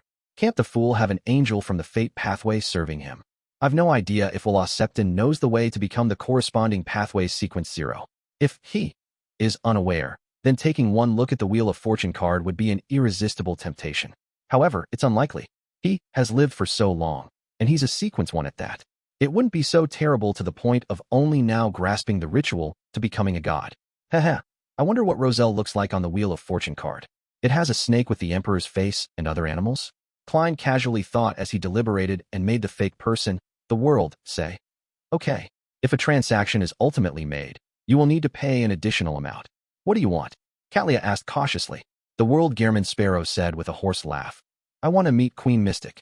Don't worry, the matter is very simple. There's just something that needs her help." After a moment of silence, Catlia said, "I can only try my best to facilitate it, but I can't give any guarantees." Upon hearing their conversation, Audrey suddenly found it surreal. Has the Tarot Club already matured to such a level? Aside from Mr. Fool, from us only being able to exchange basic knowledge in mysticism and Sequence 9 potion formulas, it has developed into transactions involving cards of blasphemy and the blood of mythical creatures. It hadn't even been a year. It's like a dream. I've also matured significantly. As Audrey sighed, the hermit Catlia continued looking at the World Gehrman Sparrow and said, "There's some news regarding the Marauder Pathway mystical item you want." As she spoke, she requested Mr. Fool's help to conjure an item that resembled a tweezer. This tweezer was grayish-white in color, as though they were formed from two finger bones. Apart from that, it was relatively ordinary. Catlia introduced, "It's called Broken Finger. It can enhance the stability and agility of your wrist and fingers. It allows you to easily steal items in the pockets of your target without being discovered. The negative effect is kleptomania when worn. It costs £500. It corresponds to Sequence 9 Marauder? There's a slight premium involved." Klein considered for a moment and said, "All right, let's close the transaction as soon as possible." This way, he could investigate the region dug up by Hazel in the sewers, so as to eliminate any hidden risks. After the conversation between the duo ended, Furs asked with the intention to express interest in a purchase so that she could use it when the need arose. "I need a cursed item from an ancient wraith, as well as its remnant spirituality. Please help me take note." After she obtained a positive reply from the members, the Moon Imlan sized up his surroundings and leaned back into his chair, and he said to the Sun Derek, "Does your City of Silver have the Beyonder characteristic that corresponds to Sequence 5 of the artificial vampires?" He didn't wish to call the fellows covered in puss as described by the Sun as sanguine. Therefore, he changed the way he phrased his question. From his point of view, since there were often mutated vampires appearing around the City of Silver, then obtaining one or two Sequence 5 Beyonder characteristics wasn't too difficult. Furthermore, they clearly lacked the potion formula of this pathway, as well as an artisan. Their retention of these Beyonder characteristics depends only on luck.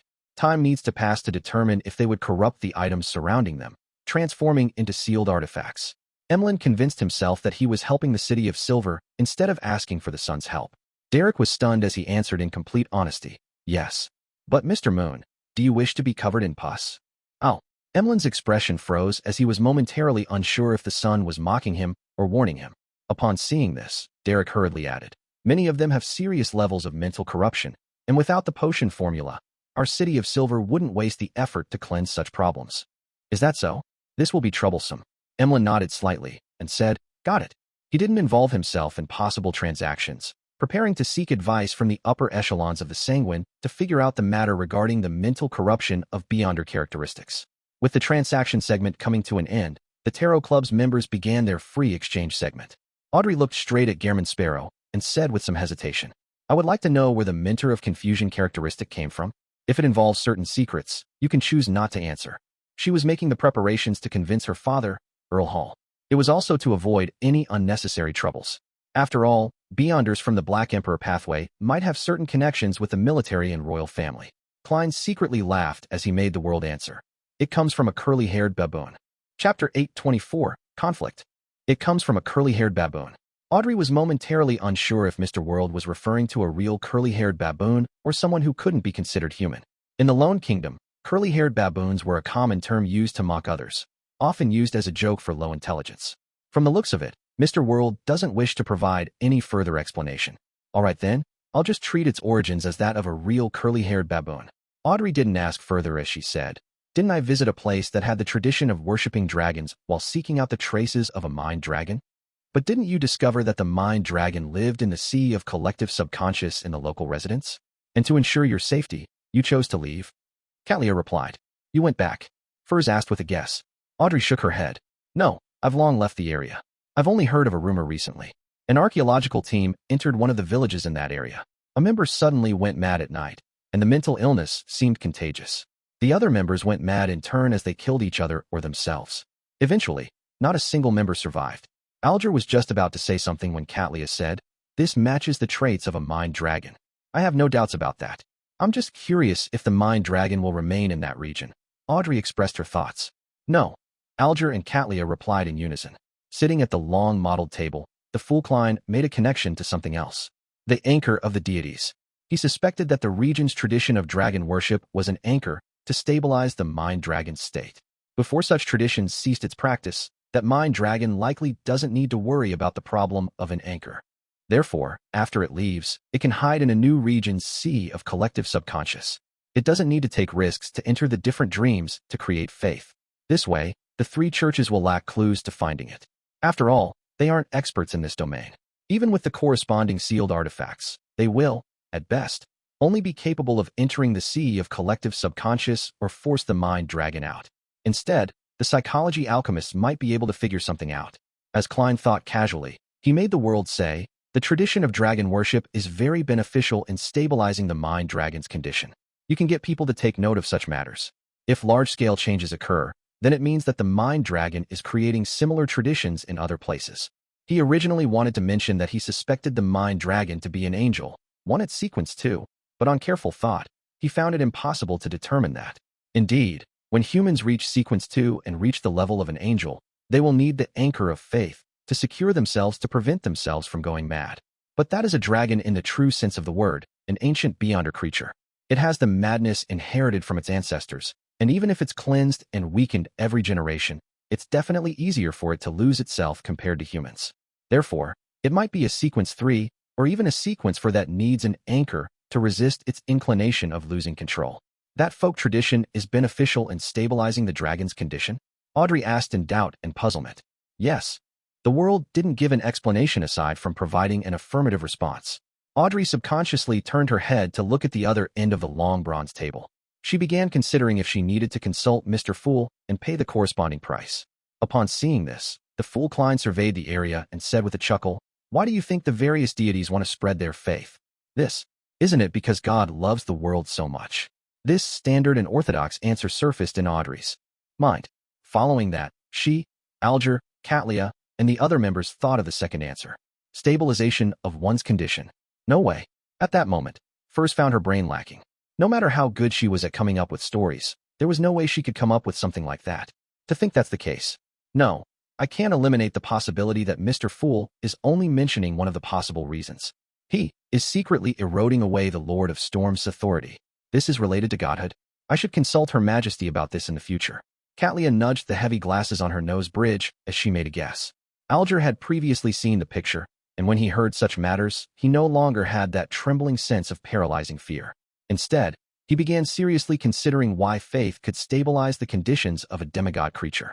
The other members, including Derek, felt a little horrified. They felt that what they had heard was sacrilegious. They didn't dare think too deeply about it, or say a word. This wasn't something that only involved the evil gods like the true creator.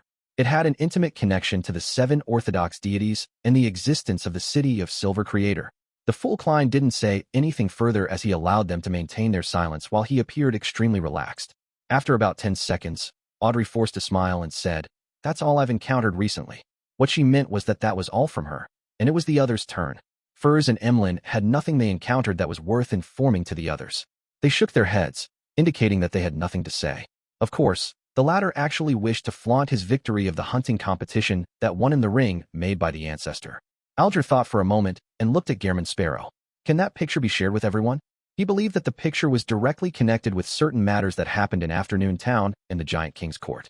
It gave the son some prior knowledge of what would be discovered or encountered if the City of Silver were to continue exploring. From that, he would be prepared ahead of time, allowing him to avoid danger. And it was because of this that sharing was a better choice than keeping it to himself. I don't mind. Klein had similar considerations as he made the world reply. What picture? It seems to be very important. This is a picture Mr. Hangman and Mr. World saw during their partnership in finding the Tyrant card. Audrey waited in curiosity. Gazes were cast over as Alger obtained Mr. Fool's approval as he conjured the picture of the City of Silver creator being eaten by the kings of angels. The bloody, sinister, terrifying, and dark picture instantly left the Tarot Club members stunned. Even the knowledgeable Cattleya momentarily lost her ability to think. Who are they? What are they doing? This is way too brutal a meal, right? Us sanguine no longer do such things ever since the 4th epoch. We respect life and only drink blood. Emlyn was quite stunned by what he saw. As he had never seen the 6 statues in the Tudor ruin, he was unable to recognize the 3 figures. Back when the world shared the images of the 6 statues, he had yet to join the Tarot Club. However, he recognized the victim from the resplendent cross. He was likely, perhaps, probably the creator of the City of Silver, the legendary ancient sun god. In a previous free exchange segment, the sun had shared with them the corresponding symbols and sacred emblem of the Lord that created everything. Isn't this the eternal blazing sun, the Lord of storms, and the God of knowledge and wisdom, who Mr. World once presented? Why are they eating a human? No, they are feasting on the ancient sun god, the creator of the City of Silver. Audrey was dumbstruck as she instinctively suspected if someone had distorted or blasphemed the images of the Orthodox deities. As Furs trembled in fear, she found the picture that was filled with darkness and evilness to have a form of aesthetics and was of high artistic value. In her mind, she had already come up with a title for the picture, The Last Supper. Cattleya had never seen the 6 deity statues before, and she only knew the ancient sun god. She subconsciously frowned and blurted out, "Kings of angels?" Yes, at least the 3 present were, Alger said without any doubts. However, he wasn't sure who the dark infant inside the City of Silver creator was. As he spoke, Alger glanced at Derek and noticed that the youth's eyes were glazed over, his thoughts a mystery. At this moment, Derek's mind was filled with misery and despair. He believed that the one being eaten was the creator which the City of Silver believed in. He had also recognized the surrounding 3 to be the eternal blazing sun, the Lord of storms, and the God of knowledge and wisdom. This made him suspect the term Forsaken Land of God. In the various tomes in the City of Silver, they emphasized that God had forsaken the land due to certain reasons. It made them turn into the people of the dark. Therefore, as long as everyone repented from the bottom of their hearts and pleaded for forgiveness, the day would come when God would truly return to illuminate the entire world with sunlight. That's not right. No amount of repentance or seeking forgiveness can redeem the City of Silver. Derek muttered inwardly. That's because God is dead, eaten, and never to return. This meant that the City of Silver's miserable pursuits and hope were only a mirage, one that would never be fulfilled.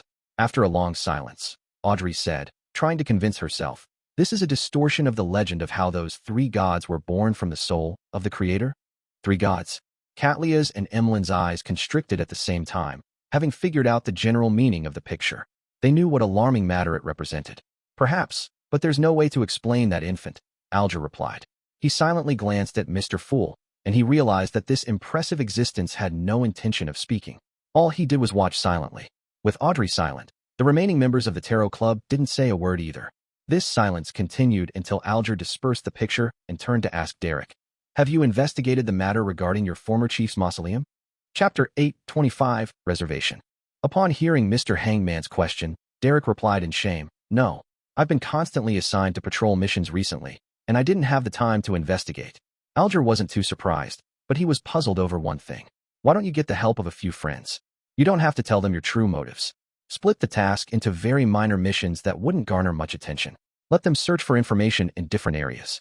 This way, even if anything gets exposed, it wouldn't implicate them in a fatal way. Derek fell silent for a few seconds before saying, "I do not have friends." Before his parents died, he had a certain number of friends from general education classes and those at the combat training field. After all, there weren't many people that are roughly the same age in the City of Silver. They often got to meet each other, and they would even become teammates. However, after his parents' death, Derek had become introverted for a very long period of time. Burdened by the secret of the Tarot Club, he unknowingly distanced himself from his friends and stopped interacting with them. The last time someone visited him at home was Dark Regents who had been corrupted by the true creator. Alger choked on the son's reply. After taking a breath, he reorganized his words. "That's not a good thing. You won't be able to rescue the City of Silver just by relying on yourself. You have to unite a group of people, friends who can provide you with help during critical moments." "But this will make them be suspected," the son said hesitantly. Alger immediately said sternly, "Being suspected is better than being dead. The City of Silver is now at a dangerous crossroad. You have to carefully consider what needs to be done. It's impossible for there to be no sacrifices in such matters. There will even be a large number of sacrifices. Do you wish for their sacrifices to be worthless or to be of value?" He didn't provide any further persuading words as he allowed Derek to inwardly struggle over what he had just said. Mr. Hangman is always able to find a reason to convince someone. Klein sighed and made the world Gehrman Sparrow turn his head to look at Justice Audrey. "Are you currently able to treat relatively serious mental illnesses?" His only understanding of a psychiatrist was frenzy and dragon might. He knew little about the rest, having only heard Miss Justice occasionally mention placate and psychological cue. Therefore, he wasn't sure how capable she was at treating mental illnesses. Audrey's attention was caught as she eagerly replied, "Yes, I can. There's no problem. Mr. World, do you have a friend that requires treatment? I happen to lack patience." She thought in excitement. At this moment, Emlyn raised his right hand and held it to his mouth and nose, as though he already knew the answer. Klein silently sighed and made the world said with a low chuckle, "No, I'm the one who needs treatment." The entire magnificent palace suddenly turned extremely silent. Alger, Catlia, and Furs all knew that Mr. World was a crazy adventurer, but they never expected him to have a relatively serious mental illness that brought him to the brink of complete insanity. This is the price for strength? Furs trembled as she felt increasingly afraid of Gehrman Sparrow. Communication and reasoning were still possible with a crazy adventurer, but it was impossible with a lunatic. The mental terror candle wasn't able to fully treat his mental illness. It has already reached such a severe state. Emlyn, who had expected this, felt that the world could go mad at any moment. Derek didn't think too much about it, solely feeling concerned for Mr. World. He had wanted to say that the City of Silver had a psyche analyst that could provide treatment, but realized that it would expose too many problems. All he could do was shut his mouth as he looked at Miss Justice with an expectant look. Audrey was alarmed, lost, and puzzled. She said with some deliberation, "Mr. World, based on my observation, you shouldn't have any relatively serious mental illnesses. If it's just anxiety and immense pressure, you can condition yourself and properly relax yourself to recover. There's no need for direct treatment." The world Gehrman Sparrow chuckled and said, "The reason you didn't discover it is because the mental illness from before has been treated. I'm only making a reservation. If similar signs appear again in the future, I wish to receive timely treatment." "I see." Audrey nodded in enlightenment. She suddenly felt a little pity for Mr. World. She felt that this cold reaper who had killed several sequence 5s a week was a cold and profound blessed of Mr. Fool. He was a powerful and fear-inducing beyonder, but he was also someone whose inner feelings resembled an ordinary person. He was currently suffering from immense stress and was being eaten away by various kinds of negative emotions, slowly walking into an abyss of pain. After a few seconds of consideration, Audrey sincerely said, "If you are within my reach, it wouldn't be a problem." After her coming-of-age ceremony, she had obtained a certain level of autonomy. She could spend her holidays at her parents' family castle or stay in East Chester County Stone City on her own. However, this freedom was still limited. She couldn't head anywhere she wanted. Even in Stone City, there were many areas she couldn't visit. This could only be circumvented if she joined certain charitable organizations of the Church of the Evernight Goddess. All right. Having grazed a traveler, Klein heaved a sigh of relief. He made the world reply. You can confirm the location when the time comes and prepare the means to not expose your identity. Audrey tersely answered as a scene naturally surfaced in her mind. She and Mr. World would be in two separate compartments somewhere, with a wall or wooden board in between them as she conversed with him and administered treatment.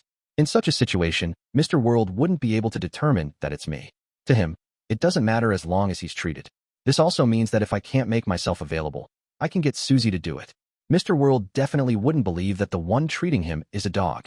Oh, Susie doesn't know the existence of the Tarot Club. Unless it's necessary, I shouldn't get her to help Mr. World. As Audrey thought, she suddenly felt the joy from thinking up a prank as she went through a great deal of effort in order to stop the corners of her lips from curling up. After confirming this matter, Klein thought of another problem and got the World to look at Katlia. Can you provide a crate of explosives? He believed that as a pirate admiral, she definitely didn't lack the resources in obtaining them. Yes. When do you need it? Katlia didn't ask why. With Gehrman Sparrow killing so many sequence 5s, a crate of explosives was nothing. Send it together with Broken Finger. Klein controlled the World to say, how much will it cost? Katlia replied without minding it. Just treat it as a freebie for purchasing Broken Finger. A crate of explosives wasn't expensive at sea. They were even rather cheap. I like that. The fool Klein secretly said as he made the World nod, and then remind everyone. That picture from before. Try your best not to recall it, or even try to draw it when out in the real world. Audrey and the other members subconsciously glanced at the other end of the long bronze table and realized that Mr. Fool didn't say anything against it. They immediately turned serious and didn't dare to be careless. This also made Katlia's thoughts of writing to Queen Mystic Bernadette about this matter be placed on hold. She had to consider a suitable method that could avoid influencing factors. Following that, the free exchange segment slowly came to an end as the area above the gray fog fell silent. Returning back to the future, Katlia stood behind the window of the captain's cabin. She was clearly in a dilemma. Finally, she took a deep breath and exhaled. As she nudged her glasses, she left the captain's cabin and walked to Frank Lee's room. This first mate had been chased to the bottom cabin after the crew's unanimous vote. It was to prevent his experimental products from suddenly spreading. Frank Lee was rather pleased with this because his new residence was much more spacious. Furthermore, it also suited the condition of a dark environment. Knock, knock, knock. Katlia came to the bottom cabin and rapped at the door. Wait a moment. Frank Lee shouted a reply. It was unknown what he was busy on. After a minute, he opened the wooden door with his sleeves rolled up. He asked in puzzlement, Captain, is there something? Katlia didn't directly answer him as she used her night vision to peep into the pitch-black interior. She saw blue fish laid on the table with their eyes wide open. From the gap between the scales, green sprouts grew out. Some were already mature with the ear of wheat. You succeeded? Katlia held back her instinct to take a step back as she asked. Frank nodded in glee before shaking his head. Not yet, but I've already made significant progress. I've crossbred wheat, mushrooms, and a bit of a rose bishop cells, and I achieved a first-stage product. Placing them in the stomachs of fish, they will be able to absorb the flesh and blood to grow to maturity even without any light. But the current issue is that the target is supposed to be monster corpses. There's a need to prevent the poison and madness accumulated inside to not spread to the food after their flesh and blood is absorbed. Also, producing them is a problem. There's definitely not that many rose bishops who are willing to be material. Therefore, there's a need for them to have the ability to split and absorb flesh and blood themselves. After hearing Frank Lee's description, Katlia silently nudged her glasses. Will such food begin to absorb flesh and blood and multiply while inside a human's stomach after consumption? Frank Lee fell into deep thought. After a few seconds, he said, in theory, no, because no one will eat them raw. I will have to test its activity under high temperatures. No, they still lack the ability to split themselves. It doesn't matter if they have any activity. Seeing Frank Lee in his confused state, Katlia fell into a dilemma again. After a while, she slowly asked, I have a channel that allows me to obtain a druid's beyonder characteristic. Do you need it? Of course. Frank became thrilled. Many a time, my abilities are what limit my ideas. I kind of regret it. Katlia suddenly had such a thought.